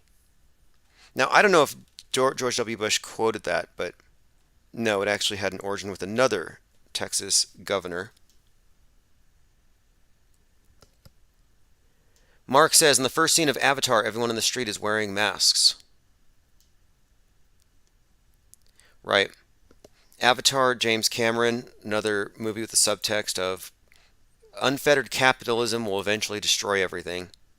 The bad guys are already pointed out as the American Marines. Common theme. I mean, America is the pariah, not just with the environmental destruction of the earth, but also with outer space. That's why I think it would be very significant if a piece of space junk from SpaceX hits the station. It'll create an international issue here because we're looking at billionaires having fun, joyriding, and it's probably not optimal to let them share the same space as the International Space Station is already experiencing some rifts within, and physically it's cracking. All right, let's go through some more of these headlines here. I want to catch up on a few things. Again, we're talking about the space station and how it's on its last leg. And I found this great breakdown by Mike Helmick of the various techniques they use to fake space. Hey guys, Tim's on. Hey Tim. This is, again, Mike Helmick. I'm just going to go through a few parts of this video. It's called The ISS Space Station, How NASA Fakes Weightlessness. And one of the things that you have to do to really understand what's happening on the world stage is you have to know what they have, what tools are available to them. Well, apparently, what NASA is using is called augmented virtual reality. And this is so that you can have digitally inserted creations put into a video real time. So while you're filming them, they have objects floating, but there's no cables. And it's because the object isn't there. It looks weird for the people in the room because they're handling invisible objects. But if you're looking through the monitor, they're holding objects. Now, the astronauts are wearing contact lenses that allow them to see the objects that are being inserted into the set. So there's a few examples here of video game technology being employed. And then what Mike Helmick does is he compares it to how the astronauts are interacting with the objects around them. And one of the things that we frequently see with these astronauts is their hands will go through the walls. I've seen heads go through walls. Here's an example of an astronaut's hand going through the microphone. But the explanation is very simple. It's an augmented virtual reality glitch. It's a glitch. And you can actually see in one of these clips that one of the individuals with long sleeves is wearing these armbands that are used by gamers working with AVR. So here's a short clip I'm just going to play, and most of you are very, very familiar with all of this. But again, what we're dealing with here is a technology the public may not be aware of. So when they see a microphone floating around in front of the astronaut, they have no reason to doubt it because it's being filmed live. For to broadcast what we see video-wise as his arm in a shirt sleeve. Okay, I have a lot of Tim Peake screw-ups, but this one here, the system glitches, the software does not track his hand properly, and Tim slips his hand underneath his other fingers, which is tightly holding onto the mic, which would be impossible. I don't think this is Tim's fault. Normally, Tim always moves his other fingers up while he slides his hand under. I just think the system didn't respond to his movements here. This picture here is... So the point is this. Unless you work in video editing or AVR, you may not know the significance of it, but if you did work with this and you were doing a job for a client or you're working on a movie, you would get fired for this type of stuff. So if you're a video editor and you know about AVR and you see this, you would be dishonest with yourself if you didn't explain properly the cause of hands going through mics, mics going through necks. It's very well understood. Here's another example. This one's classic. So this astronaut moves his hand too fast, and I think there might be a delay, but he thinks he's moving a hat in 3D space, but he's actually moving empty air, and the hat is still in the hand of the other astronaut. Again, another glitch. Busy effect. The only problem is the camera that was supposed to mask this harness out, or the video feed, is not working. And so we see the guy come flying along in a harness on his wires. Pretty amazing. But that's not all that goes wrong here. Okay, here you go. Here you see the handoff of a hat, and the hat never... Now in this scene... The hat never makes it into the other guy's hand, but he acts as though he's received it, and he puts it on the wall. The guy on the left in the green shirt, he thinks he sees an object in 3D space that's being broadcast to him, so he grabs it and he puts it off to the side. He's looking straight ahead because he's looking at an object rotating in front of him. Okay, this is all old news, but there are always people out there who may not know why we're so confident when we lambast the space station as just a horrible science fiction movie, a 22-year blooper reel, which, you know what, it might actually be the International Space Station's birthday today. International Space Station turns 23. Is it tomorrow? Okay, let's see here. International Space Station has been in continuous operation for 22 years, but I believe they actually start the counter in late November, 22 years ago. So it's having its 23rd birthday. Now here it is, occupied as of... We'll find out. I'm sure they'll tell us. It's been in orbit, though, now for... Actually, as of now, it's been in orbit for 23 years. I think they're going to bring it down, though, because the space station special effects are so terrible that it's being outpaced by the special effects in the movies and the video games, and the comparison is too stark. And they're moving on to the next generation. They're far beyond green screen now. And, you know, one of the points raised by Helmick in this video, and I think it's a great point to raise, is that the special effects are only going to get better, and it's going to be increasingly difficult to convincingly call it out as fake. So you might as well pay attention now and call out the fakery now, because soon you won't have that ability, and it won't even matter. Because if 99% of the sheeple believe something's real, it becomes real. It's like magic. Musicians for Truth says, when was the last time you used this channel? Oh, we got a few strikes. We've gone through more than 100 channels, and in the month of October, I think we lost 5. But I knew this month a lot of my older channels would come back. We have a few large channels with 3,000 plus subs each that'll be activated next month. I don't really pay too much attention to what's going on YouTube. I treat these channels as disposable. That's why I highly recommend that you get on the newsletter. And if you want to join Patreon, get in our Discord server, you get live stream notifications that way. And if we happen to have a channel go down, you'll be directed to the most recent one.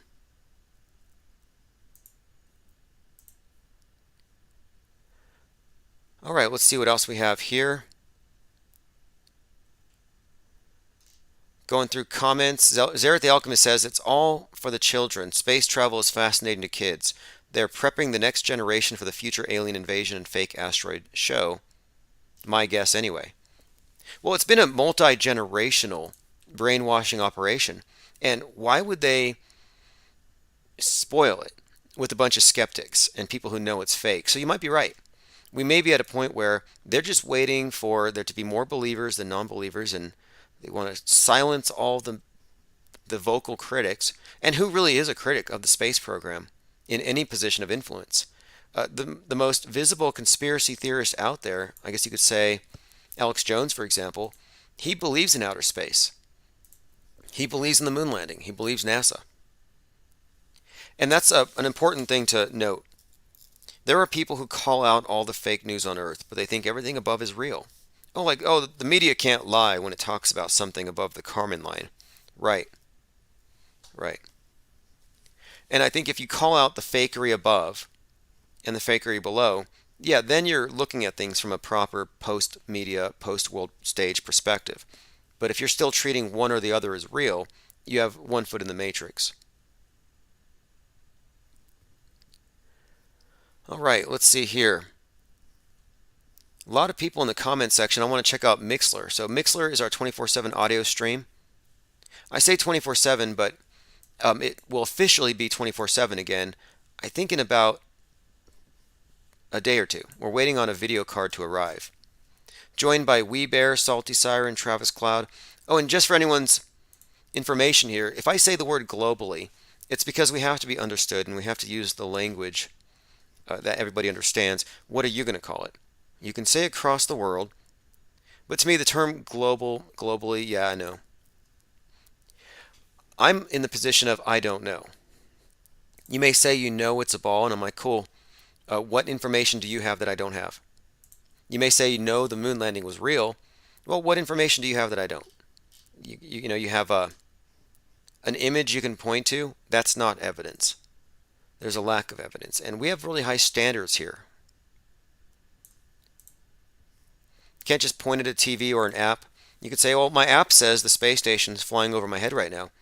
I have an app that'll point out where the nearest Pokemon is. It doesn't mean Pokemon is there. But we have an issue here as well, and it has to do with what I believe is I would call it the illiteracy of our time. It's the visual illiteracy. The problem today is that people, the general population, are illiterate when it comes to knowing if something is real or not. And if you pay attention and you know what you're looking at, yeah, you can discern it, but that is even going away. It's becoming increasingly difficult. But a lot of people in the world just accept whatever they see on the screen in a more or less passive way. It's faith is what it is. They have faith in media.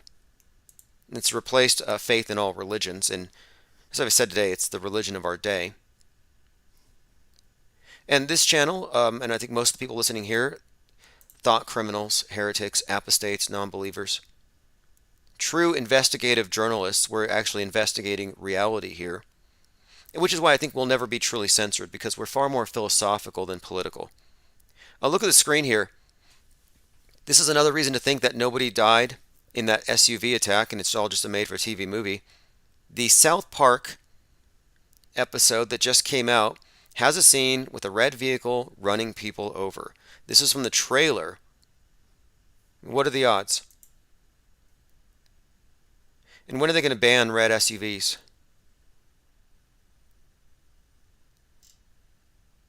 My phones are still open, 833-311-1984, if anyone has anything to add. I'm just going through the Discord server. This is a movie poster. Who made this? The true story of how... Oh, okay, this has got to be a joke. I'll just read it. I didn't make it. The true story of how Patricia Steere covertly murdered 4 flat earthers using a slow kill bioweapon technology. Girl with the Gun. Starring Fokker, Steere, Scheckelberg, Skiba, and Subarats. Okay, some dark humor. But I'll tell you what. If I die unexpectedly of COVID, asteroid, or something like that, whatever it is, if people meme me, I'm not going to be mad about it. If you're memed, you're remembered. And it's kind of like in Westworld.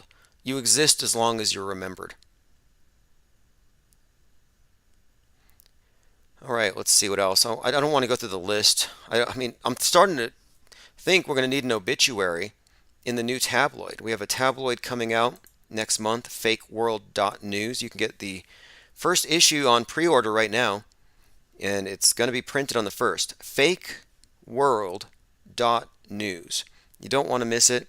And yeah, we may have to put an obituary in there for all of the truthers. Strangest thing, the timing of it. I'm starting to wonder if many crisis actors have at the end of their contract some kind of dramatic send-off where they die in a way that sends a message, a lasting message. Okay, I got to show you this. Look, you should all be really happy. Like if you were worried about, if you were distressed about this guy in a red SUV just running people over, well, look, this here will prove beyond any shadow of a doubt that nobody died. And I'm not going to play the full 7 minutes. I highly recommend that you watch this video, and I'll put it in the notes. But what you're going to see here are actors recollecting the scene of watching the driver plow into the Christmas parade. And these actors appear on multiple news programs, multiple interviews, but they're word for word, verbatim. Angelito Tenorio, he was there. Angelito, you're an alderman from a city nearby. You're running for a different office. You were in the parade there campaigning. Why don't you tell me what you saw, what you went through? Good morning. Thank you for having me. So yes, I'm an alderman at a nearby city, the city of West Allis, and I'm a candidate for Wisconsin State Treasurer. So I'm an alderman in a city of West Allis nearby Waukesha, and I'm a candidate for Wisconsin State Treasurer. So I'm also a candidate for Wisconsin State Treasurer. So I was marching the parade initially with the Waukesha County Democrats. And I was initially marching the parade with the Waukesha County Democrats, and my family and I and my... Okay, so he goes on, and this is 7 minutes, but word for word, and you find multiple examples of this. He doesn't change his verbiage one bit. And then we wanted to grab some food and enjoy the rest of the evening, to watch the rest of the parade, watch the rest of the performers, dancers, musicians, and then grab some food and enjoy the evening. The dancers, the performers, the musicians, and then... Okay, so now I'm going to move on to another witness who smiles inappropriately through the whole thing, and she too has a very repetitive script, no trace of emotion. Let's decorate the tree. Let's go to the holiday parade. We just moved to Waukesha over the summer, and so what better way to kind of get to know the city, right, than going to the parade.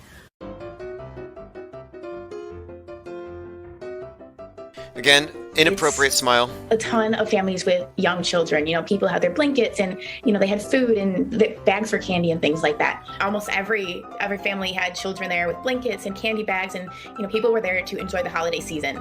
There were a ton of people there, lots of people with families and young children, right? Like everyone had their blankets, their hats and gloves, the food, the candy bags, right? And so probably around 4:35, you hear a bunch of screaming.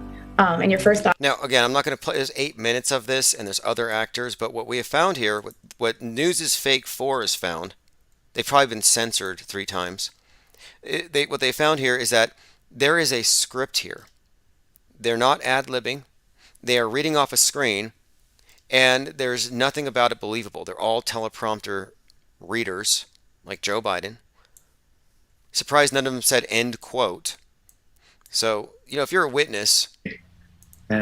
I get it. Maybe you need some notes, but if you follow this, you'll see. But this is all very similar to what we've seen before. Glenn Clark says, it's pretty worrisome that flat earthers are mysteriously dying. I kind of hope they're being paid off to disappear. I think that's more likely the case.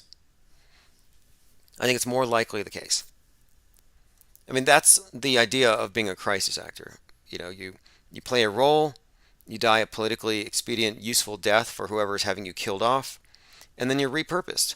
So we'll probably see them again. Who knows what they'll do. Maybe we'll have some climate change deaths. That's like the new thing, climate change. It's the new COVID. Maybe asteroid deaths.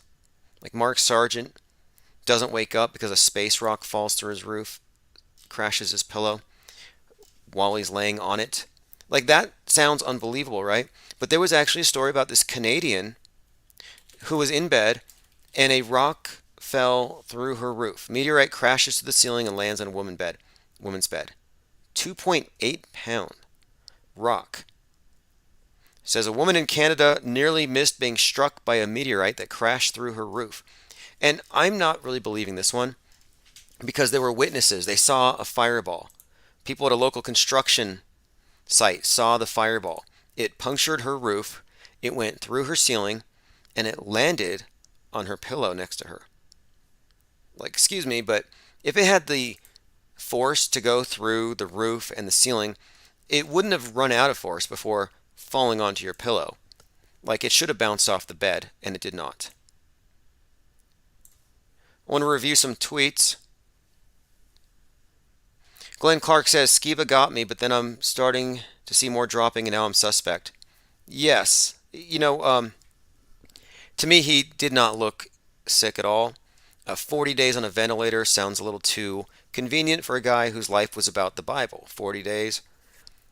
I find a lot of reasons to question that particular story. The timing of that, the timing of these deaths seems to always correspond with something happening in the celebrity world. So while Kyrie Irving was taking his stand against the vax, Skiba dies.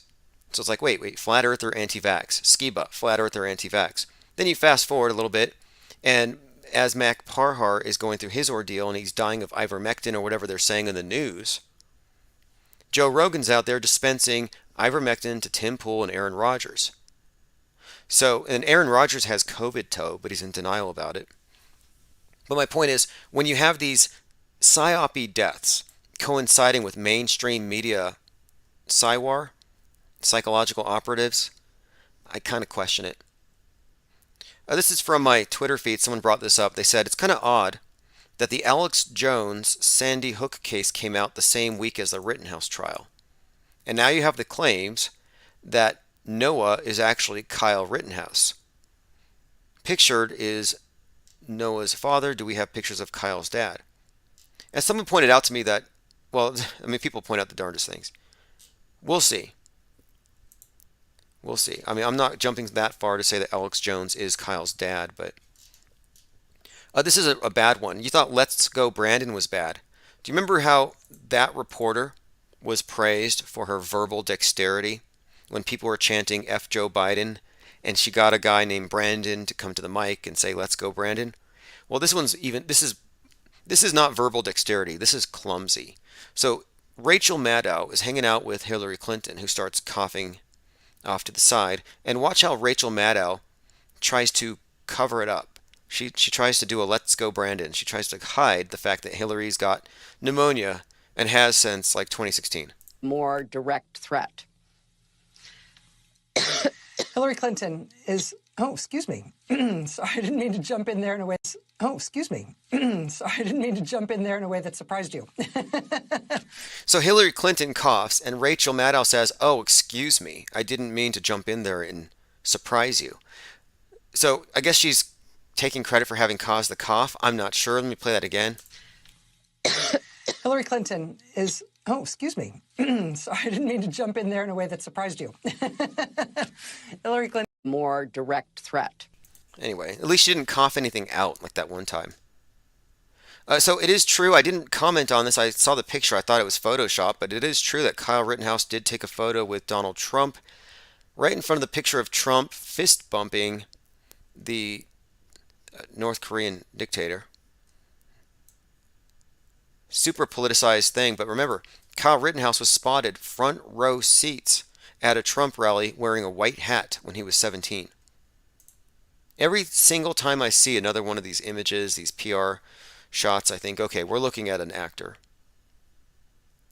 I need to see Gage Grosskreuz's arm. Mark says, that was so weird. Salty Siren says, oh God. Maxwell Cooper says, Hillary's Kuru must be acting up again.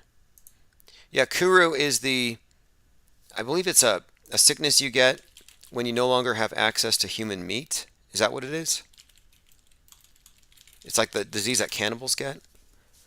Kuru, yes. Transmission of infected prion proteins. And it was found among people of New Guinea who practiced cannibalism, in which they ate the dead. Okay, they ate the brains of the dead. Okay, that makes sense. Eating the brains of the dead. That's what the whole adrenochrome thing is about. And you may think this is all just conspiracy theory or nothing, but honestly, they give you every reason to think otherwise. So there is a there. There is a reason why people make the assertions they make. It's not just made up out of whole cloth. How do you explain this? Lady Gaga was performing the song called Adrenochromatic or something like that. and she had this piano that looked like a human brain. And she had these Freddy Krueger knife gloves, and she's playing piano in this giant brain. And it's like, okay, it looks like brain surgery. And then she had this mask on with this like purple light coming out of it. And I thought, what? In the song called Adrenochromatica. It's from the MTV VMA 2020 award. Lady Gaga's outfits, her crowds, the moments that you missed. And yes, here you have her basically doing some kind of, I think, ritualistic cannibalism here. Knife gloves, big old brain, and then she's got this glowing purple liquid on her face. All right, let me see here. Commenter here says, someone said in the parade body video they thought the bodies were dolls. You know, whenever they do these psyops where a truck runs over people, yeah, you ought to look at the bodies, and they usually show you footage that comes from a flip phone from 20 years ago.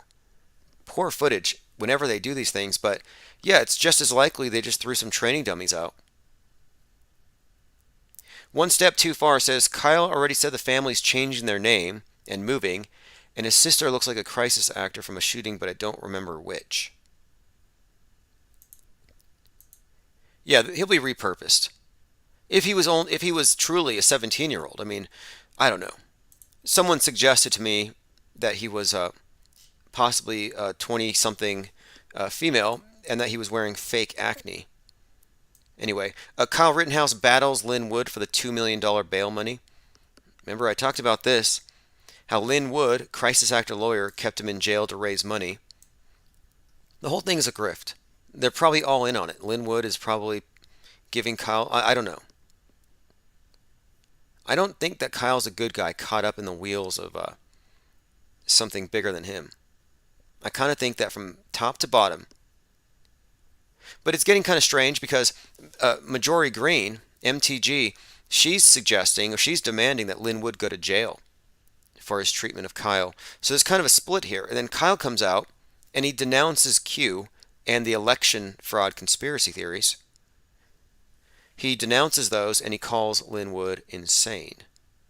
So Rittenhouse has kind of torn up Q, and then you have the QAnoners waiting for JFK. He didn't show up. So this could be a bad phase for Q, and this has been suggested too, that they're at the point where they're losing all hope. None of their prophecies are coming true.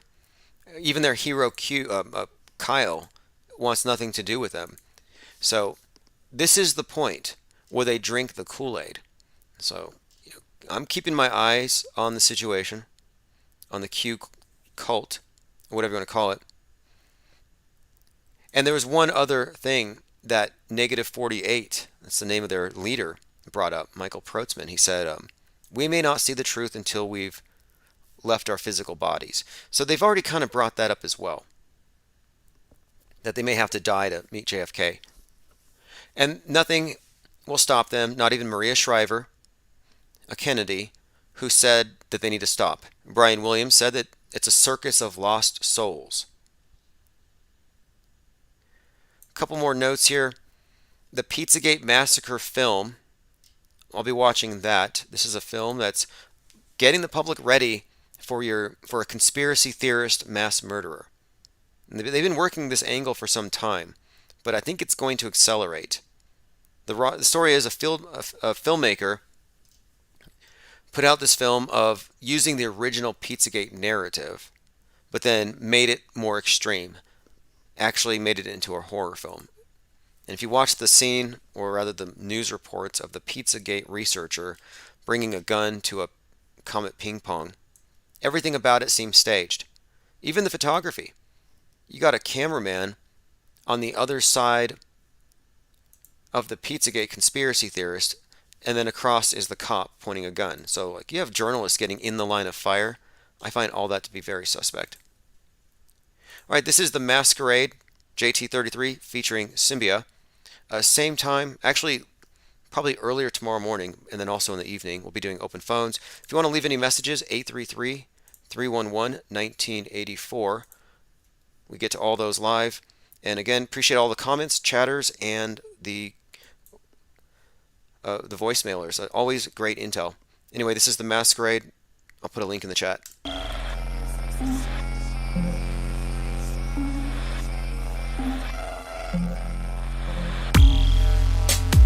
You have now entered the New World Order's AI construct, where nothing is as it seems. Your dreams and aspirations have been selected for you. All that makes you who you are was predetermined by the now functioning AI. Free thought is no longer an option. We now have control over all things, including the very thoughts we allow you to have. Do not try to resist. Welcome to the masquerade. Welcome to the masquerade.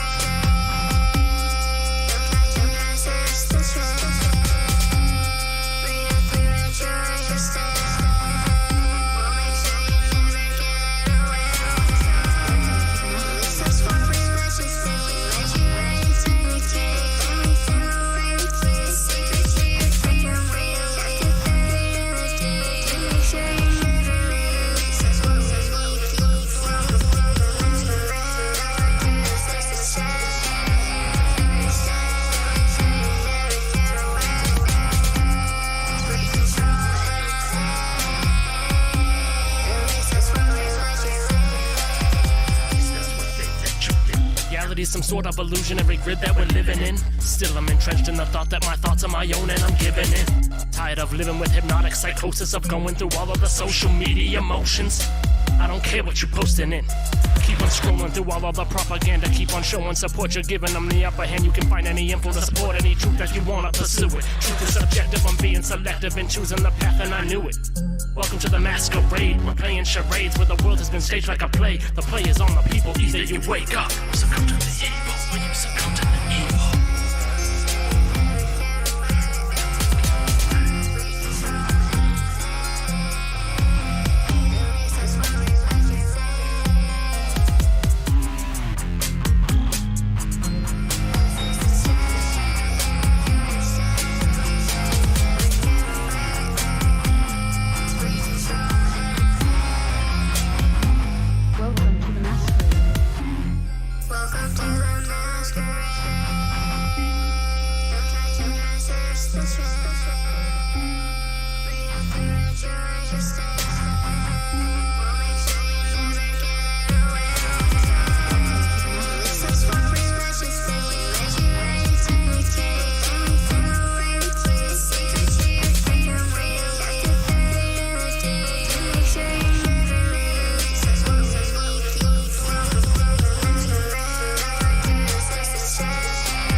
To Infinite Plane Radio. Stick around for live call-in shows. Stay for the music and recent replays. Join us at infiniteplane.live for 24/7 live chat with other listeners.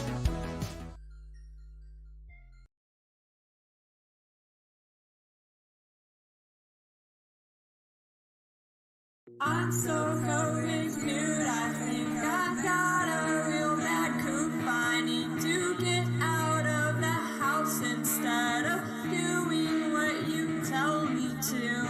I caught the COVID cooties, now my life is like a movie. I got the COVID cooties, now my life is like a movie. I'm not staying home. I'm filming all the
All right, thank you for joining everyone. It's August the 5th, 2021. And you're hearing One-Eyed Jack and the Shell's Mud Flood, which is the previous reset, the one we're about to go through. I don't know if the coming reset involves mud or anomalous soil deposits or not. Thanks everyone for joining. Thanks for Truth. For the kind support, listener supported. We have a new system where if you click the link where it says to send a tip, it will post an animated jiffy on the screen. I replaced the generic zombie with a penguin basically dancing on top of a big COVID ball. And then it has the person's name right there. And I think we also have TTS, text to speech. And just a warning for all the trolls and prank callers. It filters out the bad words automatically. I haven't gone through to see, but I mean, there's ways around these things. But I'm not gonna divulge any of that. It'll be used against us. All right, phones are open 833-111 1984. Yesterday we talked about a Mandela effect. And someone who plays the game Call of Duty said they do not recall ever having seen the Russian sign that was somehow Mandela affected into the game. Sounds like nothing. Sounds like something trivial. For most people who weren't really aware of the Mandela effect, but it's not trivial because if true, it means that our reality is kind of an interactive simulation, and it's given away in the glitches. But we'll see. I'm not holding out hope that Ed McMahon will show up at my door anytime with a big check. And by the way, I'm wondering, is there anyone out there claiming that their family's wealth came from an Ed McMahon check? I kind of don't think so.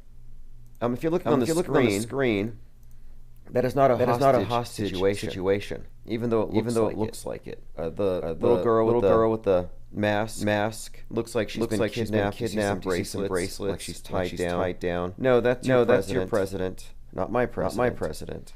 Making her feel very awkward and uncomfortable. Or it might just be an angle. I don't know. What do you want to say? It's trending right now. Creepy Biden. If that is Joe Biden. We'll move on. Nothing out of the ordinary there. Hardly even noteworthy. Biden invites children to the death before he signs a bill into law. It's just to me it's surreal. Here's the thing. And the mass media has not noticed this, or they choose not to. So we're supposed to be wearing the masks, going through the vaccination in order to prevent the spread of the deadly variant. Well, they're not socially distanced. One, which cancels out the mask. And two, Joe Biden is not wearing a mask. So he's basically an example of the kind of what did he call the uninjected? Maybe he used the word morons or something. But anyway, he's such a hypocrite. But I think this might be strategic hypocrisy to induce cognitive dissonance, confusion. To cause people to give up or something. Tune out because it's just too crazy. Wanted to point this out. Yesterday I was talking about how the author of the book The Turner Diaries was born on September the 11th, 1933. So 9/11/33. And how this book was the inspiration for Timothy McVeigh, sort of his blueprint He used this bomb the government buildings. He was executed on 6/11/2001, which is kind of an inverted 9/11. Well, it turns out he was 33. I just found this out today. Born in 68, the year the towers went up. Executed 2001, the years the towers go down. But again, the author of the book that gave us Timothy McVeigh, I pretty much think he's a character out of the book.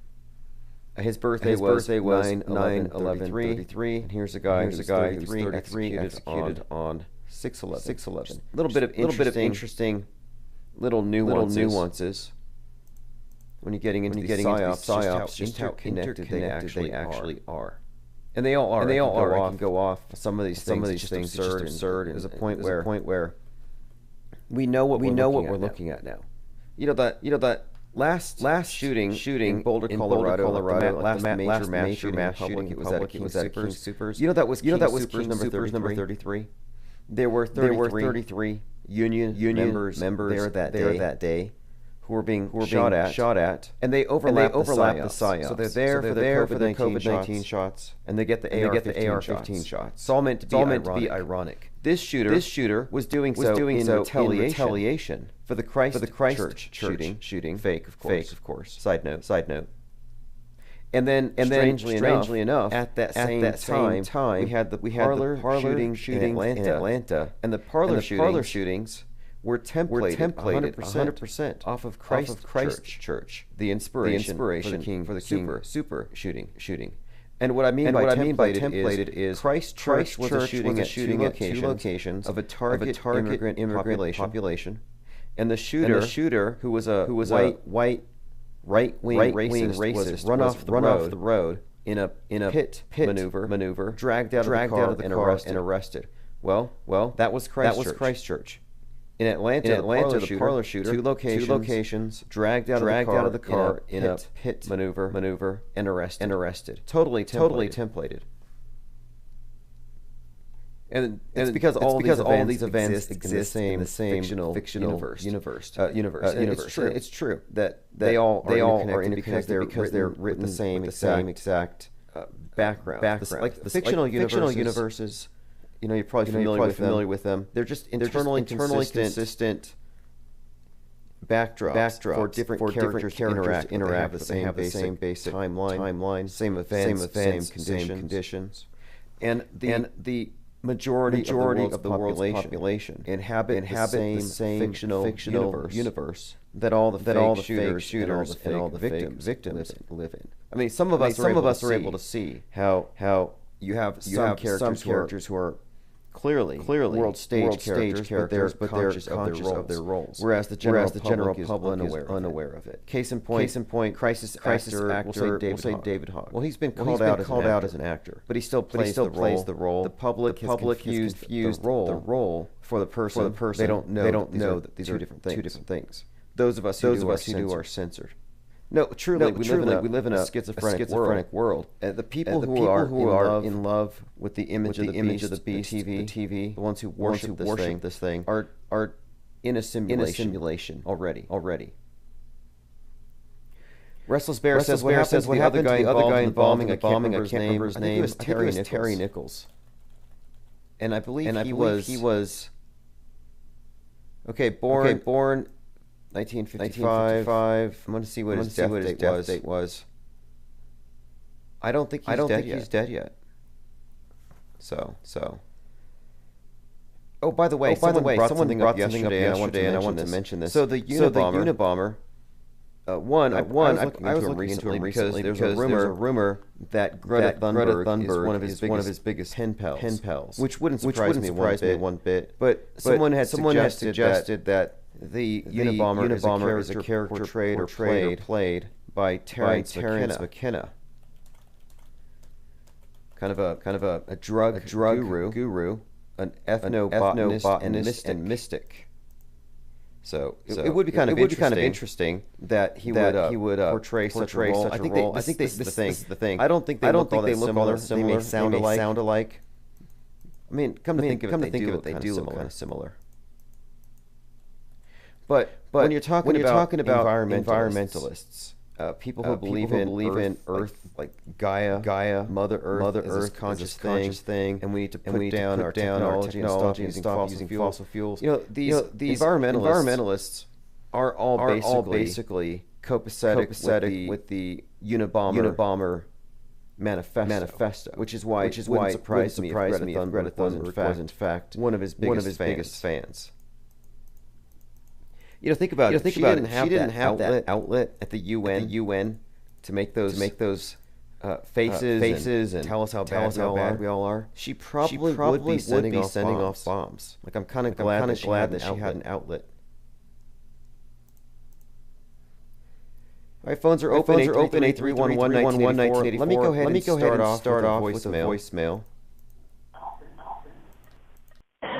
Hey Tim, I have a quick fun METASCRIPT related message for you. I was looking through 80s cartoons for no reason whatsoever, and 80s cartoons, which probably a great source of predictive programming. Because what we're doing is undoing our individual and collective MK Ultra programming. And we were all born into this MK Ultra entertainment zone where all your entertainment is there for mind control. It's mind control and brainwashing first. Entertainment is really just a side effect. Very tasty poison. So anyway, the caller here has been watching 80s cartoons. Found a math show. Clicked around, didn't really find there, but it was funny. It was a show in the 80s called Mask. And then what I really was calling a show called Silver Hawks. Started in 1986. And bunch of really weird symbolism on the cover of the show. But I wanted to mention that the storyline is when outer space gangsters or an outer space gangster known as Mon Star escapes from the pineal planet. The pineal gland. Supposedly the limbo section of the galaxy. Okay, I'll take a look at these. I'll pull them up on the screen. And I'm going through my Twitter feed. There's something I want to put up on the screen. I was picking up groceries today, and I got a case of bottled water because I trust the bisphenol A more than I trust the fluoride. I don't even want to say what that will do to you according to Alex Jones. But look at this here. Recycle. And it has a bottle with the recycling logo. Which again, I pointed this out. This is a symbol of Saturn, the god of death and resurrection, god of death and rebirth. Contains a hexagram within the negative space, and it consists of three arrows, which are used to nail the god of death and resurrection to the cross. Anyway, this is a very modern take on this ancient god symbolism, the god of the earth, vegetation god Osiris. Saturn, Osiris. This concept here again has to do with death, as in the harvest, and then rebirth. So this cycle. Anyway, I pointed out before that I believe that the act of recycling is paying homage to this earth god. And of course, it is the earth god who will flood the world if you don't recycle. If you don't go green. Because he is the original green god. But anyway, the bottled water company put this logo that says help your bottle get reborn. And it has the recycling logo on it. So I feel very vindicated here that yes, indeed. Recycling is actually part of the act of earth worship. And it's a religious act. It's the expiation of guilt. It's confession for the modern atheist. So let's say you're a Catholic. You go to confession. Well, what are you actually doing? You're assessing your choices from the last week, and you're separating the good from the bad, confessing the bad, and then you're putting some money in the basket, staving off God's wrath. If too many people sin, God's going to flood the place again. Now fast forward, this modern era. They've replaced that. Well, now at the end of the week, you look at your trash, and that represents your choices. That's the trash, the garbage left over from consumer choices. And then you have to separate them. Your bad from your good choices. And your good choices are those that can be recycled, which is pleasing to the earth god, and will stave off his wrath. And then of course. Your other trash represents the bad decisions that you made, and the bad companies that you shouldn't support. So what you're actually having to do here is recognize where you should feel guilty and act accordingly. It's an act of contrition. And of course, it's just the act of selling indulgences on behalf of the government, the way the churches would. No coincidences here. It's all just a religion. And it's all predicated on the notion that we have a vengeful God, but as long as we're obedient, we can actually kind of prevent that. We have to listen to the priesthood, of course. So again, help your water bottles achieve rebirth. What a culty thing. All right, let me go and continue the rest of that voicemail. Is in great peril.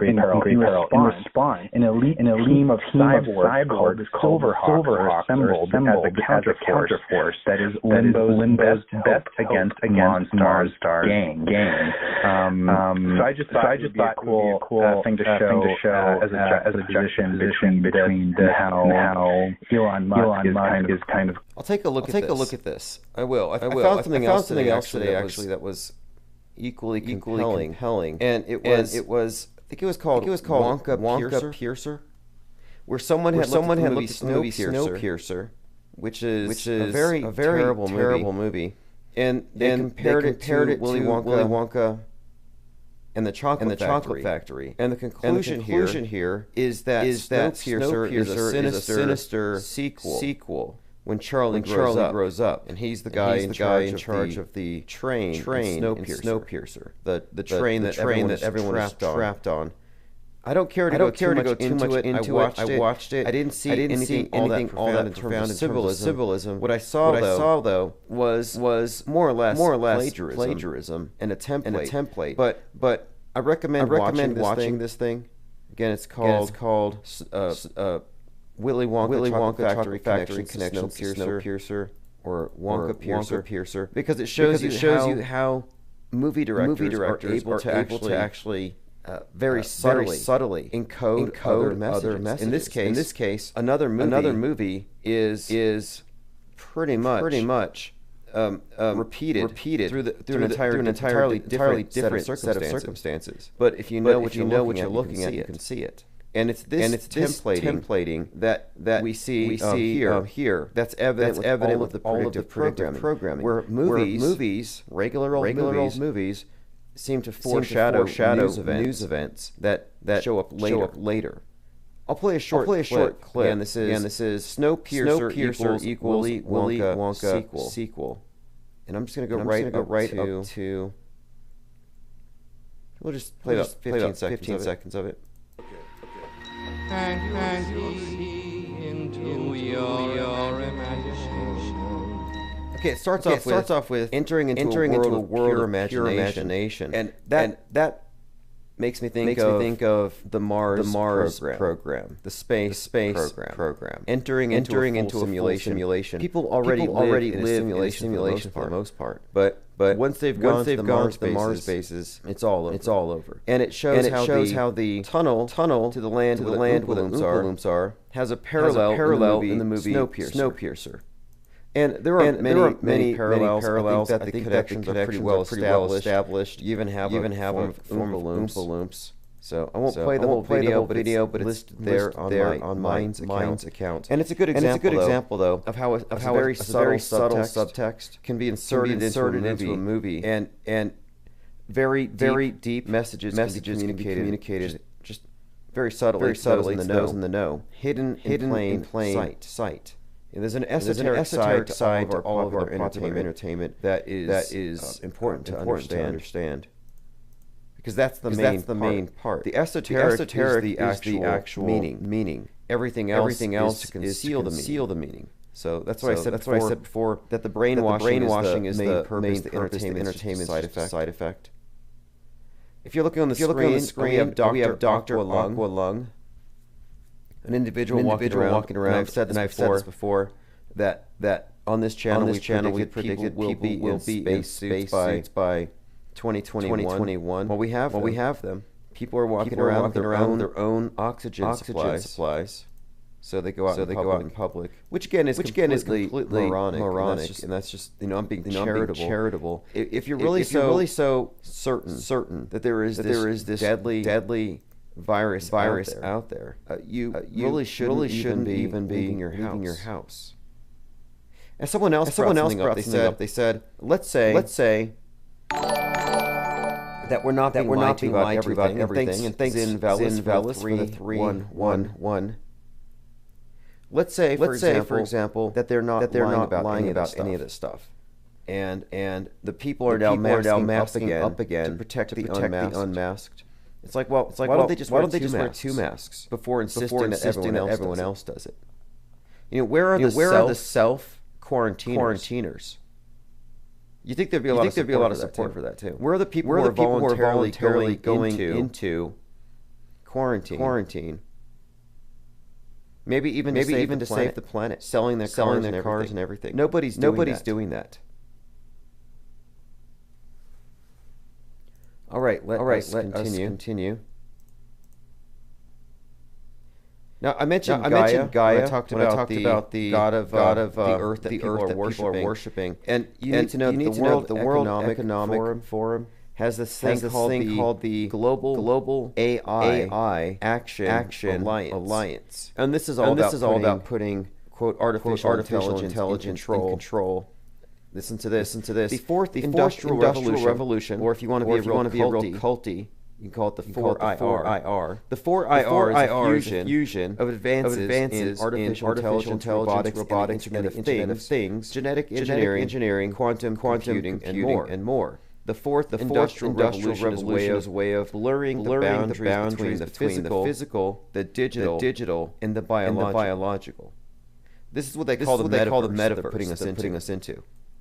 The metaverse is mind control. But this is what I've been saying. They've been using entertainment mediums. They've been using the media, the news media, all the movies, the video games in particular, and all of the I would even say the comics and the novels are huge. Predictive programming taken into account. Books are big. But they've used all this to blur the distinction between real and fake.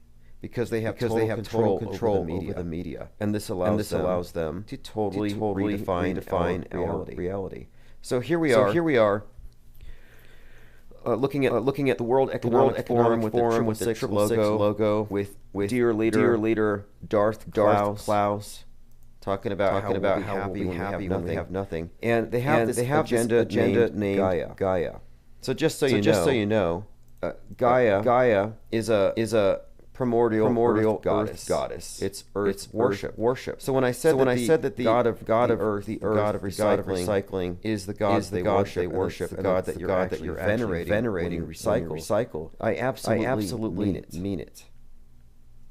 They're trying to appease their god before he punishes them, before he floods the place. And this is the basis for the story of Noah's Ark, but it's been repackaged. And so now we have the space program as our new escape. Should things get too bad, should we not be able to restrain the capitalists? We have a way out of here. And that's the role of Elon Musk. And they've even used the phrase space ark. And I frequently talk about specifically NOAA and how the National Oceanic and Atmospheric Administration actually uses the symbol of a dove to represent this organization that supposedly is just purely scientific. And their purpose is to warn us of any incoming flood, to help us to mitigate environmental catastrophe. Listen to this. This is a recent headline. NOAA predicts 18 days of high flooding in Boston next year. So NOAA is always here to warn us about the flood myths. And their logo, as I pointed out, is a dove. And if you look at their website, science, service, stewardship, you can see a world flooding. And they have their big arc. So I did a little search on their site to find out why did they choose a dove. Because the symbol of the dove is actually the symbol of Noah from the Bible. The dove and the olive branch serves to tell Noah that now you can go back to the earth and start again. The Great Reset can begin because the flooding is done. So you might think of the dove as a symbol of peace. No, it's a symbol of the reset. In fact, I would say it's an occulted phoenix. Burn it down, build back better. Same thing. Flood, burn it. It doesn't make a difference. It's a retelling of this ancient myth, disguised as science. It's a modern flood myth. So I looked into it. Did they choose the dove? Did they choose it because it's from the Bible? It says here, the design for Noah was chosen in 1971. In 1970, Noah was officially recognized and all of its components were united under a common name and mission. 1 year later, their administrator had three choices of designs they presented for the emblem. The chosen design was made official and remains to this day. A white gull-like form links the atmosphere to the sea or earth. The earth and the atmosphere and the interrelationships between the two are the major concerns of Noah. So anyway, this is their explanation for it. Makes no mention of it being a post-flood Old Testament symbol. Now, when you get into the why did God flood the world? Wickedness. So what is the wickedness of the day? It's your carbon footprint. It's your use of fossil fuels. And all this has to do with property and materialism. Everything condemned by the World Economic Forum is something that the globe would want to punish. And the way they describe global warming today, it is very much a punishing storm God. There was even some suggestions that the condo that collapsed in Miami on Timothy McVeigh's death day on 6/11, around there. I think it was a couple days before. But anyway, that condo was said to have been taken out by global warming. And I'm like, wait a minute. You're talking about a global phenomenon. How is it targeting one building? It's the wrath of God. Miami condo collapse questions over the role of climate change. Let me see when this thing collapsed. I think it was early June, but there were reports that it was going to fall anyway. People were talking about problems with the design. Whatever you think about it, the idea that they would connect this to global warming is absurd. Ocean levels rising? No. Maybe the ocean levels could rise now, given an abundance of masks. Going through some comments. Dion says the Snowpiercer Netflix series was the one with the 311 shot on it. Oh yes. Netflix movies have all kinds of references to 311. In fact, one of the series on Netflix called Colony has an episode. It's season 3, episode 11. There's your 311. Where it actually says has a couple of things. One, it talks about something called Operation Phoenix. So there's your Phoenix symbol, a reset symbol. And in this episode of Colony, they say that Seattle is going to be the ground zero for the reboot of civilization. Now think about that, because what we're seeing right now is the reset, the great reset. So what's the difference? Reset, reboot. Because the reset started with the pandemic, which kicked off on 3/11 in Seattle. So here's from hiddenremote.com, Colony, season 3, episode 11. I'm going to scroll through here and just give you a little rundown of what it has to do with Seattle. Here we go. Seattle was supposed to be safe. I'm going to play a clip. No, it's a jiffy. It's a gif of Seattle being nuked. That's what it actually has here. Project Phoenix. Now this is the reset symbol. And this movie, by the way, the series takes place after the world has been shut down because of an alien invasion. And like COVID, we never see the aliens. So you have this thing called Project Phoenix. You have an insurrection against this new order. Now listen to this. It ties into this concept of the Ark. Because this takes place in the future. Says in our future, like with every science fiction movie, we've ruined everything. Okay, so at the meetup we see Adam. He explains the plan. He says that Seattle is version of the Ark. They've been collecting all the best people from every field. Doctors, engineers, and soldiers. Because when they get rid of the alien races, Seattle is going to be the place where human civilization starts over. And this is the real resistance. So if you look at from the perspective of pandemic being an alien invasion, well, the only people who are going to be carriers as in aliens are going to be the unvaccinated. So if you look at it from this perspective, in this TV show, Seattle was beneath the dome. It's enclosed. So it would make sense that the reboot of civilization happens after they close up all the cities, with the people who are salvageable, people worthy of being put into the arcs, as in the brainwash, and the people who aren't inside can be easily wiped out. They're the aliens among us. And if you remember last year, there was an Economist cover. It was last August, in fact. The aliens among us, how viruses shape the world. And the cover looks like outer space. Looks like satellites, probes, moons, planets. But no, that's your inner space. And you're looking at viruses. You're looking at bacteria, and you're looking at the vaccine. But the concept here that aliens among us, how viruses shape the world. It's all about how the carriers are like an alien force invading. Not a coincidence, in my opinion, that last August Putin released Sputnik, the vaccine. Of course, named for the first object space, kicking off the space race. But what's more, on that same day, a film called Sputnik was released about a virus from outer space that takes possession of the cosmonauts and makes them into predators. So an alien invasion through kind of like invasion of the body snatchers.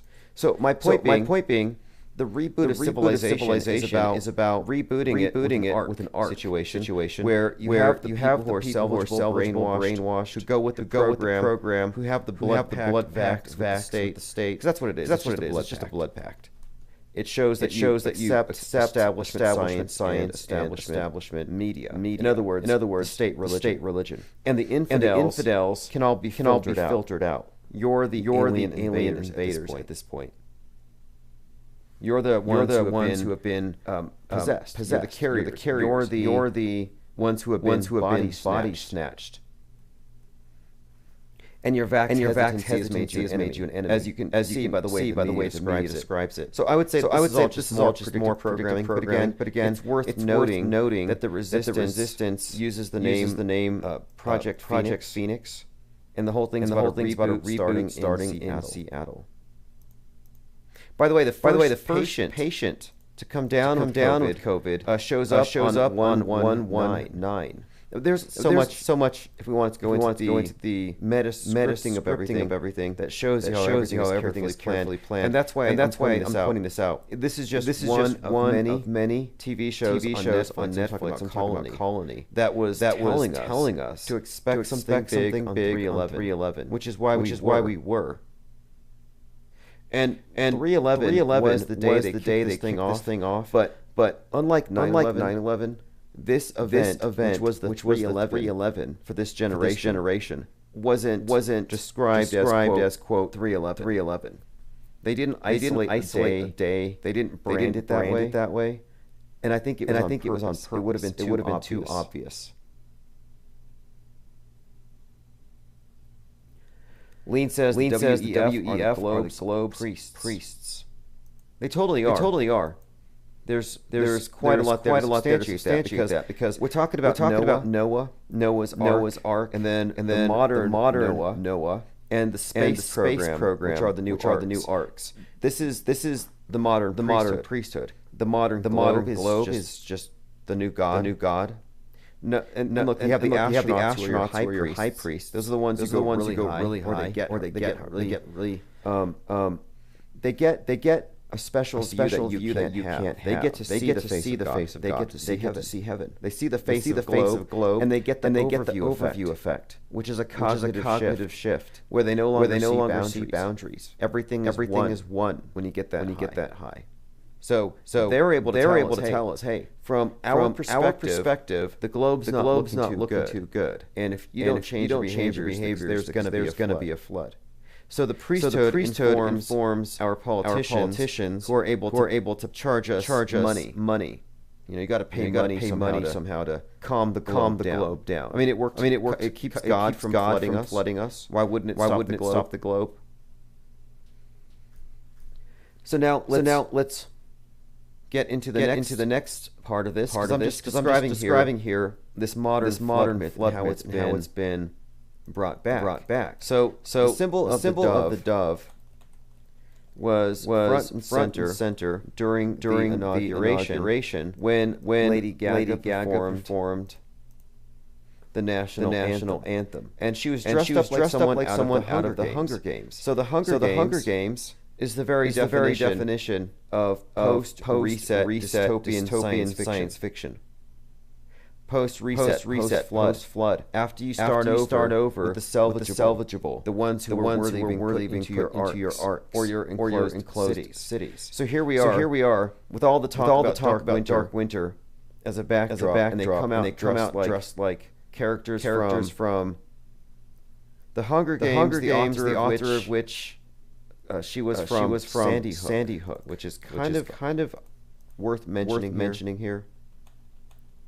You know, because all of these movies, like I mentioned earlier, all these novels, they're all very much connected with the psyops, with the news. And Suzanne Collins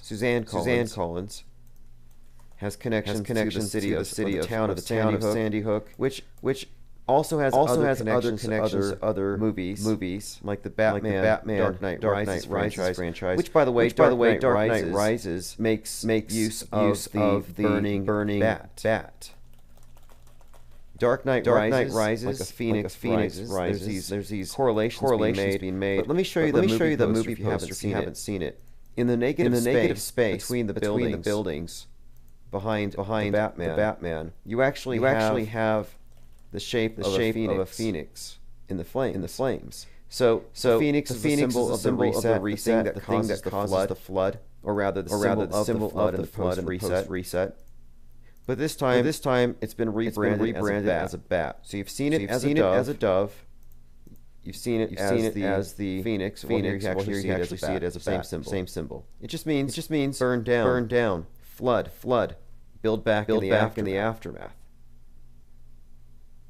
Again, Joker played by Joaquin Phoenix. None of these things are insignificant. But the catalyst for the revolution, which was telegraphed in that movie with the Joker movie, where everyone put on the Joker mask, which referenced the medical masks that you're wearing, because they made clowns out of all of you. But the catalyst for the reset was what? The bat soup. By the way, bats are also the culprit for Ebola. But anyway, it's the bat that kicked off the revolution. And there are so many examples of coronavirus programming in these movies. And there's one scene in particular where Batman is hanging out with this character without a mask who says, I don't need a mask, I'm not afraid. And Batman says, the mask is not for you, it's to protect those you love. And then he throws, a grenade that looks like a COVID, spiked ball.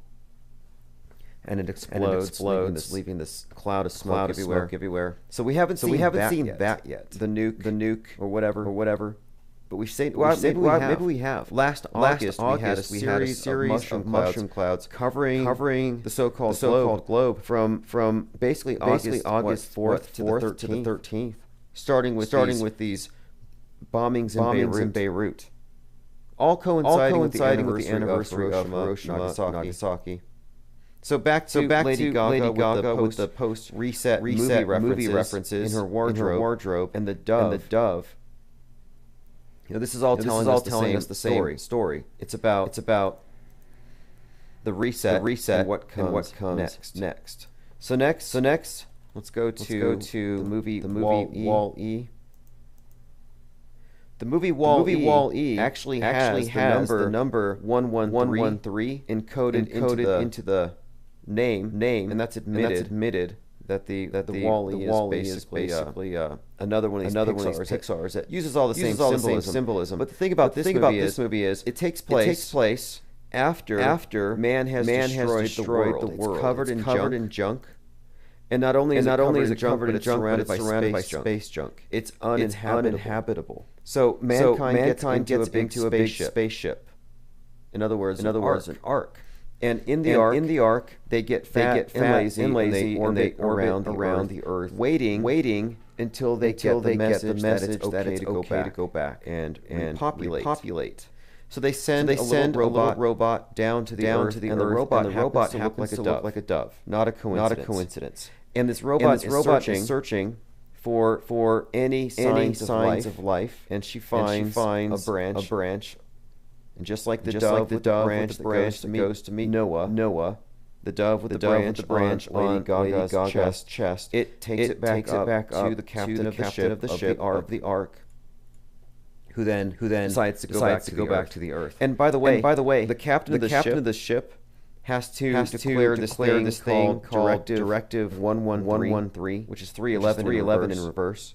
And it's all about how the Earth needs to be abandoned. And the president giving the Directive 113 puts on a gas mask. So you even have a COVID reference to the reset and the shutting down, the abandoning of everything. In other words, shutting down society to save the planet. Now in the movie, they literally leave the planet. But at the end, when they come back, they decide to abandon their technology and their lazy lifestyles, and their TVs, their recliners, their fast food, and they decide to become farmers. So at the end of Wall-E, you have a communist revolution. And again, this is all part of the same type of programming, where we have a new priesthood that can tell us how to prevent the next flood. How to prevent a dystopia. How to stop the wicked from destroying everything. And one of the subtexts of this movie was just how bad humans are. Like the robot becomes a very sympathetic character, and the humans are absolute pigs. And they're exploitative. They have a robot class that allows them to be lazy. That allows them to stop moving around on their own. Energy. So they just basically get fat. Their muscles atrophy, and their bones get soft. So we're just blobs in space, staring at screens with robots attending to our every need. In other words, we become wicked. And this is the message of Noah as well. The people have become wicked, and the flood came so they could be saved. Same thing here. They see the error of their ways. And again, this is for children. There are other aspects to the film that are certainly not for children. Deeper levels of symbolism having to do with I would say the esoteric aspects of religion that it's actually indoctrinating us into. Okay, going through some comments. Lee and Dion says wildfires going on worldwide at the moment, as predicted on The Economist. Oh, sure. I mean, The Economist is 100% in tune with this metascript. If you want to know the future, watch Netflix and look at the Economist covers.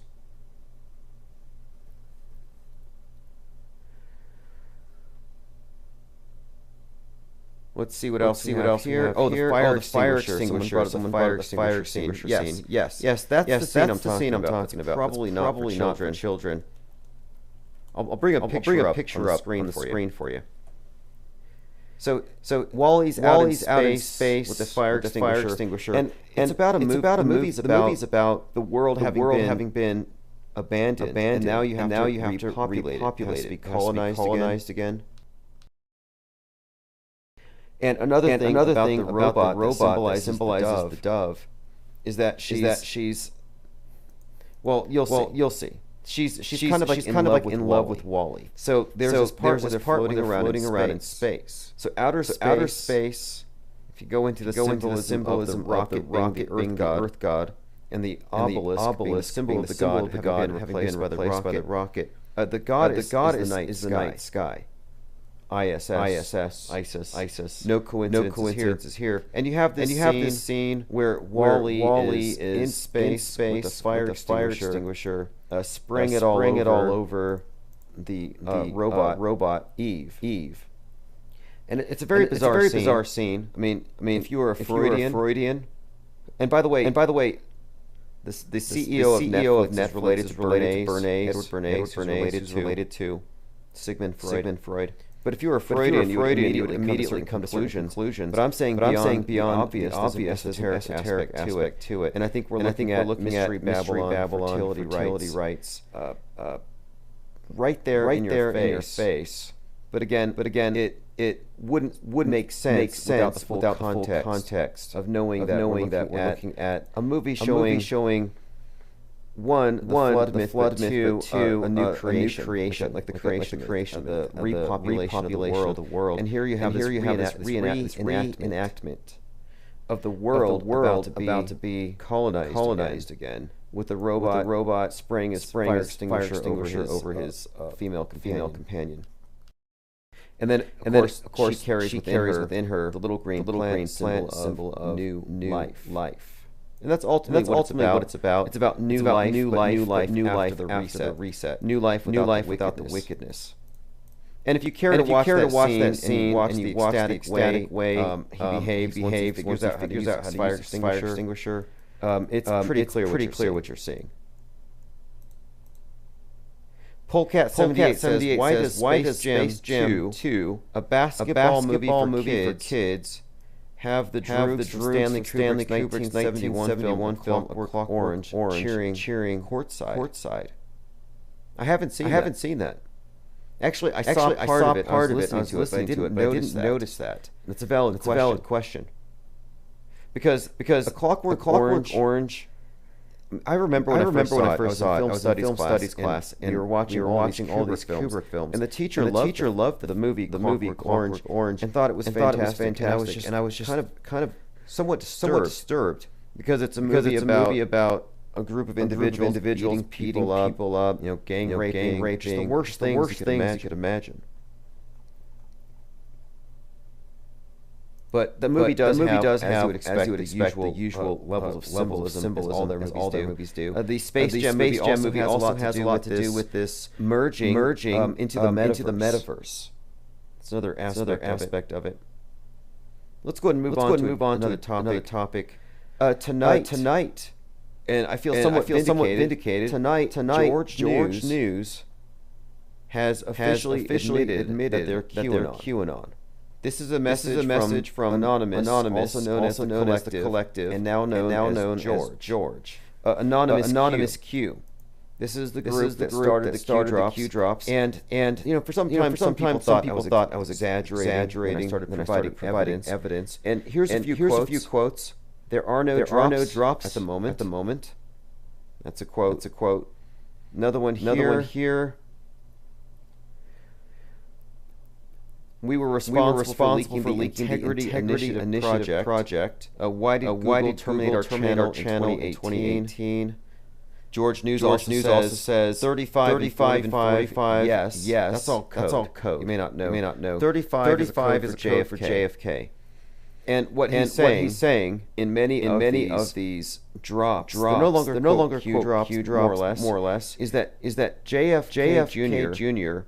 was standing up against the societies, and that the war on the deep state is real, and JFK Jr. is going to resurface very soon with his magazine George, and that moreover he is QAnon. So sounds crazy. It is insane. But this is what is at the bottom of the QAnon rabbit hole. JFK is right and center here. Which makes me think the whole thing is an elaborate reality game, probably written decades in advance. Not quite sure where it ends up, but it's not over yet. And in this live stream tonight, this individual behind this thing admitted that yes, they are one and the same, and that there are no drops at the moment. And my own research has revealed, and if you care to find it, this person is a personal acquaintance of the Trump family, and actually received a key to the White House. There's quite a few things in there that substantiate this. It's already being looked into. It'll come out sooner or later. Oh, and in case any of you are holding out hopes that Keanu Reeves was the one, have a collection of pictures here. He's making all the same symbols as everyone else. I don't know if he's into pizza or hot dogs, but definitely throwing all the usual satanic hand signs. Here's a nice picture. Lorraine Powell Jobs, owner of the Atlantic magazine, hanging out with Ghislaine Maxwell. Ghislaine Maxwell, the Forrest Gump of sex traffickers. Like, is there anybody in the world she hasn't been photographed with? You know, she was photographed with Elon Musk, and he claims that it was a photo bombing that he didn't know. Restless Bear says Jizz Lane. Right, all of their names tell you a different story. By the way, she started this thing called Terra Mar Project. Like apparently they have some kind of nation out in the high seas, uncharted waters, which is probably where all of this quote human trafficking goes on. If it's real, but it fits with the story. Atlantic is pure commie trash. Says one commenter. No disagreement there. I played the clip earlier where Bill Gates was explaining to Anderson Cooper his relationship to Epstein, and it was because of Epstein that he was divorced. Kevin Kline wanted nothing to do with him. After he found out that he was over there at Epstein Island. Bill Gates claims that there were other people there, so it's not that big of a deal. But no, I meant to say Melinda Gates. But let me go ahead and show you this. This is a real interesting set of I don't know. I think this might actually be true. What I'm about to explain here. So Bill Gates has a girlfriend named Ann Winblad. Okay, so he hangs out with Ann Winblad once per year. Nothing fishy there. But once per year, Melinda let Bill have a getaway with an ex-girlfriend. And supposedly they just went skiing or something. So nothing strange about this. It's a little questionable, I guess. It's their business. So I looked into this a little bit because here's where it gets weird. So if you're looking at the screen, you're looking at Bill Gates' ex-girlfriend, Winblad. But now, this is where it gets kind of well. It kind of substantiates the idea that Melinda Gates isn't Melinda Gates anymore. Like maybe she was Melinda Gates, but it seems like she's been replaced by Kevin Kline. That's been the theory. So it turns out that Bill Gates' ex-girlfriend that he hangs out with, Anne Winblad, is married to Kevin Kline's brother. So there you have it. Again, here's the connection. Bill Gates' girlfriend is married to Kevin Kline's brother. And strangely enough, since about for the last 5 or 6 years, Melinda Gates has really taken on a striking resemblance to Kevin Kline. And let me go ahead and show you two pictures back to kind of underscore this. Because my thinking here is that possibly both, but definitely Melinda is not the same person. So if you're looking at the screen, you see Bill, Anne, and Melinda. Just a few years ago. Now here's the same three, but Melinda no longer looks the same. Melinda looks like Kevin. Now I don't want to spend too much time on this. I know it's absurd. But there was this meme spreading around all of 2020 comparing Melinda to Kevin, and it kind of died down for a little while. But then it turns out that there's a definite connection between Bill Gates and Kevin Kline. Now one more thing about Kevin Kline. He was in a movie called Dave. The movie Dave is about an actor who's hired to play the role of the president. So if you haven't seen Dave, it's I think it's very relevant for some reason. I guess it's because right now, like we really don't know who is playing the president. So Dave, the film 1993 American comedy. Kevin Kline, Sigourney Weaver. So it's about a guy named Dave Kovic. Which is someone pointed out to me it has an anagram with COVID in there.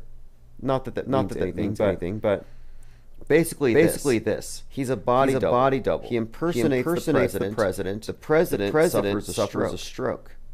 And so this guy steps in and ends up having to replace the president. Again, it's called Dave. Restless Bear says, "What are the odds?" Yeah, I'm saying that it's an explanation. So we probably are correct about it, and that might even explain why they had a public divorce. It's like, hey, this is getting a little too open. And did you all hear the theory that Bill and Melinda died? Like, didn't they die in like 2013 or something? There was this story. Yeah, here we go. 2013. Now it was fact checked, but it says here.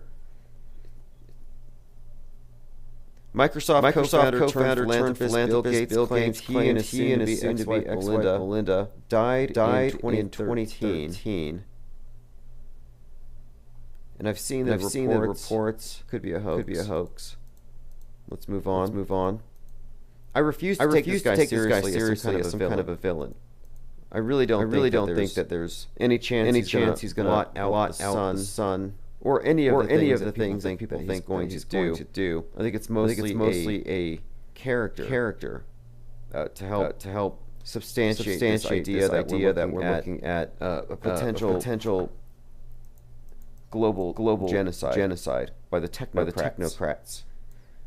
Now they don't like you. That's for sure. They want to replace you with robots. But I think that they don't really need to inject anything to accomplish their goals. Just the existence of this choice is all that it took to cause all the division that they needed.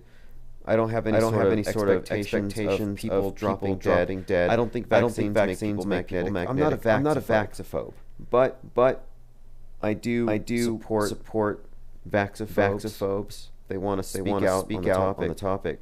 But anyway, listen to Bill Gates again defending his relationship with Epstein. Can you explain your relationship with Epstein? Did you have any concerns? Was there ever any concerns you had about it?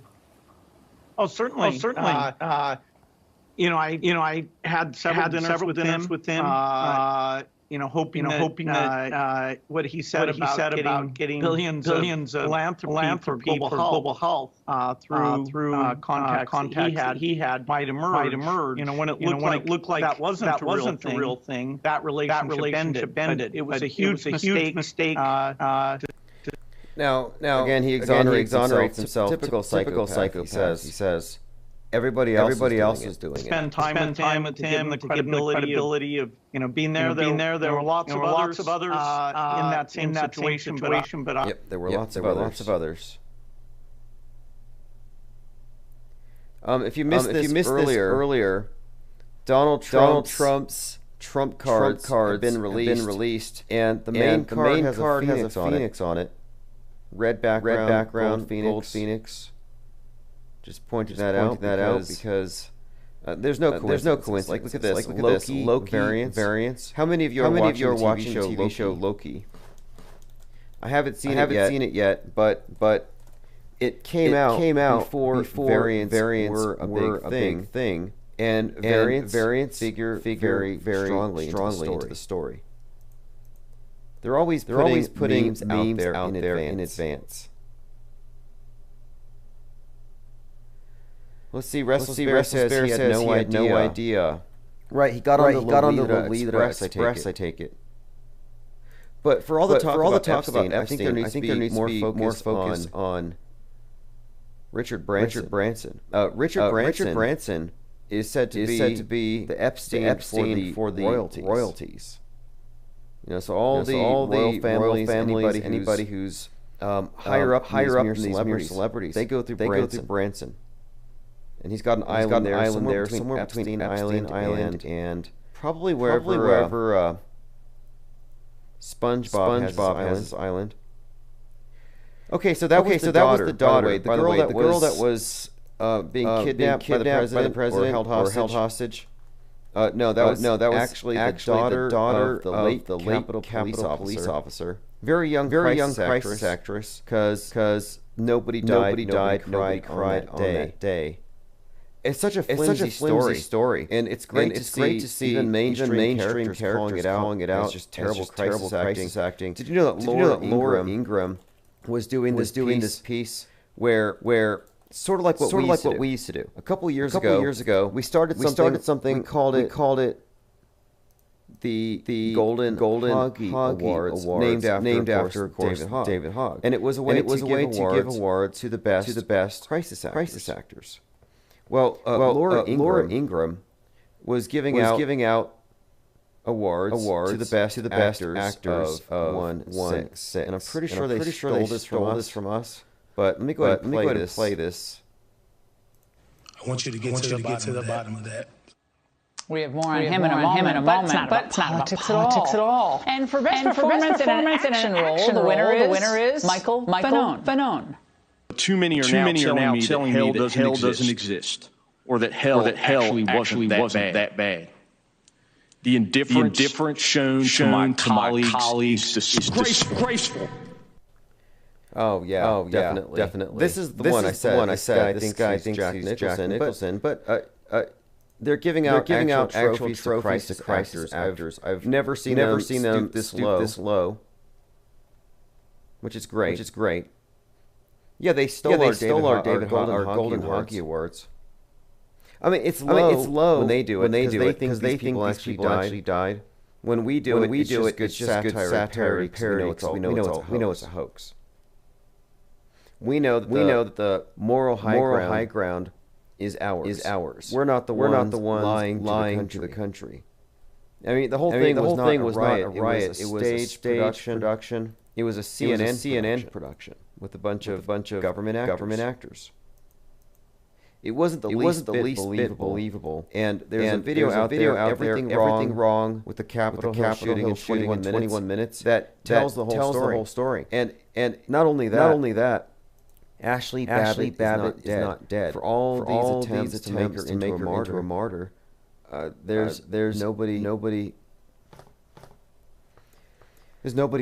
there. It's just a fake character. And coincidentally, she was cremated 2 days later. Like, come on, 2 days. That's too quick. It doesn't take. I mean, we're talking about an autopsy, right? You have to do an autopsy to determine the cause of death. I mean, 2 days seems a little fast. Like, I understand maybe they could rush it. It wouldn't take 2 days to get her to the coroner. But to go from there to cremation in 2 days. And someone suggested that might be sort of hinted at in her name, Ashley. As much as these names are often indicative of the characters' roles. But her mom's out there, someone else saying that wanted to do this, she died as a martyr. I don't think so. Now check this out. Michael Fanone, Crisis Actor Award winner. Listen to what he said to the GOP members of Congress. Quote, you guys don't seem to have a problem when we're kicking the S out of black people. But when we're kicking the S out of white people, that's an issue. This is how you know he's an actor. He's a caricature. Playing the role of a racist cop, pointing out the irony of the situation here. So phony. You can tell this was authored and written by Democrats. That's why I say this whole thing was CNN production. Nobody talks like this. It's called the aftermath. Why Officer Mike Fanone won't forget 116. This morning we did a closer examination of his ears, and it does look like the guy's wearing a mask. I mean, we know it's fake and all that. That's a given. But there are indications that that's not even a real face. He's got like an extra set of earlobes. But I'm not going to get too far into that right now. I did want to point this out again. Salon.com did a piece where they noticed that the story of the martyrdom of Ashley Babbitt mirrors a 1963 episode of the Twilight Zone called He's Alive. So another example of a character drawn from fiction. Ashley Babbitt. I mean, all of them.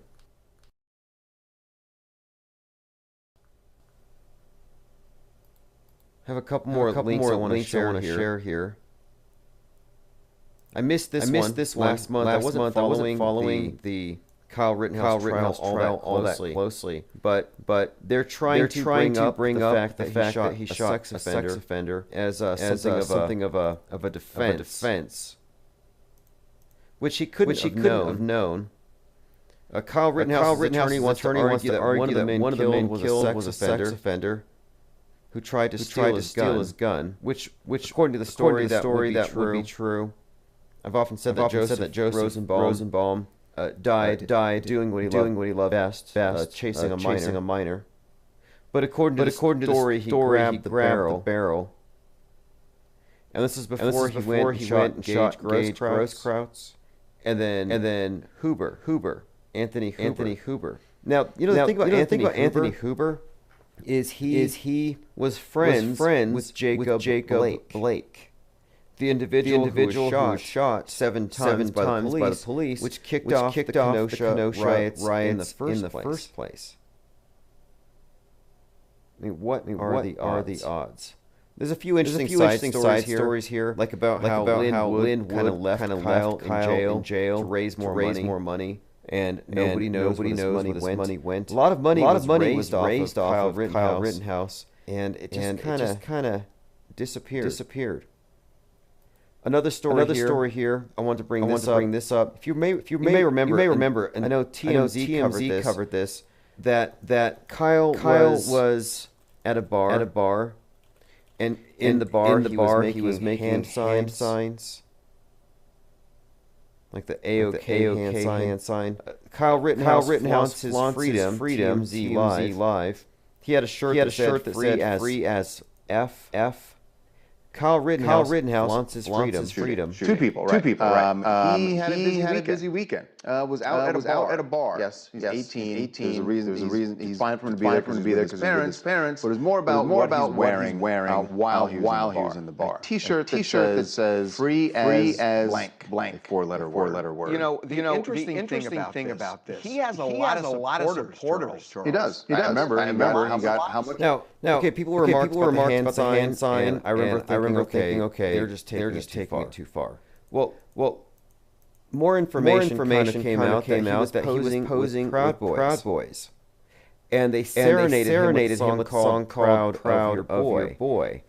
This is something of you could say an initiation. So he was initiated into the Proud Boys. And the song Proud of Your Boy is from Aladdin. Here's a short clip. Now, the Proud Boys, you should know, are led by feds.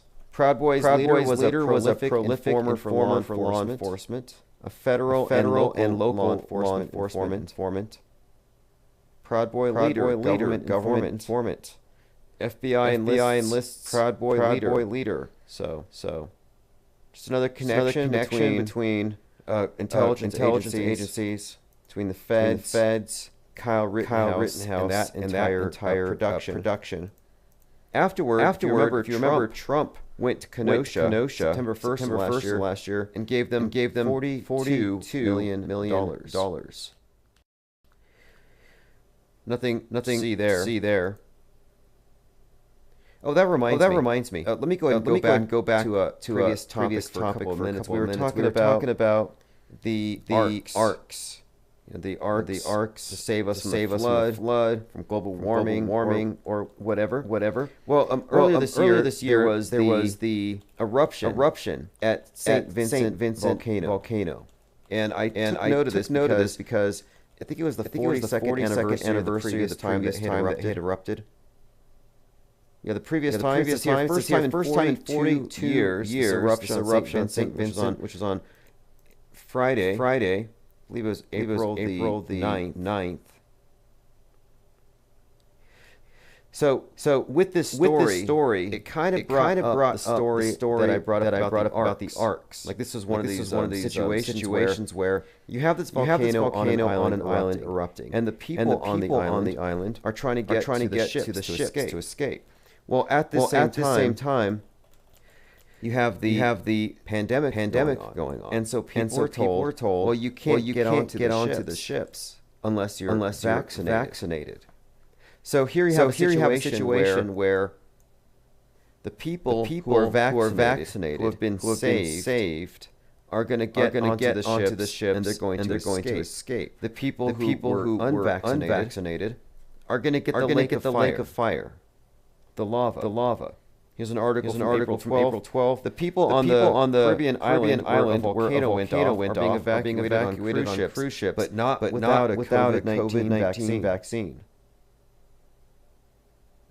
So what a perfect dilemma they've created. What a perfect situation. A perfect hypothetical to overcome any vax hesitancy. Like you might as well get saved because if there is some type of a calamity, like a volcano or global warming or flood, you're not going to get any of those rockets to Mars or to the space stations without your vax pass. I mean, what a sales pitch. What a sales pitch for the vax pass. And this is what religions have been doing forever. If you get saved, you go to heaven. If you don't get saved, you go to hell. So the vaccine is truly salvation. They've resold, repackaged and resold it.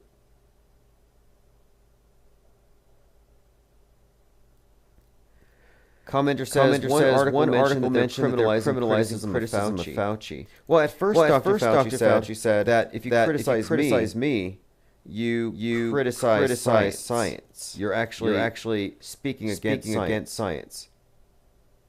Dr. Fauci said attacks on me, quite frankly, are attacks on science. Imagine that. You're critical of that guy, and now you're actually attacking institutions of science, the scientific method, all of it. Anybody who's ever been a scientist should be offended because you're blaspheming. Well, now criticizing scientists might actually become a hate crime. And why not? I mean, aren't they our priests of the day? You know, why wouldn't we apply the same standards? Like, if you're going to criticize a scientist, well, maybe you're an extremist, anti-vaxxer, and a murderer because you put people at risk when you breathe in public. I've actually seen that phrase being thrown around. Anti-vaxxers are murderers. But no, they do want to extend federal protections against hate crimes to scientists. You know, truthfully though, it should be a hate crime to discriminate or to in any way attack the anti-vaxxer for being an anti-vaxxer, be prejudiced against them, the unjected. There was actually a dating app called Unjected that was pulled from the Apple Store. They're discriminating. They don't want you to have your separate opinions, and they don't want you to have kids, children. They don't want you to carry this on to the next generation. So they're actually trying to get into selective breeding. Think about it. If the governments are taking control through the corporations they control of the dating apps to control who me too. I mean, how arbitrary is that? Oh, we can't have uninjected dating uninjected. Well, why not have other rules put into place? Why not just make it about political affiliation? How about Republicans join dating apps?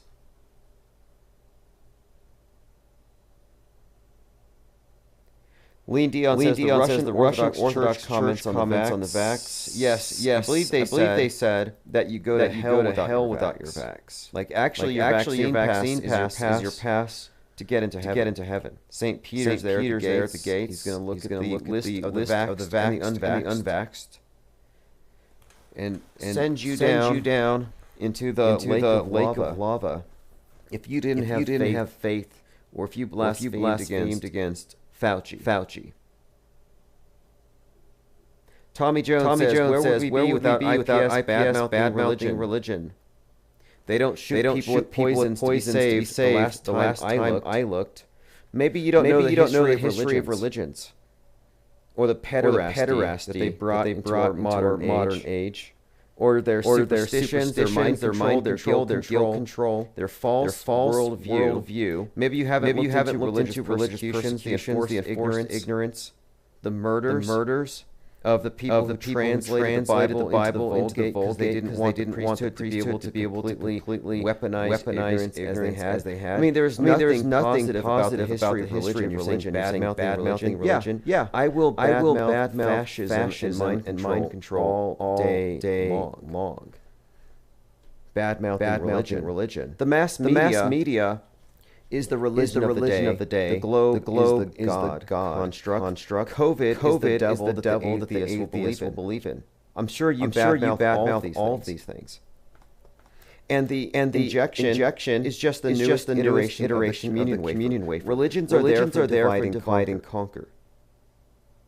The vaccine is the ultimate dividing tool because it segregates society among the saved and unsaved on your relationship to establishment, science, and media. So if you're on the side of religion, you might as well be on the side of big media and big vax. It's the same program. But if you want to defend religion, call in 833-111-1984.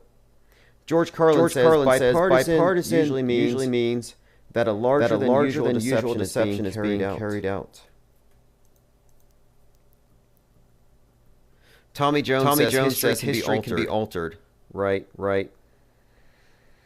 Well, what about recent history? What about like in the last 50 years? We can look at atrocities committed by religions or with the authority of religion. We can look at the hatred and division promulgated by religions, including sexism, racism, every form of bigotry, and all the phobias. All these things that have their origins in these ancient forms of regimenting minds. Now, I'm pro religion in the sense of I'm pro choice.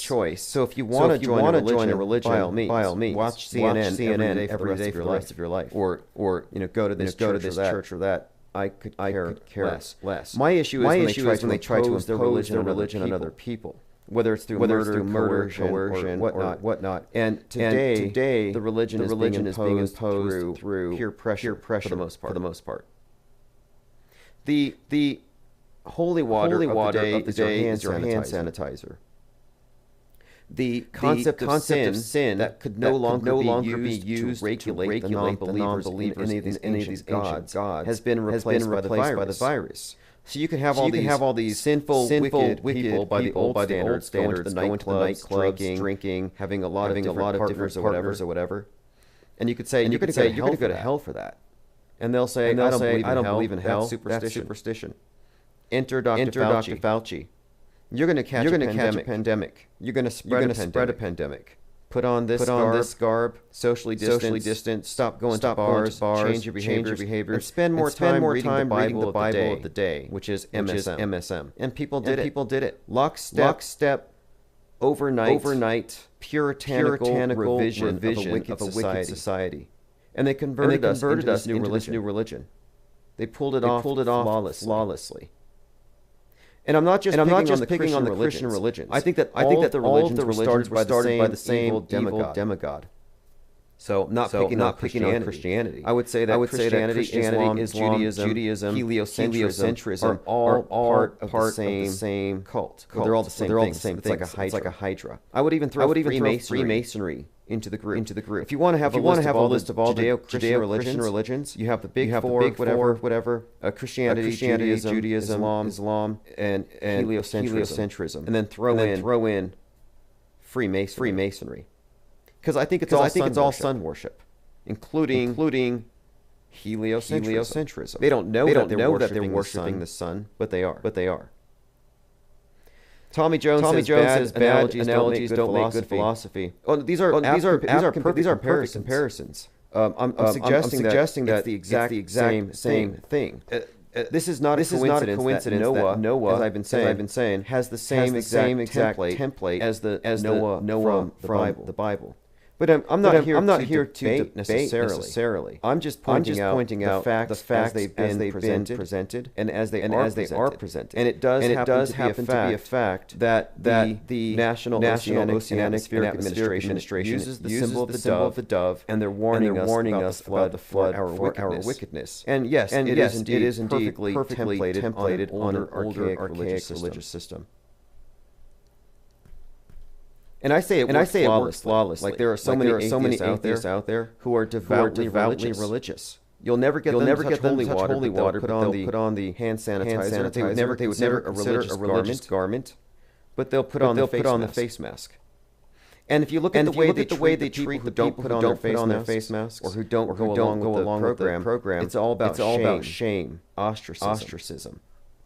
It truly is a salvation template. And if you're not going to be saved by the blood of Bill Gates, the best they can do is guilt trip you and blame things that go bad in the world. They'll blame you if this devil continues to ravage the world. In fact, it's the unvaxxed that have allowed the new variant. Anyway, I'm totally open to conversations about religion for sure. I think that is the main topic of the day. I think that the Bible has been replaced. All of the holy books have been replaced by the monolith, the TV screen, and the curated version of reality, which is the New Testament. And it's a work in progress. They have to finish getting rid of the heretics, the blasphemers. They have to get rid of the Apocrypha. And they're doing pretty good. And right now, the infidels, conspiracy theorists are the only obstacle between total world salvation. That's why I call it the cult of monolith, because it's all about this monolithic worldview. And until everybody's saved, the world isn't saved. The world has to be saved before we can have this perfect utopia. They're trying to eliminate sin. We're living through a holy war right now. All right, thanks everyone for joining. This is COVID 1984 by Chief Crow. We will be more than likely live tomorrow afternoon to parse through the news and everything developing. It's going to be a very interesting week. There's a new moon on 8, which is Lionsgate, which might mean something. Generally, these occult rituals happen around dates that correlate to that star, Sirius, and the sun. And their interplay above. I mean, everything about this cult is based on the celestial realm and the personification of the lights above. There's nothing really new under the sun. The new world order is the old order, and this reset we're going through is basically taking everything that was old, rebranding it. So the arcs of the space age are just like the arcs from the past myths. It's all about taking those that are chosen by the priesthood that aren't deemed wicked. And if you're uninjected or unmasked, you're pretty much one of the wicked, and you're gonna be excluded from the rapture. You won't be let into the domed chazza when they start opening those things up. All right, this is COVID 1984. Have a great night.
We are at risk of having a flat Earth report come out of the House Intelligence Committee as to what happened with Russia.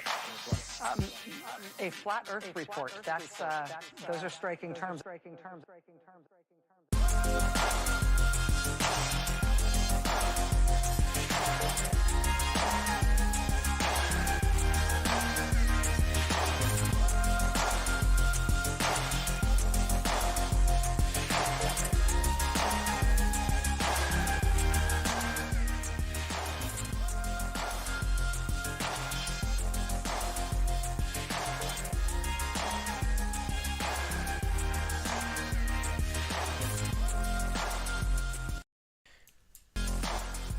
How are we doing? It is great to be here. It's 11/10/2021. This is the Flat Earth Report. We're on Free Earth Radio, and this is pretty much your only news source that isn't predicated on a mountain of lies, provable lies, stuff that you can't even talk about without being censored. That's why we're not on YouTube right now, but we're on Free Earth Radio. They have their own chat. You can join us there, and I'm also monitoring the chats at Infinite Plane Radio. And I'll put a link in there so you can merge with their crowd. It's nice to be invited on.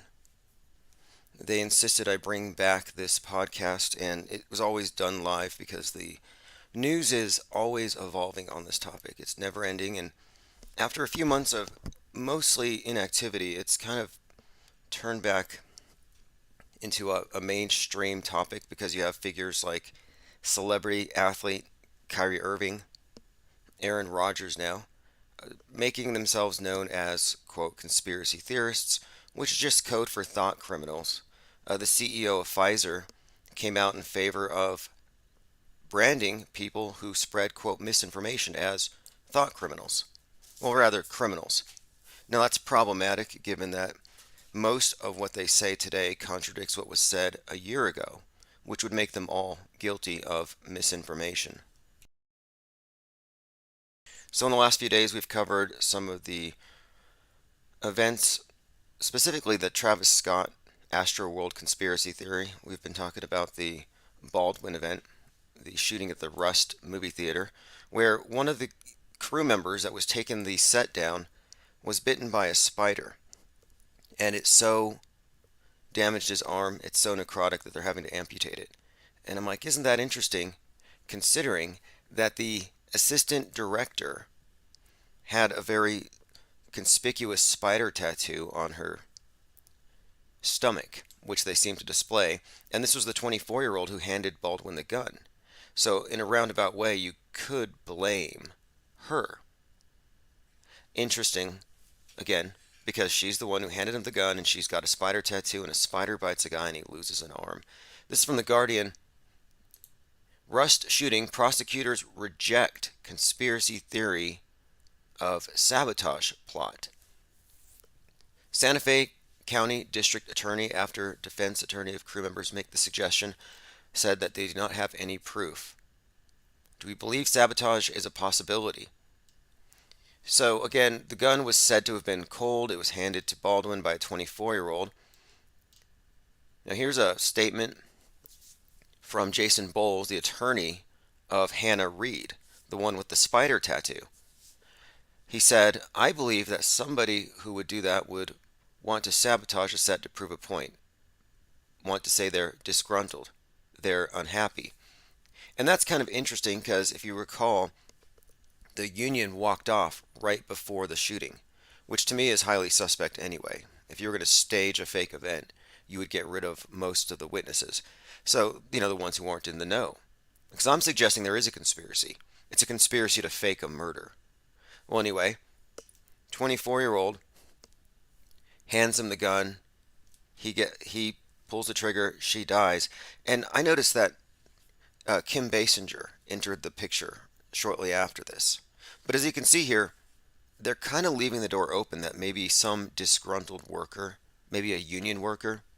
I mean, they were walking off because they weren't getting lavish hotels in Santa Fe. They had to drive all the way down to Albuquerque, a full 45 minutes away. So you have the disgruntled union workers maybe suggesting, look, if you don't have a union, bad things could happen. It could be that, but I thought it was kind of interesting that Kim Basinger, the ex-wife of Alec Baldwin, was immediately spotted after dancing at a Gothic nightclub. Well, to me, dancing is celebrating. I don't know if they're sad dancing. The Goths may look sad or morose because of their makeup, but no, they're not sad. So I'm thinking here, I mean, most of them, they're dressed like I don't want to live, but they're actually saying, give me another cheeseburger. I mean, they don't look like they're really rejecting the world very much. I'm talking about Goths in general. It's mostly just a fashion statement. So the Gothic assistant director is a lead suspect, in my opinion. And again, I'm pointing her out because they just had to amputate the arm of somebody working on the set, or they're pretty close to doing so, because he was bitten by a spider. So she's the lead suspect because she handed him the gun. But again, I'm thinking here, there's another connection here. Kim Basinger. What is she doing at a goth club? What is she doing at a goth club dancing conspicuously while her ex suffers the major tragedy of his life? I mean, this is going to be ruinous for his career and perhaps his psychology. At least that's how it's going to play out. You know, real or fake, that's the story. And it looks like there's a revenge plot. Did Kim have it in for him? Because again, she's dancing at a goth club. You have a very conspicuous goth who's the gun handler, Spider Girl. So that's my conspiracy theory. It's totally fake, but there is a pretty good story that, yeah, if anyone's to blame, I don't think it would be the union workers. I think it would be Hannah. So anyway, Travis Scott, Astroworld conspiracy theory, TikTok videos taken down. So they already set the precedent with the flat Earth topic that you have to start censoring because of the children. That was what started it at the very beginning. They said children researching about how the astronauts landed on the moon are being dragged down the conspiracy theory rabbit hole. So the flat Earth topic would then enter their periphery. And many flat earthers said, I found this topic because YouTube recommended it. So here you have TikTok having to deal with this problem that YouTube has already dealt with by censoring everybody. TikTok's having to deal with it because they have a younger audience. So the official story is 8 people died and hundreds were injured when crowds rushed the stage.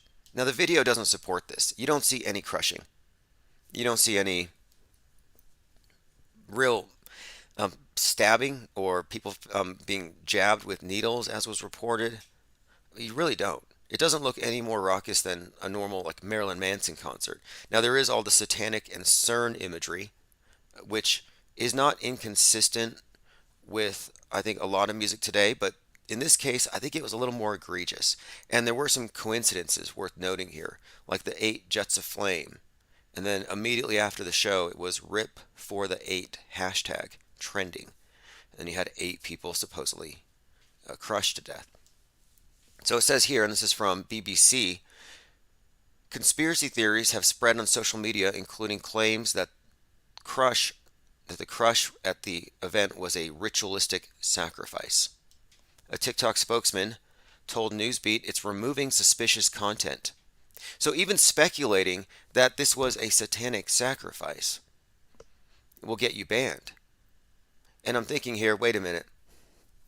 You have satanic imagery, a big upside down cross for the stage that leads you into a pit into hell.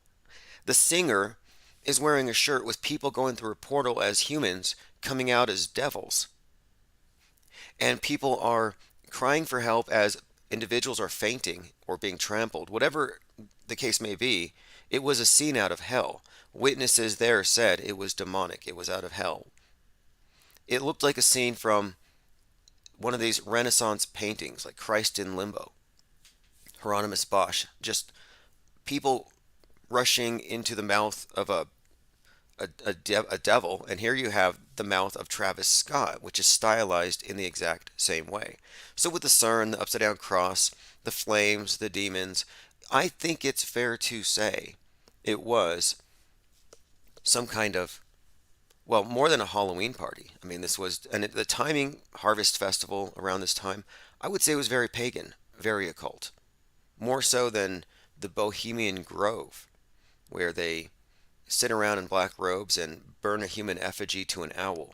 I mean, how is this any different? Now, they are saying that anything, because Astro World Sacrifice has been trending since the event, says the conspiracy theorist crowds were put under a spell by the crush, the Astro World Sacrifice. Others have linked the date, and we have done that, to the establishment of the Church of Satan.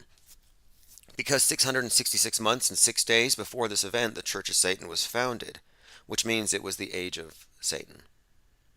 The Age of Satan is another one of these new age concepts that we entered a new age, kind of like Aquarius, but the Satanists just went full Satan pill on this one. They went full dark. It's going to go to the devil starting in 1966 on April 30th. Now, April 30th happens to be the birthday of Travis Scott,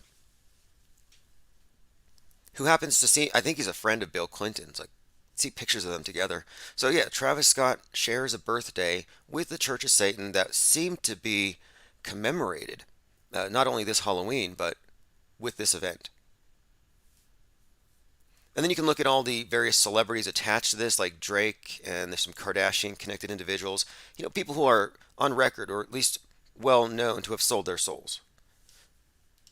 So if you have reality TV involved, you can pretty much guess that there's some kind of there's something going on here beyond just a, quote, tragedy. And even that aspect of it is highly questionable. Many of the people who were there exhibited signs of duper's delight. Crisis actors tend to grin and smile inappropriately. And I'll tell you, if I survive an event where 300 people get trampled and 8 die, I won't be smiling for like a week. Yet you have individuals laughing about it afterward. And by the way, all of the witnesses who reported directly to the news after this thing, they all said the word sacrifice. One more thing, and I pointed this out yesterday. Someone sent me a picture.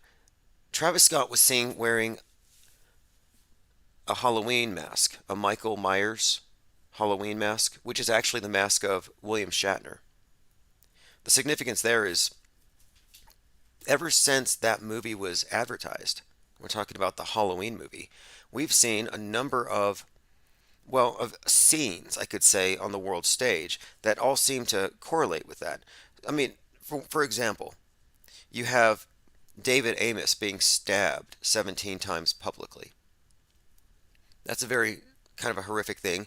Then you had Matt Gaetz being chased around D.C., reporting to Congress, I think somebody's trying to kill me. Then you had the stabber in Tokyo in the subway, dressed up like the Joker, who stabbed 17 people. Drake had a new single out called Knife Talk. I mean, look, it's very stabby if we really look into this. And you even bring Baldwin into this. It just seems like this was a season of sacrifices. But the vision or the image, the visage of William Shatner / Michael Myers with a knife is sort of a backdrop to all of this. And so the fact that he's wearing it, and then we have yet another series of sacrifices, these are not disconnected. Another thing, somebody said something about the Astros losing. I'll have to look into that. And then also a musician. See, we have all these things happening at the same time. UB40's Astro reggae singer died at 64 on that day. So November the 6th, at the age of 64, Astro, reggae singer and mainstay of the British band, dies. So again, Astro World, Astro, are these connected? So we can look at these different events from this meta perspective and often find that there are indeed narratives that seem to be steering the mass mind towards a foregone conclusion. And I'm wondering, well, what's coming next? Now, one more key point here. William Shatner goes to space, comes back down, and he warns the world of a catastrophic event. Not overtly, but he inadvertently seemed to have let it slip. He was being interviewed and he said something about how fragile the Earth is. And then he mentioned the coming catastrophic event. So I'm thinking, wait, did he just let out a secret that he wasn't supposed to? Was there a was there a meeting behind closed doors, and was William Shatner privy to it? Does he know that something's going to happen? And I'm thinking, well, he just went up there and he saw the Earth from space, and I actually have the clip here. It says, William Shatner was struck by the fragility of the planet, and he said, quote, "The fragility of the planet, the coming catastrophic event, and we need to clean this act up now." So this is reported by NBC News. Now again, Shatner is the face of the Knife Man, as well as the Rocket Man. There's a great deal of significance here with regards to Halloween and the time of the year, but I'm just pointing out here that here he is looking at the Earth 50 miles above, and he says, "We pollute it, and it's our means of living, and I was struck so profoundly by it." So he does get very poetic about it, although Jeff Bezos is more interested in spraying champagne on the ladies there. But what he says is, we need to clean up this act now, the fragility of this planet, the coming catastrophic event. So people have been speculating, what is it? What is the coming catastrophic event? So I happen to think, because he doesn't elaborate, it may have something to do with, I don't know, a meteor, an asteroid. Through all the impressions, the first thing I want to say is the irony. I have an album out there called Bill right now. It's getting great reviews.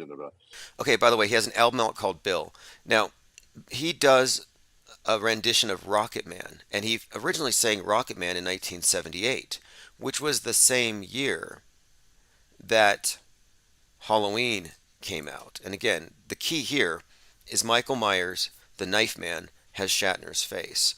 So here you have William Shatner, and he just lets it slip. And I'm going to play a few clips here where he says, the coming catastrophic event. They're lying in that chair, trying to think of something clever to say when I came out, when, if everything worked, and I see the little blue orb, and I was trying to think of something clever to say, and then we get up, and when I was there, everything I thought might be clever to say went out the window because the experience. So they always talk about how the experience of seeing Earth from space is so profound that it changes your worldview. You come down an environmentalist. You have to save the world. It's typical. And what they're trying to convey here is the idea that you've seen God. You've seen the face of God. So now national boundaries, politics, oh, that's beneath you. Now you just got to save the planet for the collective. Everybody needs to become one. So it's to me, this is a narrative, and it's just suggesting that, we're looking at the new priesthood. And these are your high priests who have gone so high that they can actually see God, tell you what he looks like, and also inform you that he's not happy about your consumption of fossil fuels or your consumption of any resources for that matter.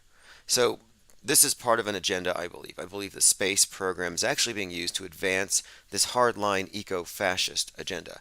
But let's go ahead and listen to what Shatner has to say about the coming catastrophic event. I was struck so profoundly by it. That was such a beautiful, beautiful sentiment, and it brought you to tears. So, you're 90 years young. What's I keep hearing. Okay, let me scoot forward a little bit in this interview, but the main thing is he kind of glosses over it when he talks about the coming catastrophic event. But the correlation here is simply this. We've been inundated with very public, obvious human sacrifices or simulated sacrifices or things that fit that context. And so this is the face of it. And my contention here is that Michael Myers / Rocket Man is in this season playing the role of officiating high priest. And I think we may be about to see a big sacrifice of some kind. And I think that's what the catastrophic event actually is, the event that he's alluding to. And they need to convey to us that our atmosphere is fragile so that when something punctures our atmosphere, we're more inclined to believe it. Remember the hole in the ozone? I think they may bring that back, but they may bring it back in the form of damage done by asteroids or even space wars. Space Wars is not off the table. They brought Star Trek to life. What makes you think they can't bring Star Wars to life? Which they already have done in so many ways. Okay, so let's go ahead and move past this William Shatner and his catastrophic event.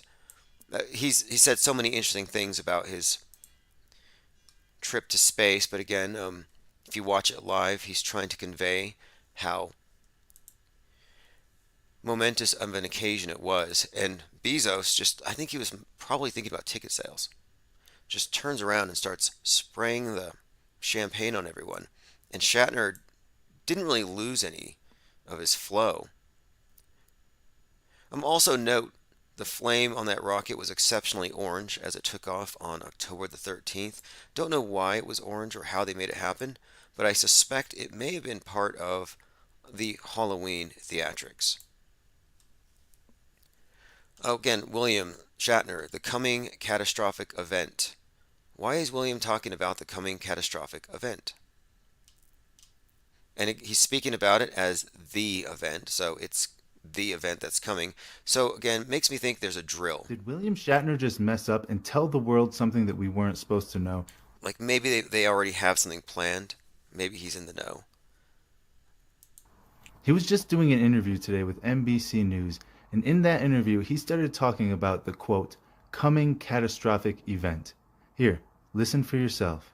And it had everything. We're so happy that you're here. And It had feels everything. good. Yeah. And the realization once again, the fragility of this planet, the coming catastrophic event, and we all of this planet, the coming catastrophic event, coming catastrophic event.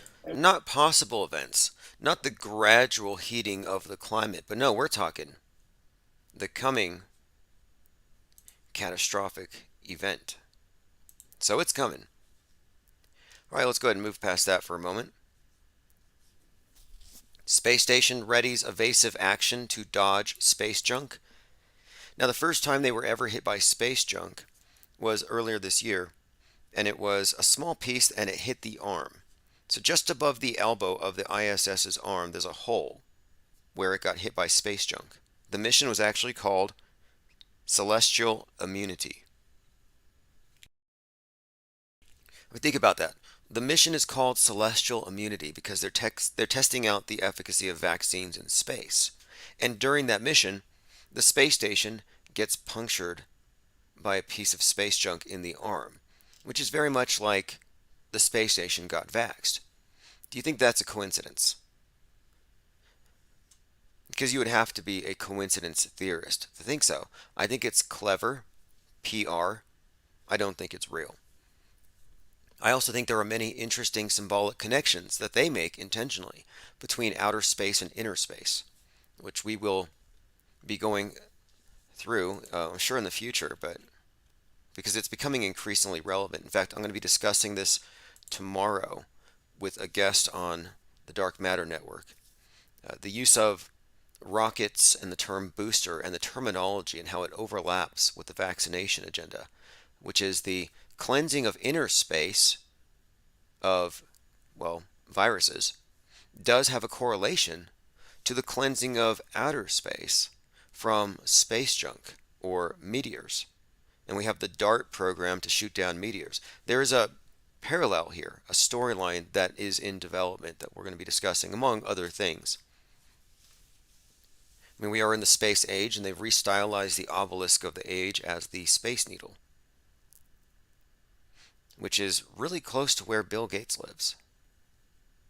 Okay, bad news, there's space debris coming in too close to the International Space Station, but good news, the ISS will perform evasive maneuvers to stay safe. Now, notice how it looks like when the space station is seen from the back, when it has its solar panels vertical, it looks like Darth Vader's ship. And then from the cupola, it looks like the Millennium Falcon. The Millennium Falcon is an interesting name, considering the New Agers, not the Satanists, but the other ones, the Thelemites, they call it the Age of Horus, who is the falcon-headed god. So the Millennium Falcon could be a reference to the Age of Horus, the New Age, in my opinion. And there's more. There's a Millennium Hotel up there at Ground Zero. It's actually stylized off the monolith from 2001, A Space Odyssey.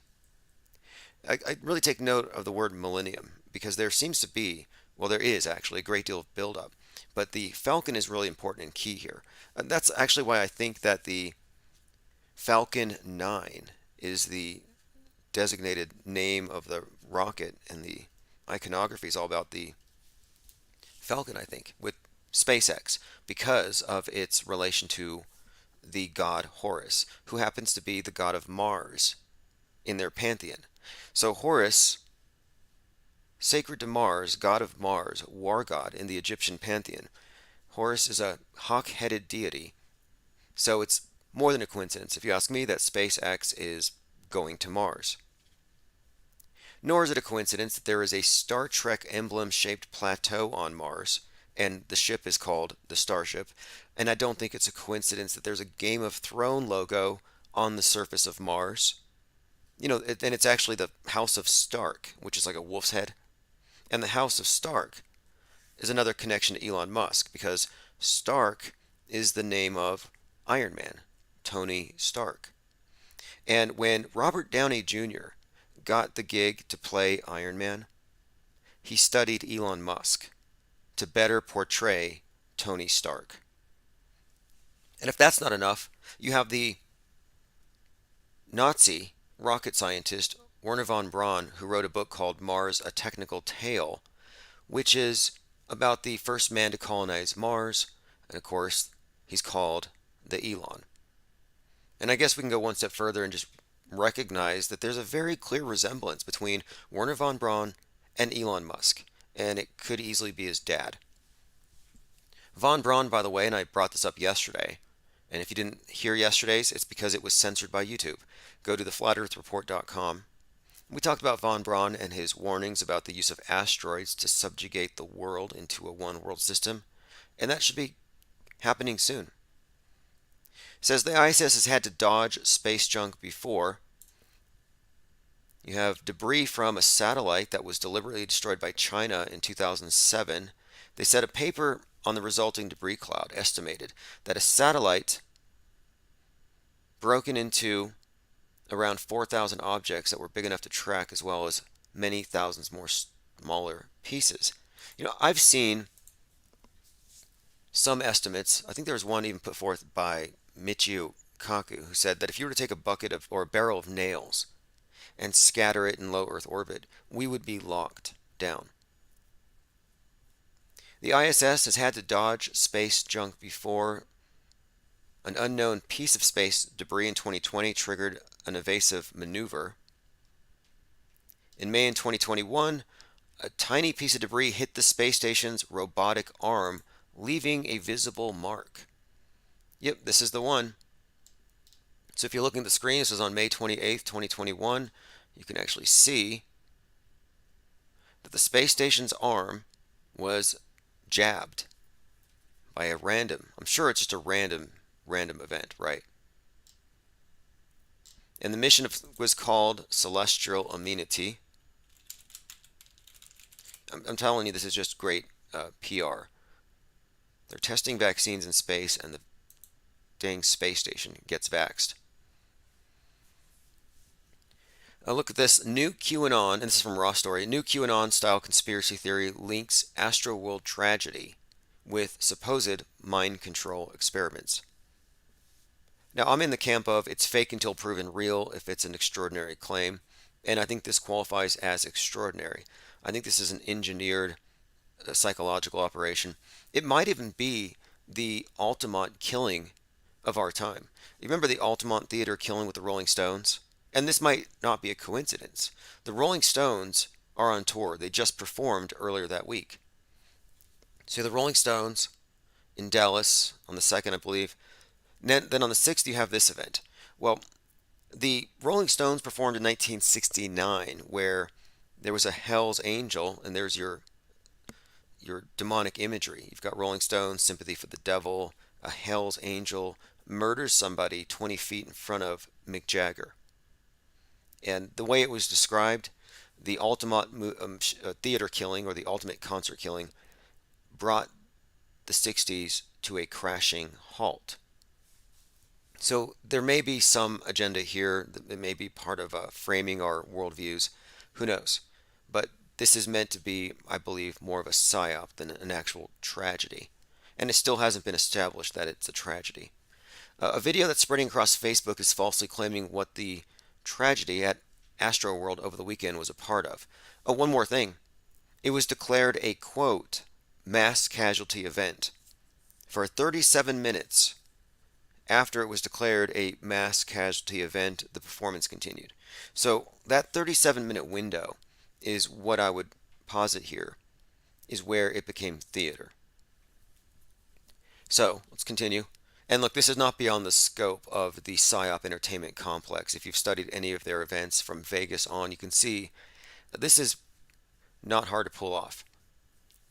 Okay, so the theories are being spread that this was an experiment in which crowds at the show were mind controlled using graphene oxide, purportedly found in the jabs. So was this a mind control experiment? I would say this is the result of generations of mind control. Just the fact that this concert with that bad auto tune brought 50,000 people. I mean, probably many of them were willing, dying to get in. They were willing to get crushed. I mean, I don't think anyone actually died the way they said, but this was a very, very energized crowd. And they go there intentionally to, quote, rage. At the very introduction to the concert, they were kicking down the fences. A video spreading across Facebook. When do we start calling it meta?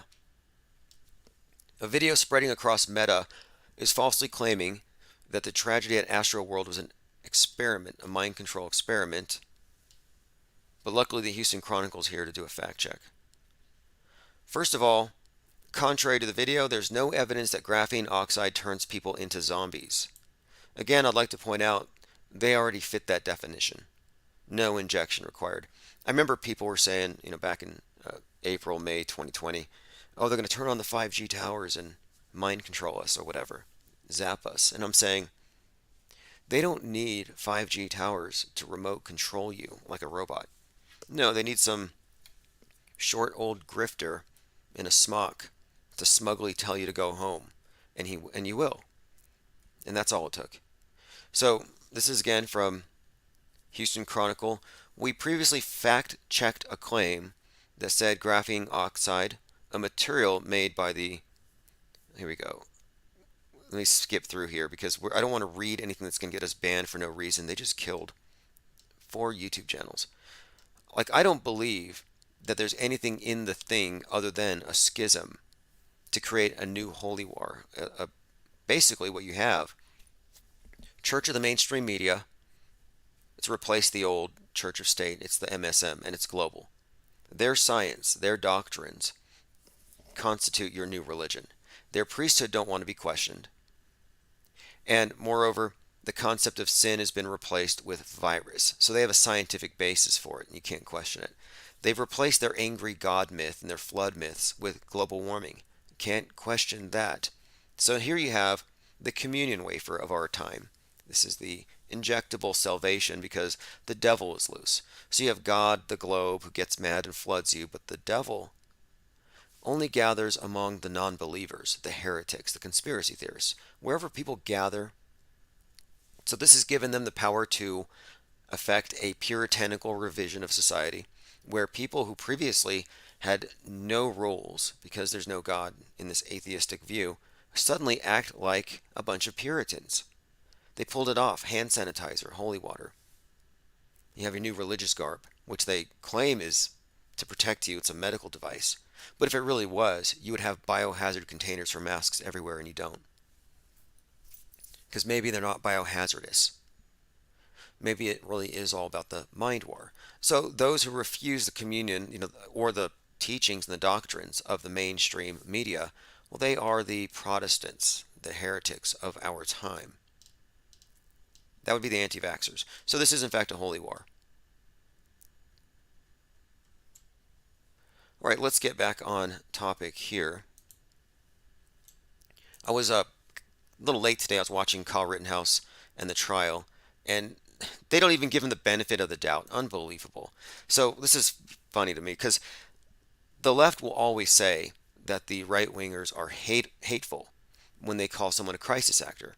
Well, that's because most of the people that they bring up forward as victims are laughing and goofing around, and they don't have any tears. We've never seen a crisis actor cry. So questioning the grief or the emotions of someone is tantamount to a hate crime if they're a snowflake liberal, or if they're on the left or advancing a leftist agenda with a psyop. We're not talking about real victims here. We're talking about actors. Think Jussie Smollett. You would call me, or CNN would call me, a hate monger if I called that event a hoax when it happened, which I did. Got banned for it. The next day, it was revealed to be a hoax. So it's not fake unless they designate who the victims are and aren't. So here you have Kyle Rittenhouse crying for like 5 minutes. And I think Team Kyle wept today. They all wept for St. Kyle of Kenosha. I mean, it was a very emotional scene here where, yeah, he broke down. This was the most realistic breakdown, crying. Grown man, I mean, 17, 18, but he's old enough. Here he is crying like a baby. And the thing is, he's undoubtedly crying. But now suddenly, the media decides, oh, he appears to be crying. Right, appears to be crying. Hello and welcome to the Raw Report. 18-year-old alleged. Anyway, I'm gonna play the clip here if anyone wants to hear it. It's a little off topic. Does anyone want to see or hear this spectacle and judge for yourself? Hello and welcome to the Raw Report. I think it's only fair that we scrutinize all the characters on the world stage equally. The scene that left 2 people dead and another wounded. Rittenhouse took the stand on his own behalf on the second day of the defense case in Kenosha. While speaking about one of his victims, Joseph Rosenbaum, Rittenhouse became emotional and was apparently unable to continue. Here's a look at the Fox News clip of Rittenhouse. People right there. Take a deep breath, Kyle.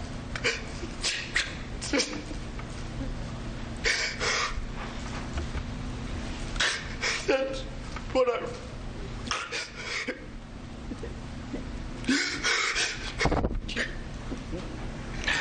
That's what I run. Take that, Sandy Hook. I mean, I don't know. I'm just saying he's a better actor. Take that, Gene Rosen School of Crisis Acting. Whatever your take on the story is, that's hard to beat. I mean, if we're going to give out a golden hoggy, if you're just going to not give him the benefit of the doubt, he's got to be the best actor. Take that, Waynell Sexton. No, she didn't even cry, did she? Didn't even cry. I guess after 4 or 5 or 6 crisis actor gigs, it's all just smiles. Is that how it is? All right, we already talked about Alabama gubernatorial candidate Dean Odle, who believes that the sky is going to fall and the glass from the Sky Dome will crush the non-believers. I'm going to reach out and try to get an interview with him. We've talked about the leaky space toilets. Now, again, this is absurd. I don't know why they do this. Maybe it's just because they don't want the topic to be taken too seriously. They don't want it to get too lofty. Maybe they don't want people asking serious questions. A discussion of repairs of the waste management systems because they had to come down in diapers.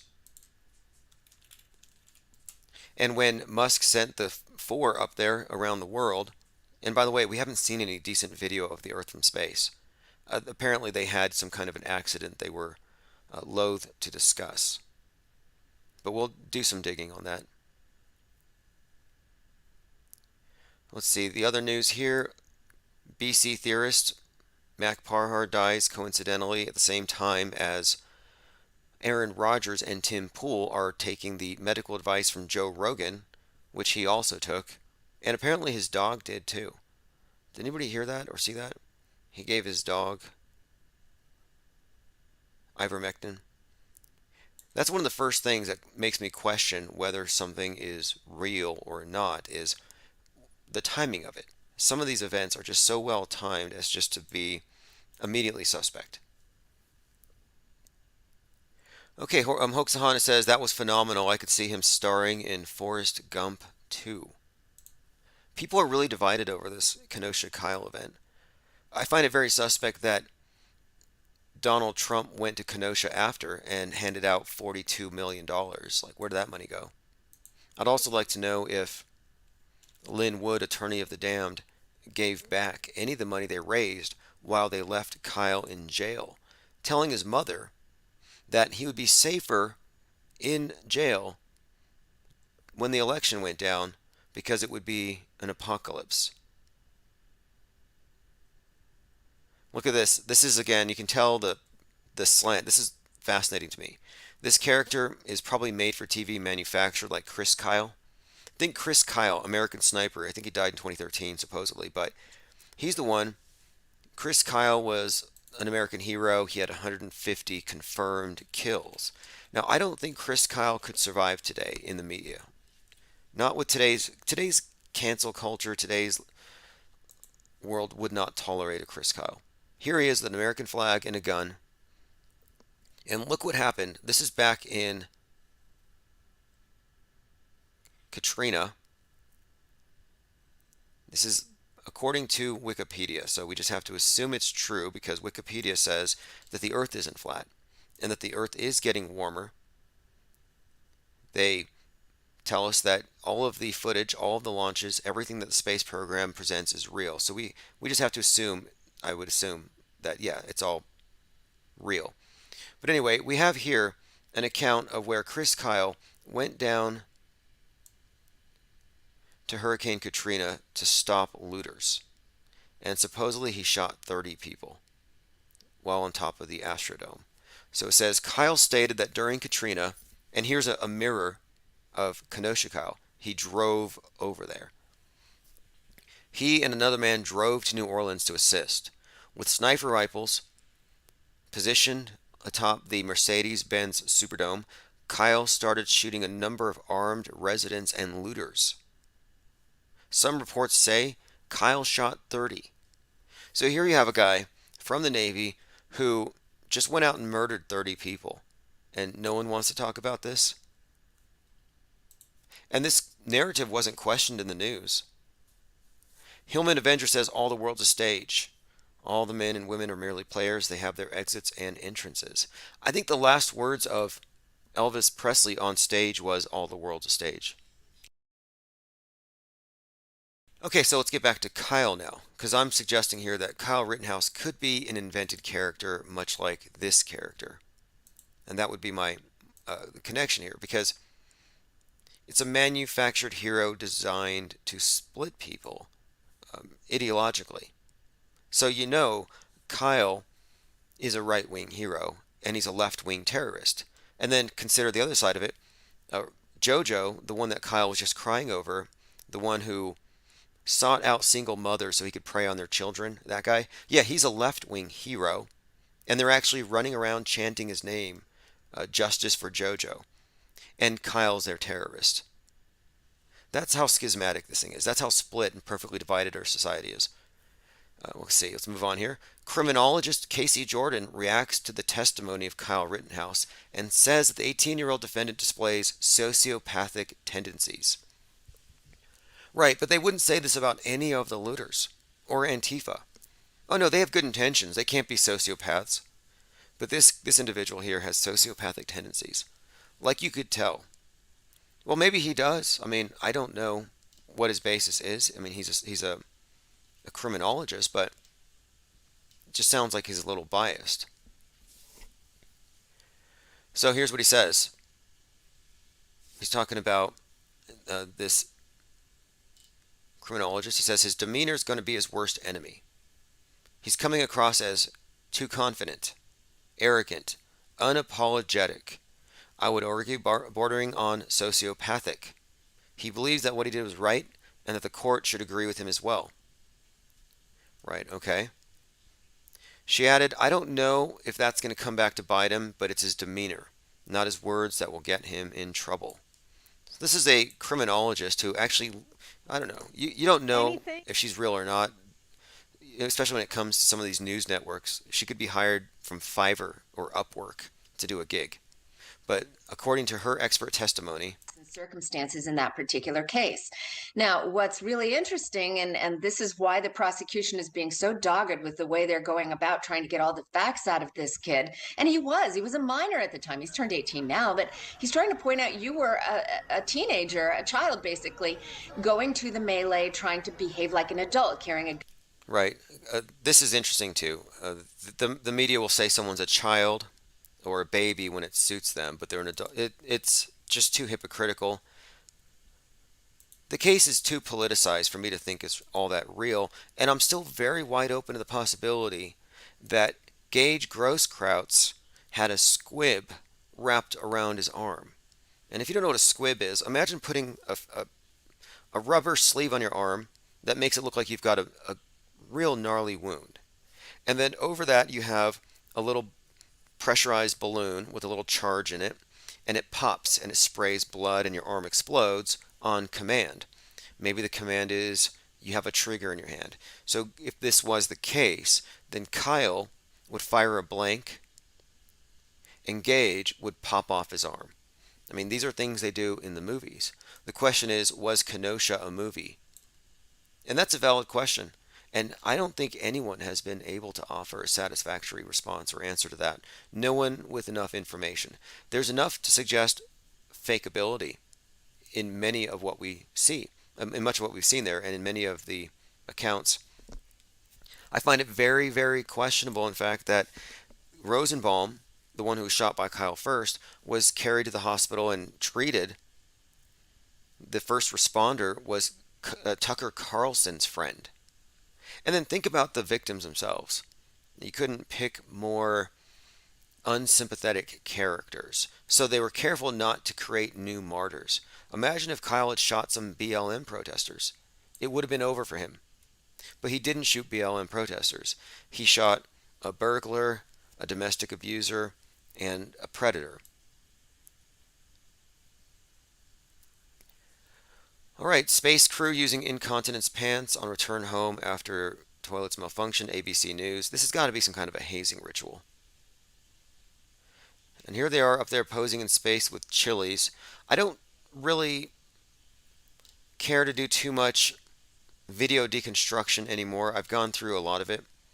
We still have to present our findings, but I did watch one of their latest videos. They're just not getting any better. Like, I'm almost bored with it. If you want to see bubbles in space, watch the latest. In fact, watch the Shatner launch. When the capsule separates, you can actually see jets of bubbles. It gets kind of tiresome. Like, they don't improve their quality. They need another Kubrick in their crew. Or a technical advisor. You know, I could save NASA a lot of money and time and headaches. I would offer them this. Hire all of the flat earthers who are obsessed with deconstructing the space station. Hire them as technical advisors. I mean, it's not like they don't have the budget for it. But I'd like to point out that whenever you look at the space station, it always appears to be underwater. It just does. I mean, you can argue with me, but if you look at it, you'd have a hard time convincing, I think, even yourself, that the lighting isn't perfectly diffused like lighting in a swimming pool. Like, you know what it looks like when you have a flashlight and you shine it in a dark room. Well, when you see the lighting around the spacewalks, it's very much like consistent with underwater lighting, as you would see if you look at underwater drilling expeditions. It's always the same. It looks slightly faded, slightly scattered. Anyway, you also have to be a trained scuba diver to be an astronaut, and they do have a scale model of the space station in a desalinated pool. And it does not pass the fakeability test. But, you know, in the future, I do think that the future is going to involve more about LED screens and cables than actual underwater, just because of they're evolving. And their special effects have aged very poorly. I would say everything since Apollo 11 has just depreciated in quality.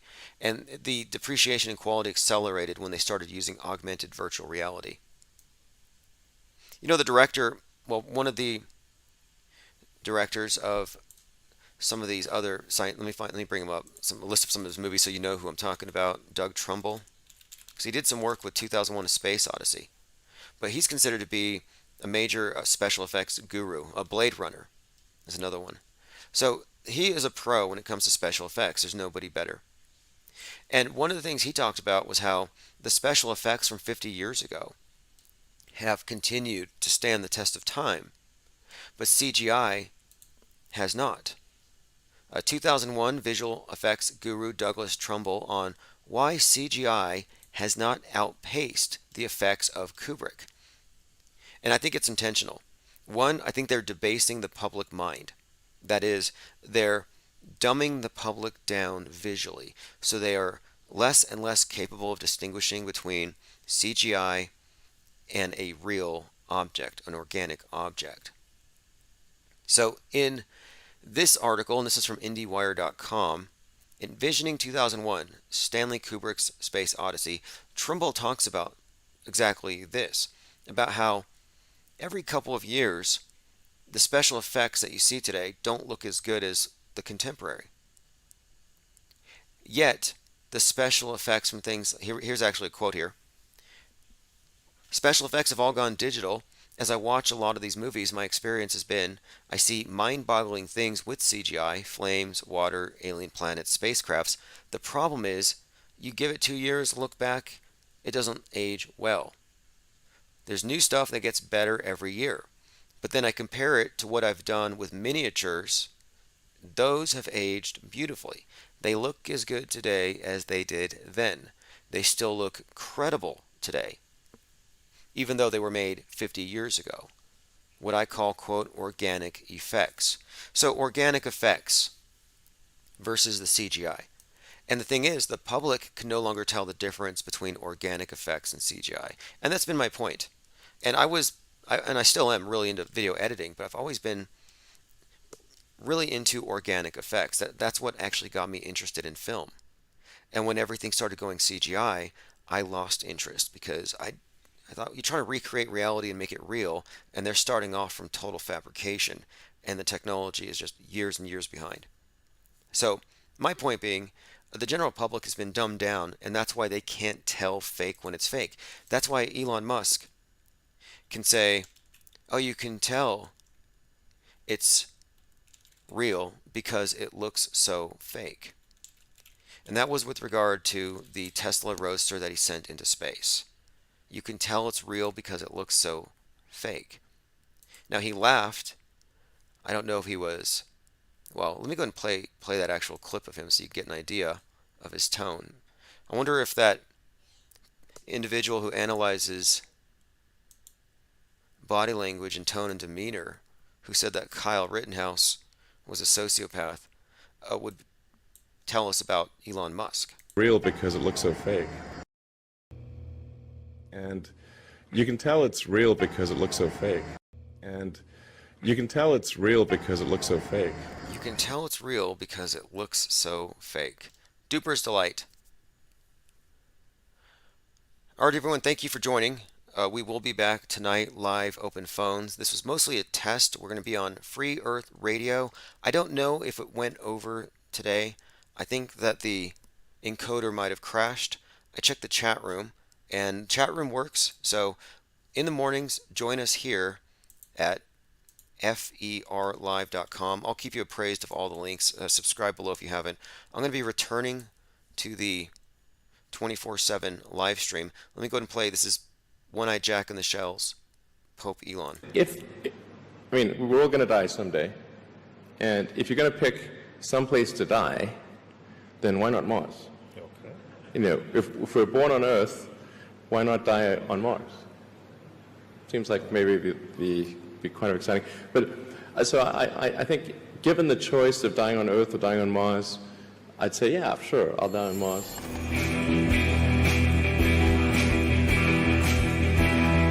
Father, hallowed be your name. Your kingdom come. Give us each our daily bread, and forgive us our sins. For we ourselves forgive everyone who is indebted to us. And lead us not into temptation.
And you can tell it's real because it looks so fake.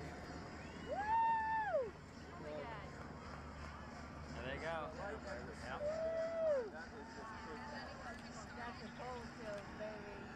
Wait for the sonic booms.